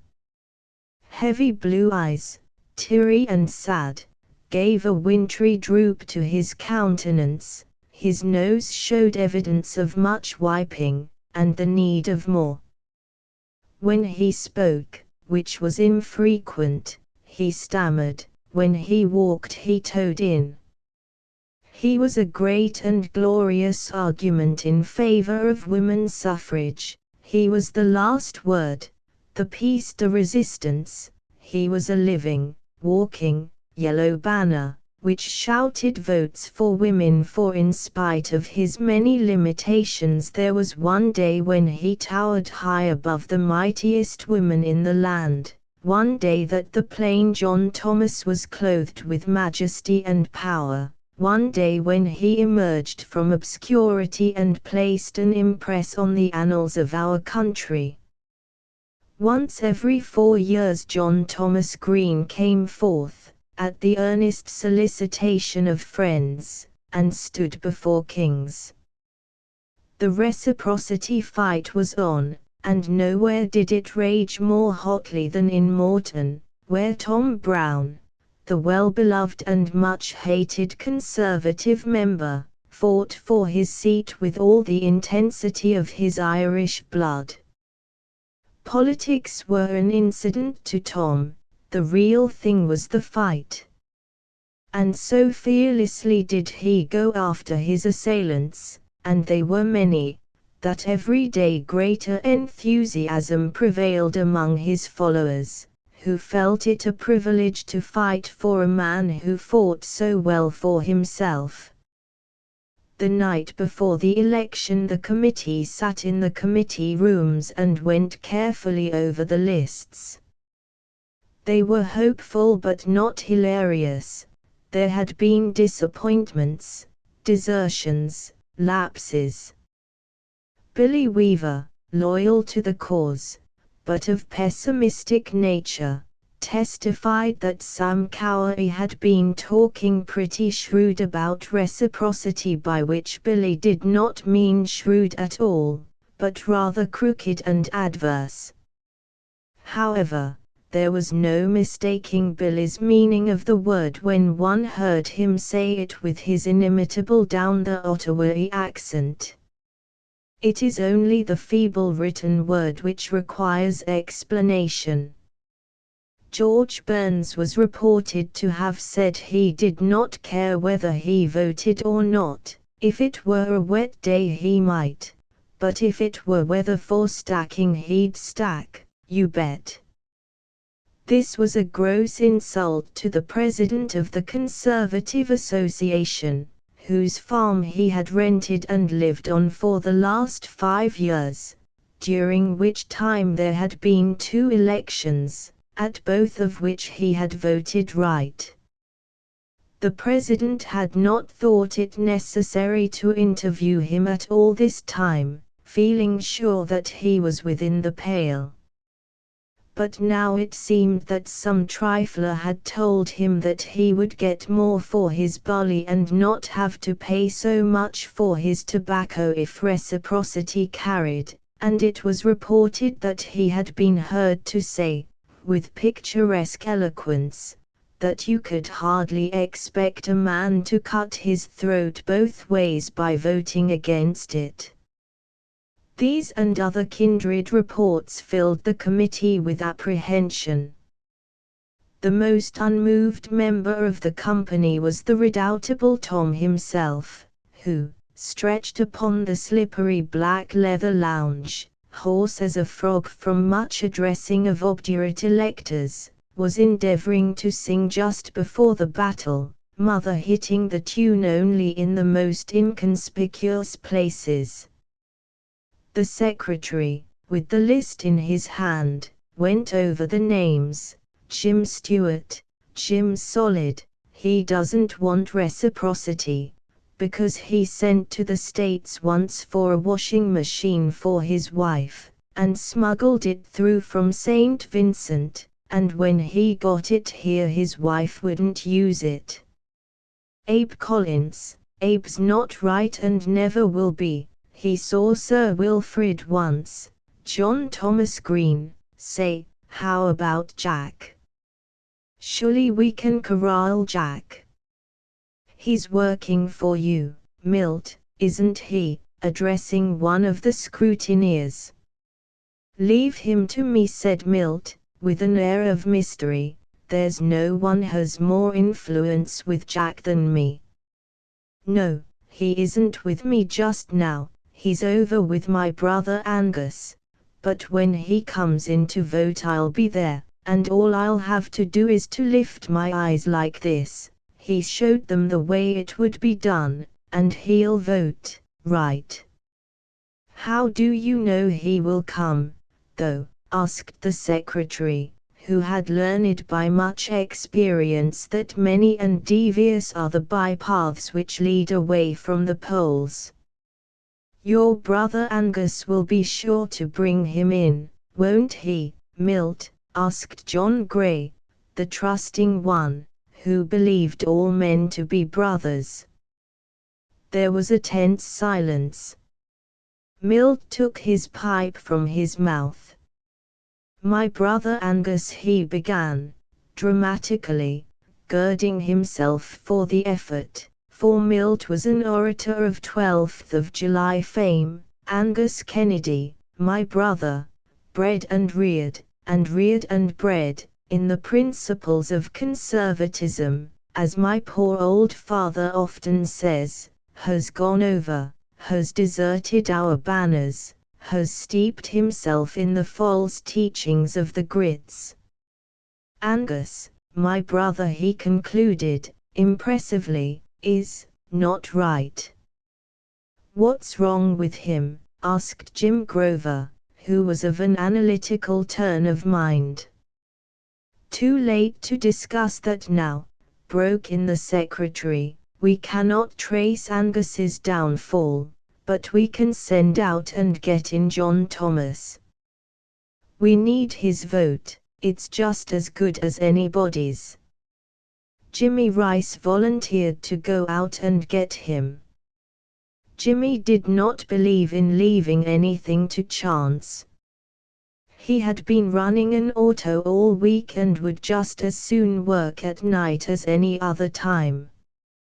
Big Jack Moore, another enthusiastic conservative, agreed to go with him.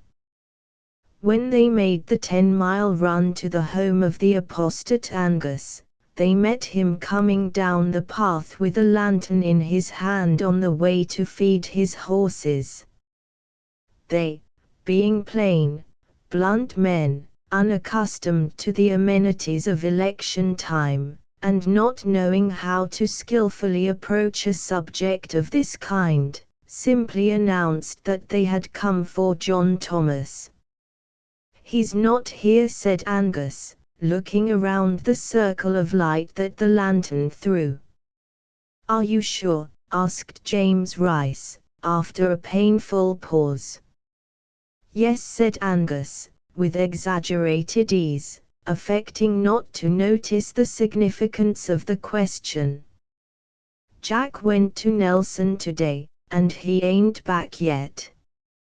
"He went about 3 o'clock," went on Angus, endeavoring to patch up a shaky story with a little interesting detail. "He took over a bunch of pigs for me that I am shipping into Winnipeg, and he was going to bring back some lumber." "I was in Nelson today," Angus said. John Moore, sternly, "just came from there, and I did not see John Thomas." Angus, though fallen and misguided, was not entirely unregenerate. A lie sat awkwardly on his honest lips, and now that his feeble effort at deception had miscarried, he felt himself adrift on a boundless sea. He wildly felt around for a reply, and was greatly relieved by the arrival of his father on the scene, who, seeing the lights of the auto in the yard, had come out hurriedly to see what was the matter. Grandpa Kennedy, although nearing his 90th birthday, was still a man of affairs, and what was still more important on this occasion, a lifelong conservative. Grandpa knew it was the night before the election. He also had seen what he had seen. Grandpa might be getting on, but he could see as far through a cellar door as the next one. Angus, glad of a chance to escape, went on to the stable, leaving the visiting gentleman to be entertained by Grandpa. Grandpa was a diplomat. He wanted to have no hard feelings with anyone. "Good night, boys," he cried, in his shrill voice. He recognized the occupants of the auto and his quick brain took in the situation. "Don't it beat all how the frost keeps off? This reminds me of the fall. 11 years ago, we had no frost till the end of the month. I ripened 3 bushels of golden queen tomatoes. All this was delivered in a very high voice for Angus's benefit, to show him, if he were listening, how perfectly innocent the conversation was. Then as Angus's lantern disappeared behind the stable, the old man's voice was lowered, and he gave forth this cryptic utterance, "John Thomas is in the cellar." Then he gaily resumed his chatter, although Angus was safe in the stable, but Grandpa knew what he knew, and Angus's women might be listening at the back door. "Much election talk in town, boys?" he asked, breezily. They answered him at random. Then his voice fell again. "Angle's dead against Brown, won't let you have John Thomas. Put him down cellar soon as he saw your lights. Angie's woman is sitting on the door knittin', she's worse 'en him. Don't let on I give it away, I don't want no words with her. Yes, it's grand weather for threshin', won't you come on away in? I guess your horse will stand."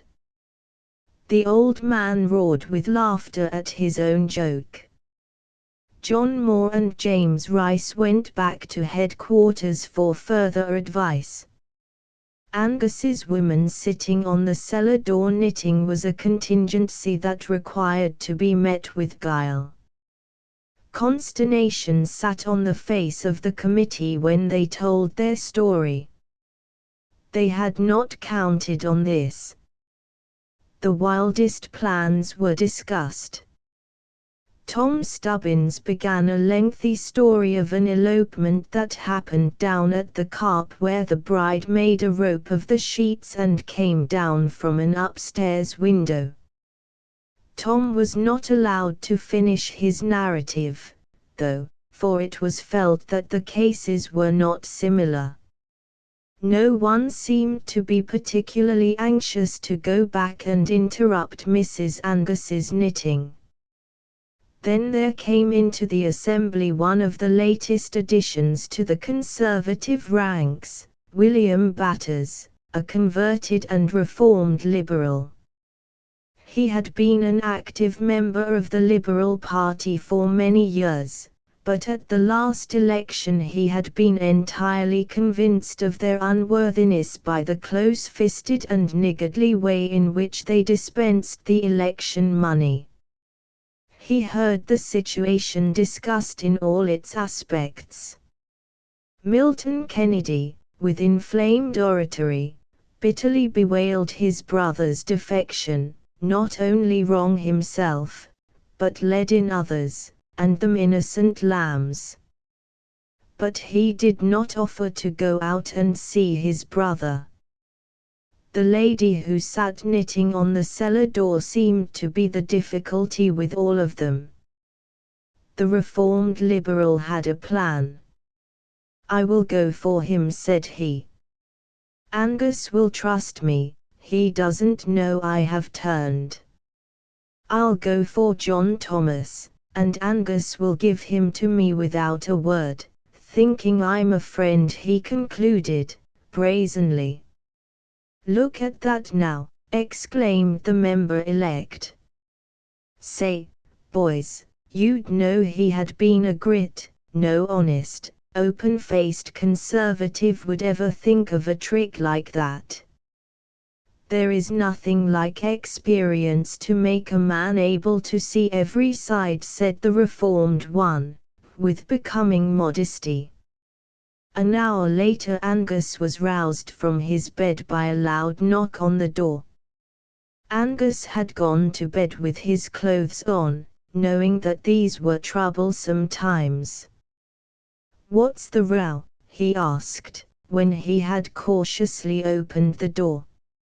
"Row!" exclaimed the friend who was no longer a friend, "you're the man that's markin' the row." The Conservatives have phoned into the Attorney General's department tonight to see what's to be done with you for standing between a man and his heaven-born birthright, keeping and confining of a man in a cellar, owned by and closed by you. This had something the air of a summons, and Angus was duly impressed. I don't want to see you get into trouble. Angus Mr. Batters went on, and the only way to keep out of it is to give him to me, and then when they come out here with a search warrant they won't find nothing. Angus thanked him warmly, and, going upstairs, roused the innocent John from his virtual slumbers. He had some trouble persuading John, who was a profound sleeper, that he must arise and go hence, but many things were strange to him, and he rose and dressed without very much protest. Angus was distinctly relieved when he got John Thomas off his hands. He felt he had had a merciful deliverance. On the way to town, roused by the night air, John Thomas became communicative. "Them lads in the automobile, they wanted me pretty bad, you bet," he chuckled, with the conscious pride of the much sought after, "but gosh, Angus fixed them. He just slammed down the cellar door on me, and says he, 'Not a word out of you, Jack, you've as good a right to vote the way you want to as anybody, and you'll get it, too, you bet.'" The reformed Liberal knitted his brows. What was this simple child of nature driving at? John Thomas rambled on. "Tom Brown can't fool people with brains, you bet you. Angus's woman explained it all to me. She says to me, 'Don't let nobody run you, Jack, and vote for Hastings. You're all right, Jack, and remember Hastings is the man. Never mind why, don't bother your head, you don't have to, but vote for Hastings.' Says she, 'Don't let on to Milt, or any of his folks, or Grandpa, but vote the way you want to, and that's for Hastings.'" When they arrived in town, the reformed Liberal took John Thomas at once to the Conservative Hotel, and put him in a room, and told him to go to bed, which John cheerfully did. Then he went for the secretary, who was also in bed. "I've got John Thomas," he announced, "but he says he's a grit and is going to vote for Hastings. I can't put a dint in him, he thinks I'm a grit, too. He's only got one idea, but it's a solid one, and that is vote for Hastings." The secretary yawned sleepily. "I'll not go near him. It's me for sleep. You can go and see if any of the other fellows want a job. They're all down at a ball at the station. Get one of those wakeful spirits to reason with John." The conspirator made his way stealthily to the station, from whence there issued the sound of music and dancing. Not wishing to alarm the grits, many of whom were joining in the festivities, and who would have been quick to suspect that something was on foot, if they saw him prowling around, he crept up to the window and waited until one of the faithful came near. Gently tapping on the glass, he got the attention of the editor, the very man he wanted, and, in pantomime, gave him to understand that his presence was requested. The editor, pleading a terrific headache, said good night, or rather good morning, to his hostess, and withdrew. From his fellow worker, who waited in the shadow of the trees outside, he learned that John Thomas had been secured in the body but not in spirit. The newspaper man readily agreed to labor with the erring brother and hoped to be able to deliver his soul alive. Once again was John Thomas roused from his slumbers, and not by a familiar voice this time, but by an unknown vision in evening dress. The editor was a convincing man in his way, whether upon the subject of reciprocity or apostolic succession, but John was plainly bored from the beginning, and though he offered no resistance, his repeated "I know that. That's what I said," were more disconcerting than the most vigorous opposition. At daylight the editor left John, and he really had the headache that he had feigned a few hours before. Then John Thomas tried to get a few winks of unmolested repose, but it was election day, and the house was early astir. Loud voices sounded through the hall. Innumerable people, it seemed, mistook his room for their own. Jack rose at last, thoroughly indignant and disposed to quarrel. He had a blame good notion to vote for Brown after all, after the way he had been treated. When he had hastily dressed himself, discussing his grievances in a loud voice, he endeavored to leave the room, but found the door securely locked. Then his anger knew no bounds. He lustily kicked on the lower panel of the door and fairly shrieked his indignation and rage. The chambermaid, passing, remonstrated with him by beating on the other side of the door. She was a pert young woman with a squeaky voice, and she thought she knew what was wrong with the occupant of 17. She had heard kicks on doors before. "Quiet down, you, mister, or you'll get yourself put in the cooler, that's the best place for noisy drunks." This, of course, annoyed the innocent man beyond measure, but she was gone far down the hall before he could think of the retort suitable. When she finished her upstairs work and came downstairs to peel the potatoes, she mentioned casually to the bartender that whoever he had in number 17 was smashing things up pretty lively.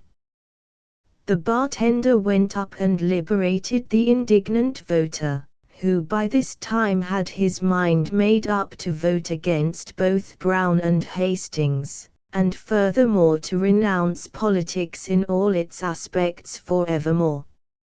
However, a good breakfast and the sincere apologies of the hotel people did much to restore his good humor. But a certain haziness grew in his mind as to who was who, and at times the disquieting thought skidded through his murky brain that he might be in the enemy's camp for all he knew. Angus and Mrs. Angus had said, "Do what you think is right and vote for Hastings," and that was plain and simple and easily understood. But now things seemed to be all mixed up. The committee were ill at ease about him.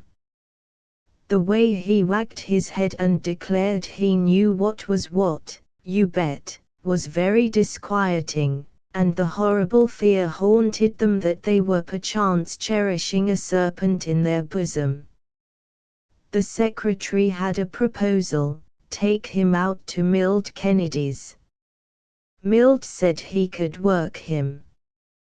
Take him out there. Milt said all he had to do was to raise his eyes and John Thomas would vote right. The erstwhile Liberal again went on the road with John Thomas, to deliver him over to the authority of Milt Kennedy. If Milt could get results by simply elevating his eyebrows, Milt was the man who was needed. Arriving at Milt's, he left the voter sitting in the buggy, while he went in search of the one who could control John's erring judgment. While sitting there alone, another wandering thought zigzagged through John's brain. They were making a fool of him, some way. Well, he'd let them see, begosh. He jumped out of the buggy, and hastily climbed into the haymow. It was a safe and quiet spot, and was possessed of several convenient eye-holes through which he could watch with interest the search which immediately began. He saw the two men coming up to the barn, and as they passed almost below him, he heard Milt say, "Oh, sure, John Thomas will vote right, I can run him all right, he'll do as I say." "Hello, John. Where is he?" They went into the house, they searched the barn, they called, coaxed, entreated. They ran down to the road to see if he had started back to town. He was as much gone as if he had never been. "Are you dead sure you brought him?" Milt asked at last in desperation, as he turned over a pile of sacks in the granary. "Gosh! Ain't they looking some?" chuckled the elusive voter, as he watched with delight their unsuccessful endeavors to locate him. "But there's lots of places yet that they hain't thought of, they hain't half looked for me yet. I may be in the well for all they know." Then he began to sing to himself, "I know something I won't tell." It was not every day that John Thomas Green found himself the center of attraction, and he enjoyed the sensation. Having lost so much sleep the night before, a great drowsiness fell on John Thomas, and curling himself up in the hay, he sank into a sweet, sound sleep. While he lay there, safe from alarms, the neighborhood was shaken with a profound sensation. John Thomas was lost. Lost, and his vote lost with him. Milton Kennedy, who had to act as scrutineer at the poll in town, was forced to leave home with the mystery unsolved. Before going, he phoned to Billy Adams, one of the faithful, and in guarded speech, knowing that he was surrounded by a cloud of witnesses, broke the news. Billy Adams immediately left his stacking, and set off to find his lost compatriot. Mrs. Alex Porter lived on the next farm to Billy Adams, and being a lady of some leisure, she usually managed to get in on most of the phone conversations. Billy Adams' calls were very seldom overlooked by her, for she was on the other side of politics, and it was always well to know what was going on. Although she did not know all that was said by the two men, she heard enough to assure her that crooked work was going on. Mrs. Alex Porter declared she was not surprised. She threw her apron over her head and went to the field and told Alex. Alex was not surprised. In fact, it seems Alex had expected it. They phoned in cipher to Angus, Mrs. Angus being a sister of Mrs. Alex Porter.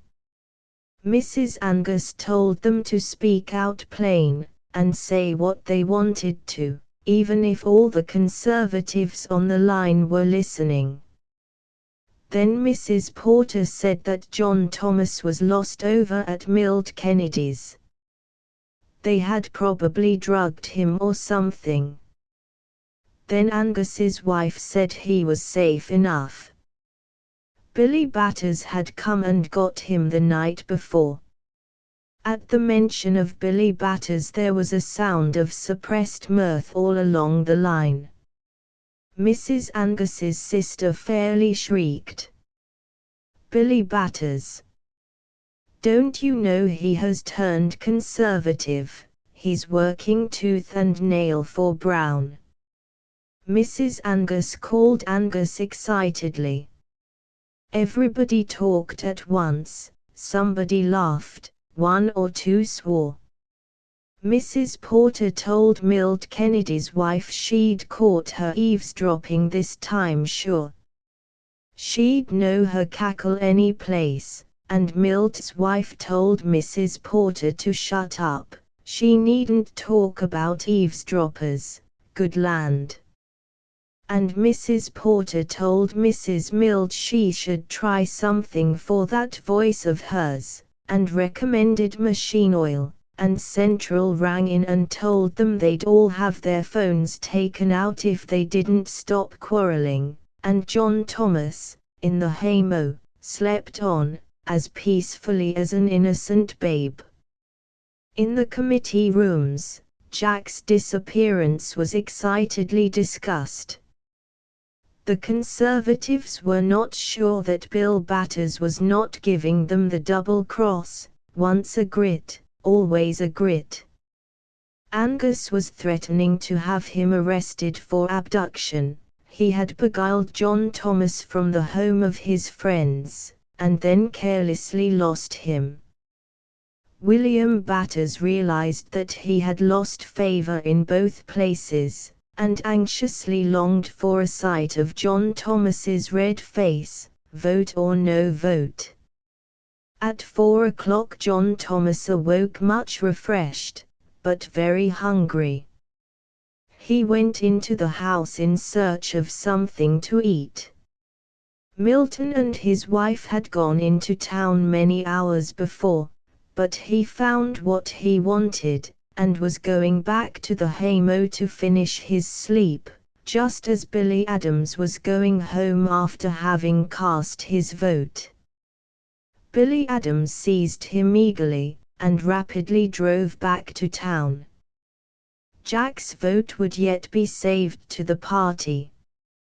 It was with pardonable pride that Billy Adams reined in his foaming team, and rushed John Thomas into the polling booth, where he was greeted with loud cheers. Nobody dare ask him where he had been, time was too precious. Milton Kennedy, scrutineer, lifted his eyebrows as per agreement.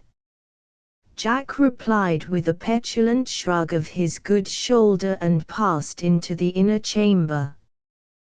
The Conservatives were sure they had him. The Liberals were sure, too.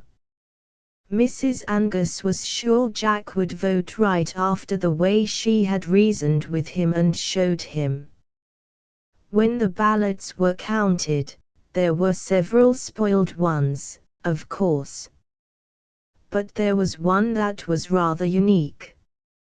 After the name of Thomas Brown, there was written in lead pencil, "None of your business," which might have indicated a preference for the other name of John Hastings, only for the fact that opposite his name was the curt remark, "None of your business, either." Some thought the ballot was John Thomas Green's. The Way of the West, reprinted by permission of the Globe, Toronto. Thomas Shuldis was displeased, sorely, bitterly displeased. In fact, he was downright mad, and being an Irish Orangeman, this means that he was ready to fight. You can imagine just how bitterly Mr. Shuldis was incensed when you hear that the 4th of July had been celebrated with flourish of flags and blare of trumpets right under his very nose, in Canada, in British dominions. The 1st of July, the day that should have been given up to doings including the race for the greased pig, the three-legged race, and a ploughing match, had passed into obscurity, without so much as a pie social, and it had rained that day, too, in torrents, just as if nature herself did not care enough about the first to try to keep it dry. The fourth came in a glorious day, all sunshine and blue sky, with birds singing in every poplar bluff, and it was given such a celebration as Thomas had never seen since the 12th had been held in Souris. The American settlers who had been pouring into the Souris Valley had, without so much as asking leave from the government at Ottawa, the school trustees, or the oldest settler, who was Thomas himself, gone ahead and celebrated. Every American family had brought their own flagpole, in joints with them, and on the fourth immense banners of stars and stripes spread their folds in triumph on the breeze. The celebration was held in a large grove just across the road from Thomas Schuldis's little house, and to his inflamed patriotism, every firecracker that split the air, every cheer that rent the heavens, every blare of their smashing band music, seemed a direct challenge to King Edward himself, God bless him. Mr. Schuldis worked all day at his hay meadow, just to show them.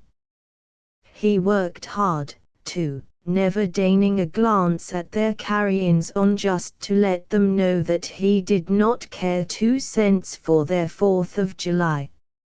His first thought was to feign indifference, but when he saw the Wilsons, the Rays, the Henrys, Canadian bred and born, driving over to the enemy's camp, with their Sunday clothes on and big boxes of provisions on the doggery of their buckboards, his indifference fled and was replaced by profanity. It comforted him a little when he reflected that not an Orangeman had gone.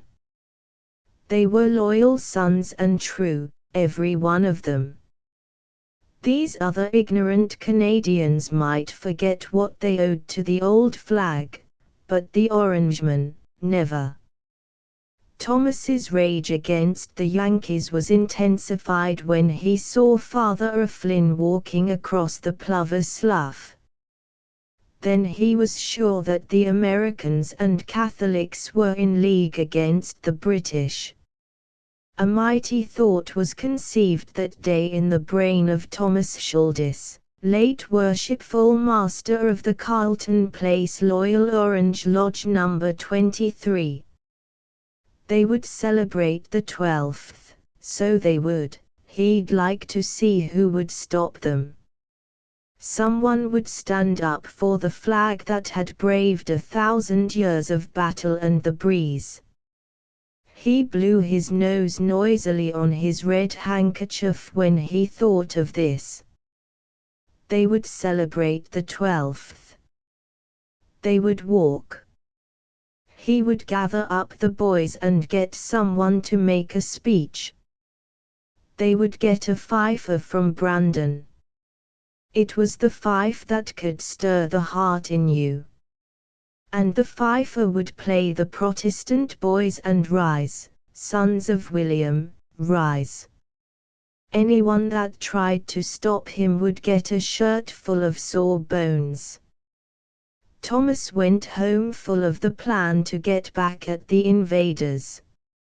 Rummaging through his trunk, he found, carefully wrapped with chewing tobacco and ground cedar, to keep the moths away, the regalia that he had worn, proudly and defiantly, once in Montreal, when the crowd that obstructed the triumphal march of the Orange Young Britons had to be dispersed by the militia. It was a glorious day, and one to be remembered with pride, for there had been shots fired and heads smashed. His man, a guileless young Englishman, came in from mowing, gaily whistling the refrain the Yankee band had been playing at intervals all afternoon. It was Dixieland, and at first Thomas did not notice it. Rousing at last to the sinister significance of the tune, He ordered its cessation, in rosy-hued terms, and commended all such Yankee tunes and those that whistled them to that region where popular rumor has it that pots boil with or without watching. Thomas Shuldis had lived by himself for a number of years. It was supposed that he had a wife living somewhere in the States, which term to many Canadians indicates a shadowy region where bad boys, unfaithful wives and absconding embezzlers find refuge and dwell in dim security. Thomas's devotion to the Orange Order was nothing short of a passion. He believed that but for its institution and perpetuation Protestant blood would flow like water. He always spoke of the Stuarts in an undertone, as if he were afraid they might even yet come back and make rough house for King Edward. There were only 2 Catholic families in the neighborhood, and peaceable, friendly people they were, too. But Thomas believed they should be intimidated to prevent trouble. The old spite is in them, he told himself, and nothing will show them where they stand like a walk. The next day Thomas left his haying and rounded up the faithful. There were 7 members of the order in the community, all of whom were willing to stand for their country's honor. There was James Shufelt, who was a drummer, and could play the tunes without the fife at all.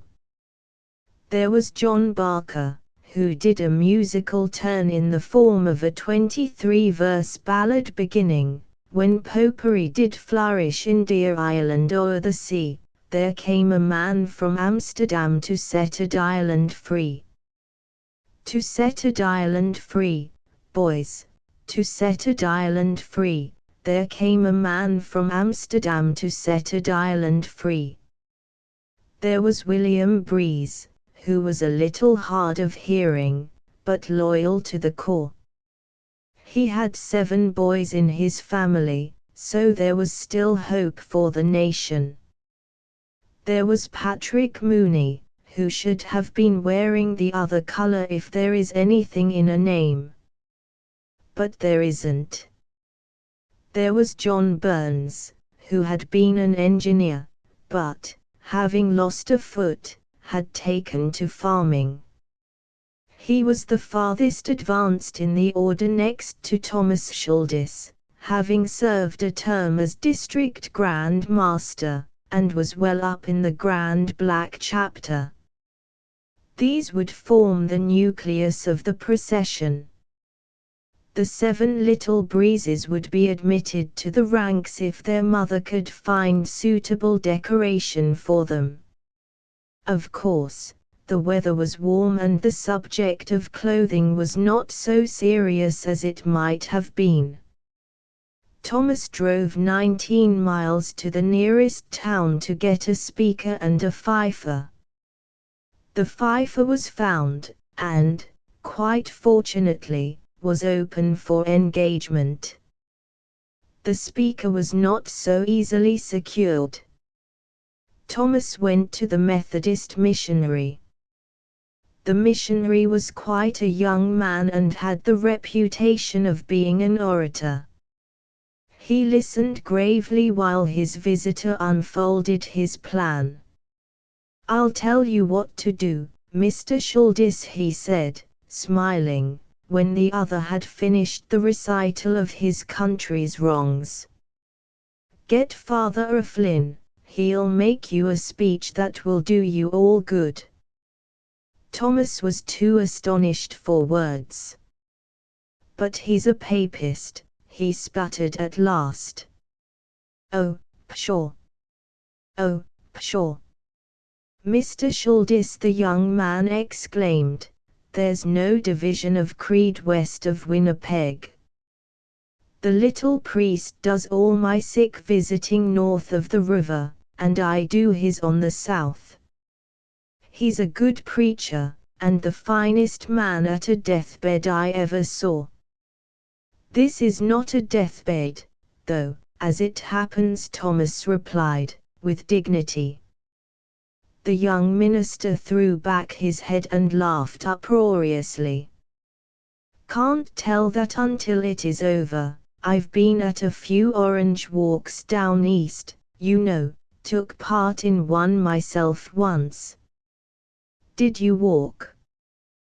Thomas asked, brightening. "No, I ran," the minister said, smiling. "I thought you said you took part," Thomas snorted, with displeasure. "So I did, but mine was a minor part. I stood behind the fence and helped the Brennan boys and Patrick Costigan to peg at them." "Are ye a Protestant at all?" Thomas roared at him, now thoroughly angry. "Yes, I am," the minister said, slowly, "and I am something better still, I am a Christian and a Canadian." "Are you?" Thomas beat a hasty retreat. The Presbyterian minister was away from home, and the English church minister, who was also a young man lately arrived, said he would go gladly. The 12th of July was a beautiful day, clear, sparkling and cloudless. Little wayward breezes frolicked up and down the banks of Moose Creek and rasped the surface of its placid pools, swollen still from the heavy rains of the first. In the glittering sunshine the prairie lay a riot of color. The first wild roses now had faded to a pastel pink, but on every bush there were plenty of new ones, deeply crimson and odorous. Across the creek from Thomas Schuldist's little house, Indian pipes and columbine reddened the edge of the poplar grove, from the lowest branches of which morning glories, white and pink and purple, hung in graceful profusion. Before noon a wagon filled with people came thundering down the trail. As they came nearer, Thomas was astonished to see that it was an American family from the Chippewa Hill district. "Picnic in these parts, ain't there?" the driver asked. Thomas was in a genial mood, occasioned by the day and the weather.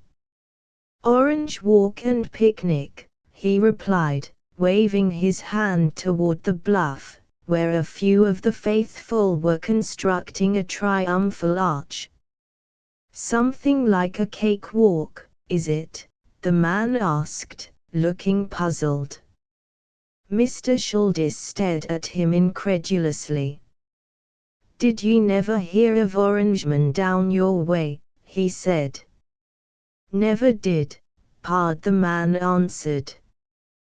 "We've peanut men, and apple women, and banana men, but we've never heard much about orange men. But we're right glad to come over and help the show along. Do you want any money for the races?" "We didn't count on having races, we're having speeches and some singing." The Yankee laughed good-humoredly. "Well, friend, I pass there, but mother here is AW.C.T.U from away back. She'll knock the spots off the liquor business in 15 minutes, if you'd like anything in that line." His wife interposed in her easy, drawling tones, "Now, Abe, you best shut up and drive along. The kids are all hungry and want their dinners." "We'll see you later," partner, said the man as they drove away. Thomas Schuldist was mystified. "These Americans are a queer bunch," he thought. "They're ignorant as all get out, but, gosh, they're friendly." Over the hill to the south came other wagons filled with jolly picnickers, who soon had their pots boiling over quickly constructed tripods. Thomas, who went over to welcome them, found that nearly all of them were the very Americans whose unholy zeal for their own national holiday had so embittered his heart 8 days before. They were full of enquiries as to the meaning of an Orange Walk. Thomas tried to explain, but, having only inflamed 12th of July oratory for the source of his information, he found himself rather at a loss. But the Americans gathered that it was something he used to do down east, and they were sympathetic at once. "That's right, you bet," one gray-haired man with a young face exclaimed, getting rid of a bulky chew of tobacco that had slightly impeded his utterance. "There's nothing like keeping up old institutions." By 2 o'clock fully 100 people had gathered. Thomas was radiant. "Everyone is here now except that old papist, Flynn," he whispered to the drummer. "I hope he'll come, too, so I do. It'll be a bitter pill for him to swallow." The drummer did not share the wish. He was thinking, uneasily, of the time 2 years ago, the winter of the deep snow, when he and his family had been quarantined with smallpox, and of how Father Flynn had come miles out of his way every week on his snowshoes to hand in a roll of newspapers he had gathered up, no one knows where, and a bag of candies for the little ones. He was thinking of how welcome the priest's little round face had been to them all those long, tedious 6 weeks, and how cheery his voice sounded as he shouted, "Are you needin' anything, Jimmy, Vic?" "All right, I'll be back on Thursday, God willin'." "Don't be frettin', now, man alive. Everybody has to have the smallpox." "Sure, you're shaming the Catholics this year, Jimmy, keeping Lent so well." The drummer was decidedly uneasy. There is an old saying about speaking of angels in which some people still believe. Just at this moment Father Flynn came slowly over the hill. Father Flynn was a typical little Irish priest, good-natured, witty, emotional. Nearly every family north of the river had some cause for loving the little man. He was a tireless walker, making the round of his parish every week, no matter what the weather. He had a little house built for him the year before at the forks of the Assiniboine, where he had planted a garden, set out plants and flowers, and made it a little bower of beauty, but he had lived in it only one summer, for an impecunious English couple, who needed a roof to cover them rather urgently, had taken possession of it during his absence, and the kind-hearted little father could not bring himself to ask them to vacate. When his friends remonstrated with him, he turned the conversation by telling them of another and a better man of whom it was written that he had not where to lay his head. Father Flynn was greeted with delight, by the younger ones especially. The 7 little breezes were very demonstrative, and Thomas Shuldis resolved to warn their father against the priest's malign influence. He recalled a sentence or two from Maria Monk which said something like this: "Give us a child until he is 10 years old, and let us teach him our doctrine, and he's ours forevermore." Oh, they're deep ones, them Jesuits. Father Flynn was just in time for the walk. "Do you know what an Orange Walk is, Father?" one of the American women asked, really looking for information. "Yes, daughter, Yes, the little priest answered, a shadow coming into his merry grey eyes. He gave her an evasive reply, and then murmured to himself, as he picked a handful of orange lilies, "It is an institution of the evil one to sow discord among brothers." The walk began. First came the fife and drum, skirling out an orange tune, at which the little priest winced visibly. Then followed Thomas Shuldis, in the guise of King William. He was mounted on his own old, spavined grey mare, that had performed this honourable office many times in her youth. But now she seemed lacking in the pride that befits the part.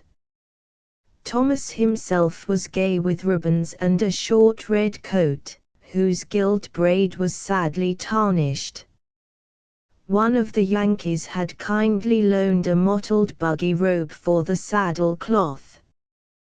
Behind Thomas marched the 23-verse soloist and the other faithful few, followed by the 7 breeze boys, gay with yellow streamers made from the wrapping of a ham. The Yankees grouped about were sorry to see so few in the procession. They had brought along 3 or 4 of their band instruments to furnish music if it were needed.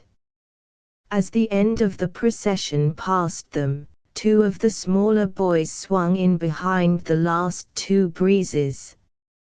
It was an inspiration. Instantly the whole company stepped into line, 2 by 2, men, women, and children, waving their bunches of lilies. Thomas, from his point of vantage, could see the whole company following his lead, and his heart swelled with pride. Under the arch the procession swept, stepping to the music, the significance of which most of the company did not even guess at, good-natured, neighborly, filled with the spirit of the West, that ever seeks to help along. Everyone, even Father O'Flynn, was happier than James Shufelt, the drummer. The fifer paused, preparatory to changing the tune. It was the drummer's opportunity. "Onward, Christian soldiers," he sang, tapping the rhythm on the drum. The fifer caught the strain. Not a voice was silent, and unconsciously hand clasped hand, and the soft afternoon air reverberated with the swelling cadence, "We are not divided, all one body we." When the verse was done the fifer led off into another and another. The little priest's face glowed with pleasure. "It is the Spirit of the Lord," he whispered to himself, as he marched to the rhythm, his hand closely held by the smallest breeze boy, whose yellow streamers and profuse decoration of orange lilies were at strange variance with his companion's priestly robes. But on this day nothing was at variance.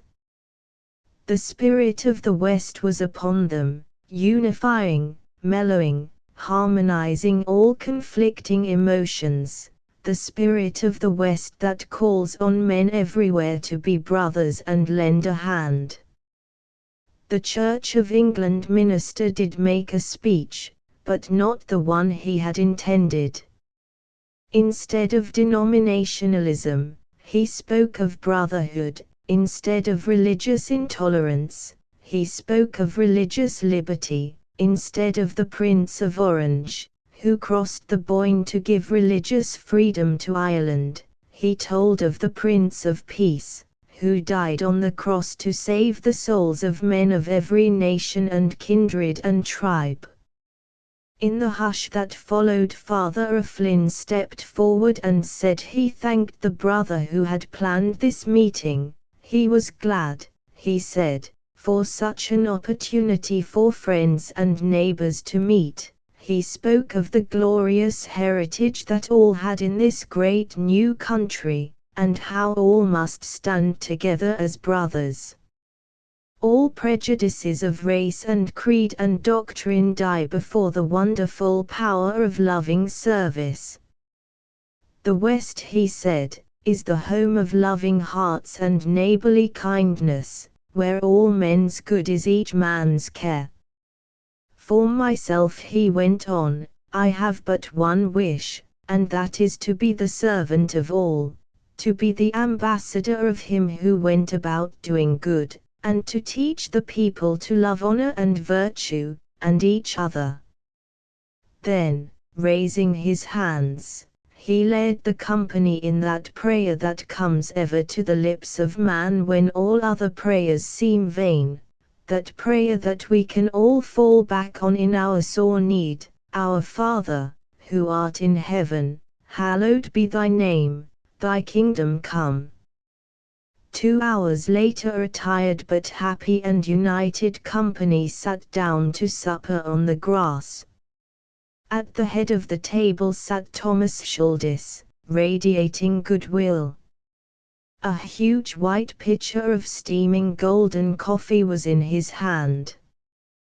He poured a cup of it brimming full, and handed it to the little priest, who sat near him.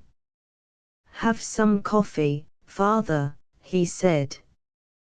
Where could such a scene as this be enacted, a 12th of July celebration where a Roman Catholic priest was the principal speaker, where the company dispersed with the singing of God Save the King led by an American band?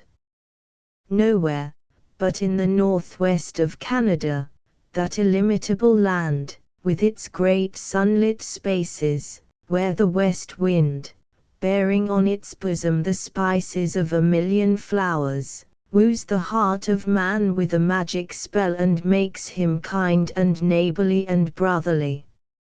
End of Project Gutenberg's The Black Creek Stopping House, by Nellie McClung. ****** End of the Project Gutenberg ebook The Black Creek Stopping House, and Other Stories ******. Updated editions will replace the previous one, the old editions will be renamed. Creating the works from print editions not protected by U.S. copyright law means that no one owns a United States copyright in these works, so the Foundation, and you, can copy and distribute it in the United States without permission and without paying copyright royalties. Special rules, set forth in the general terms of use part of this license, apply to copying and distributing Project Gutenberg trademark symbol electronic works to protect the Project Gutenberg trademark symbol concept and trademark. Project Gutenberg is a registered trademark, and may not be used if you charge for an ebook, except by following the terms of the trademark license, including paying royalties for use of the Project Gutenberg trademark. If you do not charge anything for copies of this ebook, complying with the trademark license is very easy. You may use this ebook for nearly any purpose such as creation of derivative works, reports, performances and research. Project Gutenberg ebooks may be modified and printed and given away. You may do practically anything in the United States with ebooks not protected by U.S. copyright law. Redistribution is subject to the trademark license, especially commercial redistribution. Start. Full license. The full Project Gutenberg license. Please read this before you distribute or use this work to protect the Project Gutenberg trademark symbol mission of promoting the free distribution of electronic works. By using or distributing this work, or any other work associated in any way with the phrase Project Gutenberg, you agree to comply with all the terms of the full Project Gutenberg trademark symbol license available with this file or online at www.gutenberg.org/license. Section 1. General Terms of Use and Redistributing Project Gutenberg Trademark Symbol Electronic Works 1.0. By reading or using any part of this Project Gutenberg trademark symbol electronic work, you indicate that you have read, understand, agree to and accept all the terms of this license and intellectual property, trademark/copyright, agreement. If you do not agree to abide by all the terms of this agreement, you must cease using and return or destroy all copies of Project Gutenberg trademark symbol electronic works in your possession. If you paid a fee for obtaining a copy of or access to a Project Gutenberg trademark symbol electronic work and you do not agree to be bound by the terms of this agreement, you may obtain a refund from the person or entity to whom you paid the fee as set forth in paragraph 1.e.8. 1.b Project Gutenberg is a registered trademark. It may only be used on or associated in any way with an electronic work by people who agree to be bound by the terms of this agreement. There are a few things that you can do with most Project Gutenberg trademark symbol electronic works even without complying with the full terms of this agreement. See paragraph 1.c below. There are a lot of things you can do with Project Gutenberg trademark symbol electronic works if you follow the terms of this agreement and help preserve free future access to Project Gutenberg trademark symbol electronic works. See paragraph 1.e below. 1.c. The Project Gutenberg Literary Archive Foundation, the Foundation or PGLAF, owns a compilation copyright in the collection of Project Gutenberg trademark symbol electronic works. Nearly all the individual works in the collection are in the public domain in the United States. If an individual work is unprotected by copyright law in the United States and you are located in the United States, we do not claim a right to prevent you from copying, distributing, performing, displaying or creating derivative works based on the work as long as all references to Project Gutenberg are removed. Of course, we hope that you will support the Project Gutenberg trademark symbol mission of promoting free access to electronic works by freely sharing Project Gutenberg trademark symbol works in compliance with the terms of this agreement for keeping the Project Gutenberg trademark symbol name associated with the work.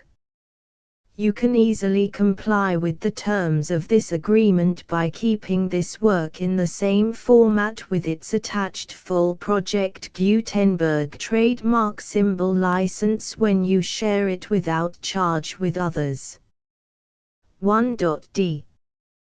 The copyright laws of the place where you are located also govern what you can do with this work. Copyright laws in most countries are in a constant state of change.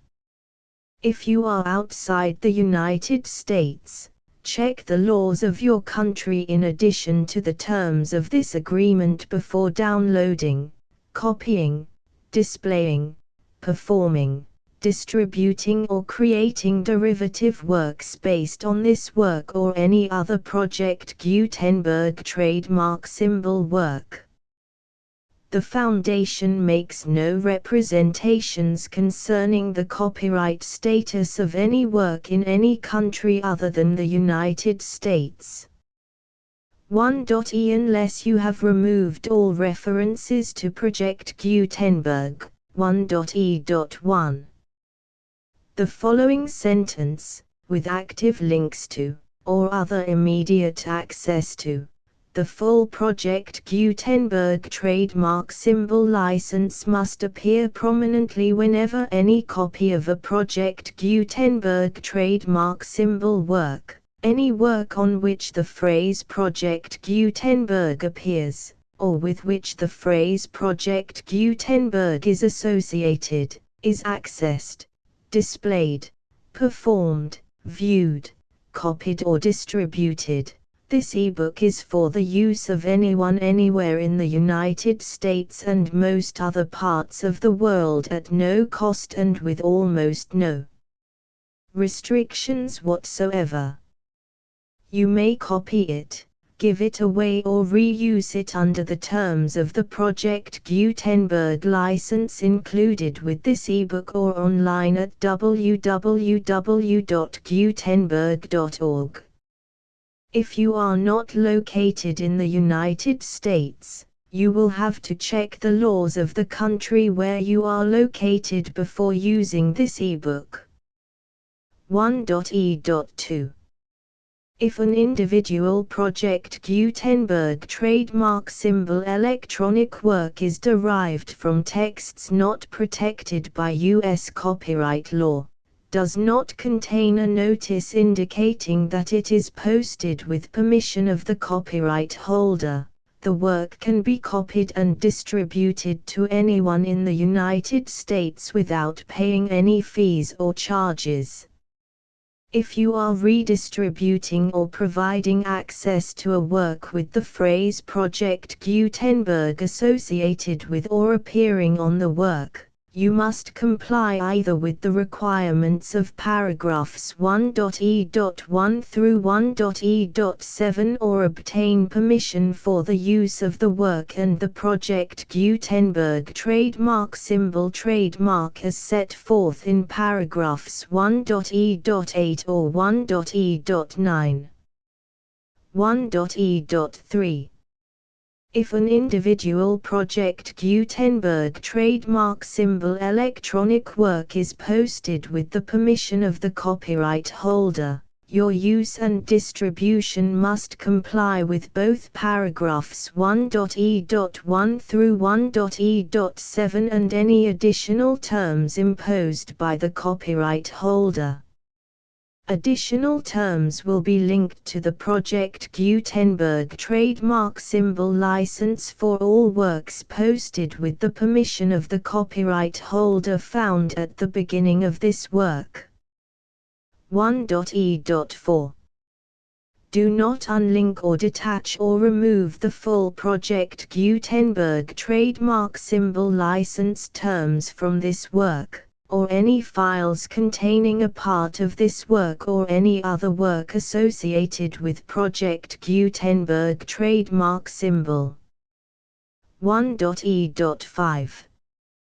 Do not copy, display, perform, distribute or redistribute this electronic work, or any part of this electronic work, without prominently displaying the sentence set forth in paragraph 1.e.1 with active links or immediate access to the full terms of the Project Gutenberg trademark symbol license. 1.e.6. You may convert to and distribute this work in any binary, compressed, marked up, non-proprietary or proprietary form, including any word processing or hypertext form. However, if you provide access to or distribute copies of a Project Gutenberg trademark symbol work in a format other than plain vanilla ASCII or other format used in the official version posted on the official Project Gutenberg trademark symbol website, www.gutenberg.org, You must, at no additional cost, fee or expense to the user, provide a copy, a means of exporting a copy, or a means of obtaining a copy upon request, of the work in its original plain vanilla ASCII or other form. Any alternate format must include the full Project Gutenberg trademark symbol license as specified in paragraph 1.e.1. 1.e.7. Do not charge a fee for access to, viewing, displaying, performing, copying or distributing any Project Gutenberg trademark symbol works unless you comply with paragraph 1.e.8 or 1.e.9. 1.e.8.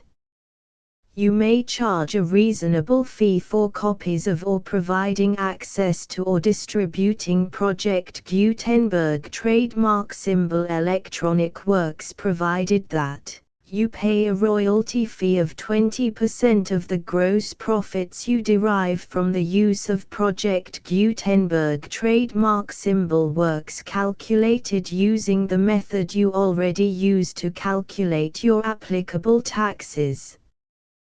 The fee is owed to the owner of the Project Gutenberg trademark symbol trademark, but he has agreed to donate royalties under this paragraph to the Project Gutenberg Literary Archive Foundation. Royalty payments must be paid within 60 days following each date on which you prepare, or are legally required to prepare, your periodic tax returns. Royalty payments should be clearly marked as such and sent to the Project Gutenberg Literary Archive Foundation at the address specified in Section 4, Information about donations to the Project Gutenberg Literary Archive Foundation. You provide a full refund of any money paid by a user who notifies you in writing, or by email, within 30 days of receipt that he does not agree to the terms of the full Project Gutenberg trademark symbol license. You must require such a user to return or destroy all copies of the works possessed in a physical medium and discontinue all use of and all access to other copies of Project Gutenberg trademark symbol works. You provide, in accordance with paragraph 1.f.3, a full refund of any money paid for a work or a replacement copy, if a defect in the electronic work is discovered and reported to you within 90 days of receipt of the work. You comply with all other terms of this agreement for free distribution of Project Gutenberg trademark symbol works. 1.e.9. If you wish to charge a fee or distribute a Project Gutenberg trademark symbol electronic work or group of works on different terms than are set forth in this agreement, you must obtain permission in writing from the Project Gutenberg Literary Archive Foundation, the manager of the Project Gutenberg trademark symbol trademark. Contact the Foundation as set forth in Section 3 below. 1.f1.f.1. Project Gutenberg volunteers and employees expend considerable effort to identify, do copyright research on, transcribe and proofread works not protected by U.S. copyright law in creating the Project Gutenberg trademark symbol collection. Despite these efforts, Project Gutenberg trademark symbol electronic works, and the medium on which they may be stored, may contain defects such as, but not limited to, incomplete, inaccurate or corrupt data, transcription errors, a copyright or other intellectual property infringement, a defective or damaged disk or other medium, a computer virus, or computer codes that damage or cannot be read by your equipment. 1.f.2 Limited warranty. Disclaimer of damages, except for the right of replacement or refund described in paragraph 1.f.3.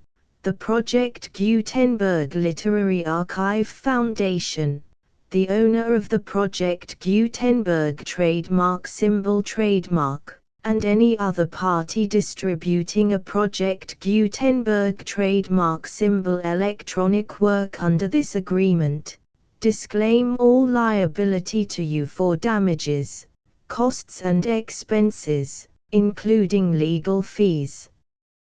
You agree that you have no remedies for negligence, strict liability, breach of warranty or breach of contract except those provided in paragraph 1.f.3.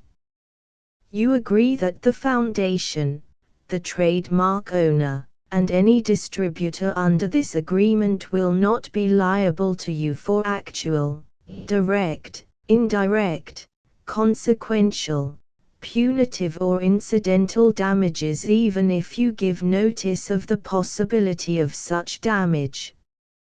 1.f.3 Limited right of replacement or refund. If you discover a defect in this electronic work within 90 days of receiving it, you can receive a refund of the money, if any, you paid for it by sending a written explanation to the person you received the work from. If you received the work on a physical medium, you must return the medium with your written explanation. The person or entity that provided you with the defective work may elect to provide a replacement copy in lieu of a refund. If you received the work electronically, the person or entity providing it to you may choose to give you a second opportunity to receive the work electronically in lieu of a refund. If the second copy is also defective, you may demand a refund in writing without further opportunities to fix the problem. 1.f.4 Except for the limited right of replacement or refund set forth in paragraph 1.f.3, this work is provided to you as is, with no other warranties of any kind, express or implied, including but not limited to warranties of merchantability or fitness for any purpose. 1.f.5 Some states do not allow disclaimers of certain implied warranties or the exclusion or limitation of certain types of damages. If any disclaimer or limitation set forth in this agreement violates the law of the state applicable to this agreement, the agreement shall be interpreted to make the maximum disclaimer or limitation permitted by the applicable state law. The invalidity or unenforceability of any provision of this agreement shall not void the remaining provisions. 1.f.6 Indemnity. You agree to indemnify and hold the Foundation, the trademark owner, any agent or employee of the Foundation, anyone providing copies of Project Gutenberg trademark symbol electronic works in accordance with this agreement, and any volunteers associated with the production, promotion and distribution of Project Gutenberg trademark symbol electronic works, harmless from all liability, costs and expenses, including legal fees, that arise directly or indirectly from any of the following which you do or cause to occur. A. Distribution of this or any Project Gutenberg trademark symbol work. B. Alteration, modification, or additions or deletions to any Project Gutenberg trademark symbol work, and C. Any defect you cause. Section 2. Information about the mission of Project Gutenberg trademark symbol. Project Gutenberg trademark symbol is synonymous with the free distribution of electronic works in formats readable by the widest variety of computers, including obsolete, old, middle-aged and new computers. It exists because of the efforts of hundreds of volunteers and donations from people in all walks of life. Volunteers and financial support to provide volunteers with the assistance they need are critical to reaching Project Gutenberg trademark symbol's goals and ensuring that the Project Gutenberg trademark symbol collection will remain freely available for generations to come. In 2001, the Project Gutenberg Literary Archive Foundation was created to provide a secure and permanent future for Project Gutenberg trademark symbol and future generations. To learn more about the Project Gutenberg Literary Archive Foundation and how your efforts and donations can help, see sections 3 and 4 and the Foundation information page at www.gutenberg.org. Section 3. Information about the Project Gutenberg Literary Archive Foundation. The Project Gutenberg Literary Archive Foundation is a non-profit 501(c)(3) educational corporation organized under the laws of the state of Mississippi and granted tax-exempt status by the Internal Revenue Service. The Foundation's IN or Federal Tax Identification Number is 64-6221541. Contributions to the Project Gutenberg Literary Archive Foundation are tax-deductible to the full extent permitted by U.S. federal laws and your state's laws. The Foundation's business office is located at 809 North 1500 West, Salt Lake City, UT 84116, 801-596-1887. Email contact links and up-to-date contact information can be found at the Foundation's website and official page at www.gutenberg.org/contact section 4.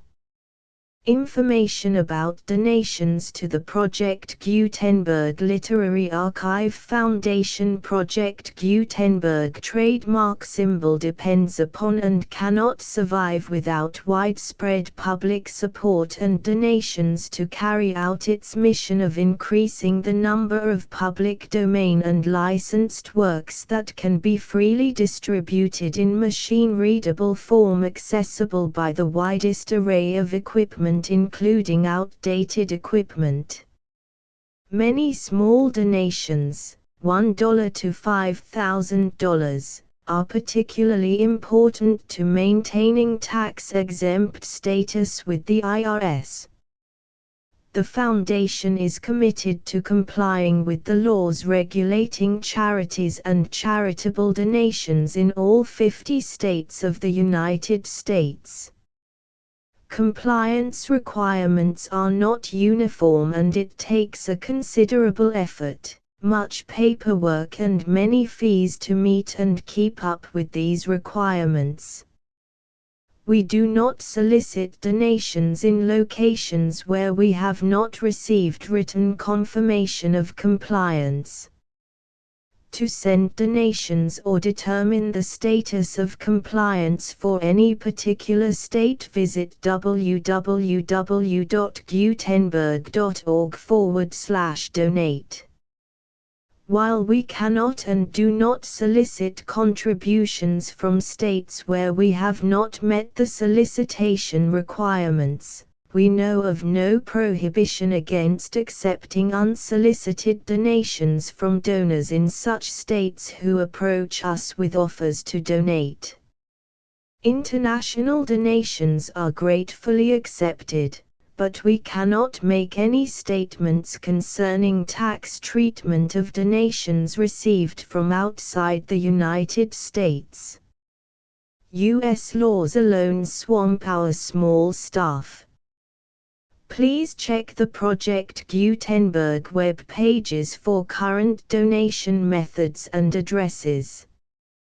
Donations are accepted in a number of other ways, including checks, online payments and credit card donations. To donate, please visit www.gutenberg.org/donate. Section 5.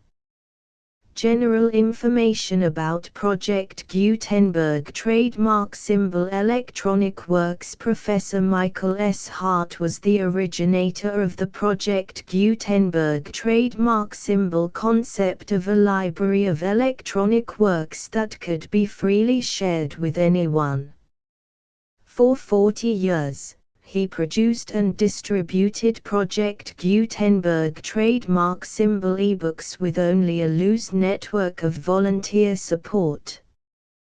Project Gutenberg trademark symbol ebooks are often created from several printed editions, all of which are confirmed as not protected by copyright in the US unless a copyright notice is included. Thus, we do not necessarily keep ebooks in compliance with any particular paper edition. Most people start at our website, which has the main PG search facility, www.gutenberg.org. This website includes information about Project Gutenberg trademark symbol, including how to make donations to the Project Gutenberg Literary Archive Foundation, how to help produce our new ebooks, and how to subscribe to our email newsletter to hear about new ebooks.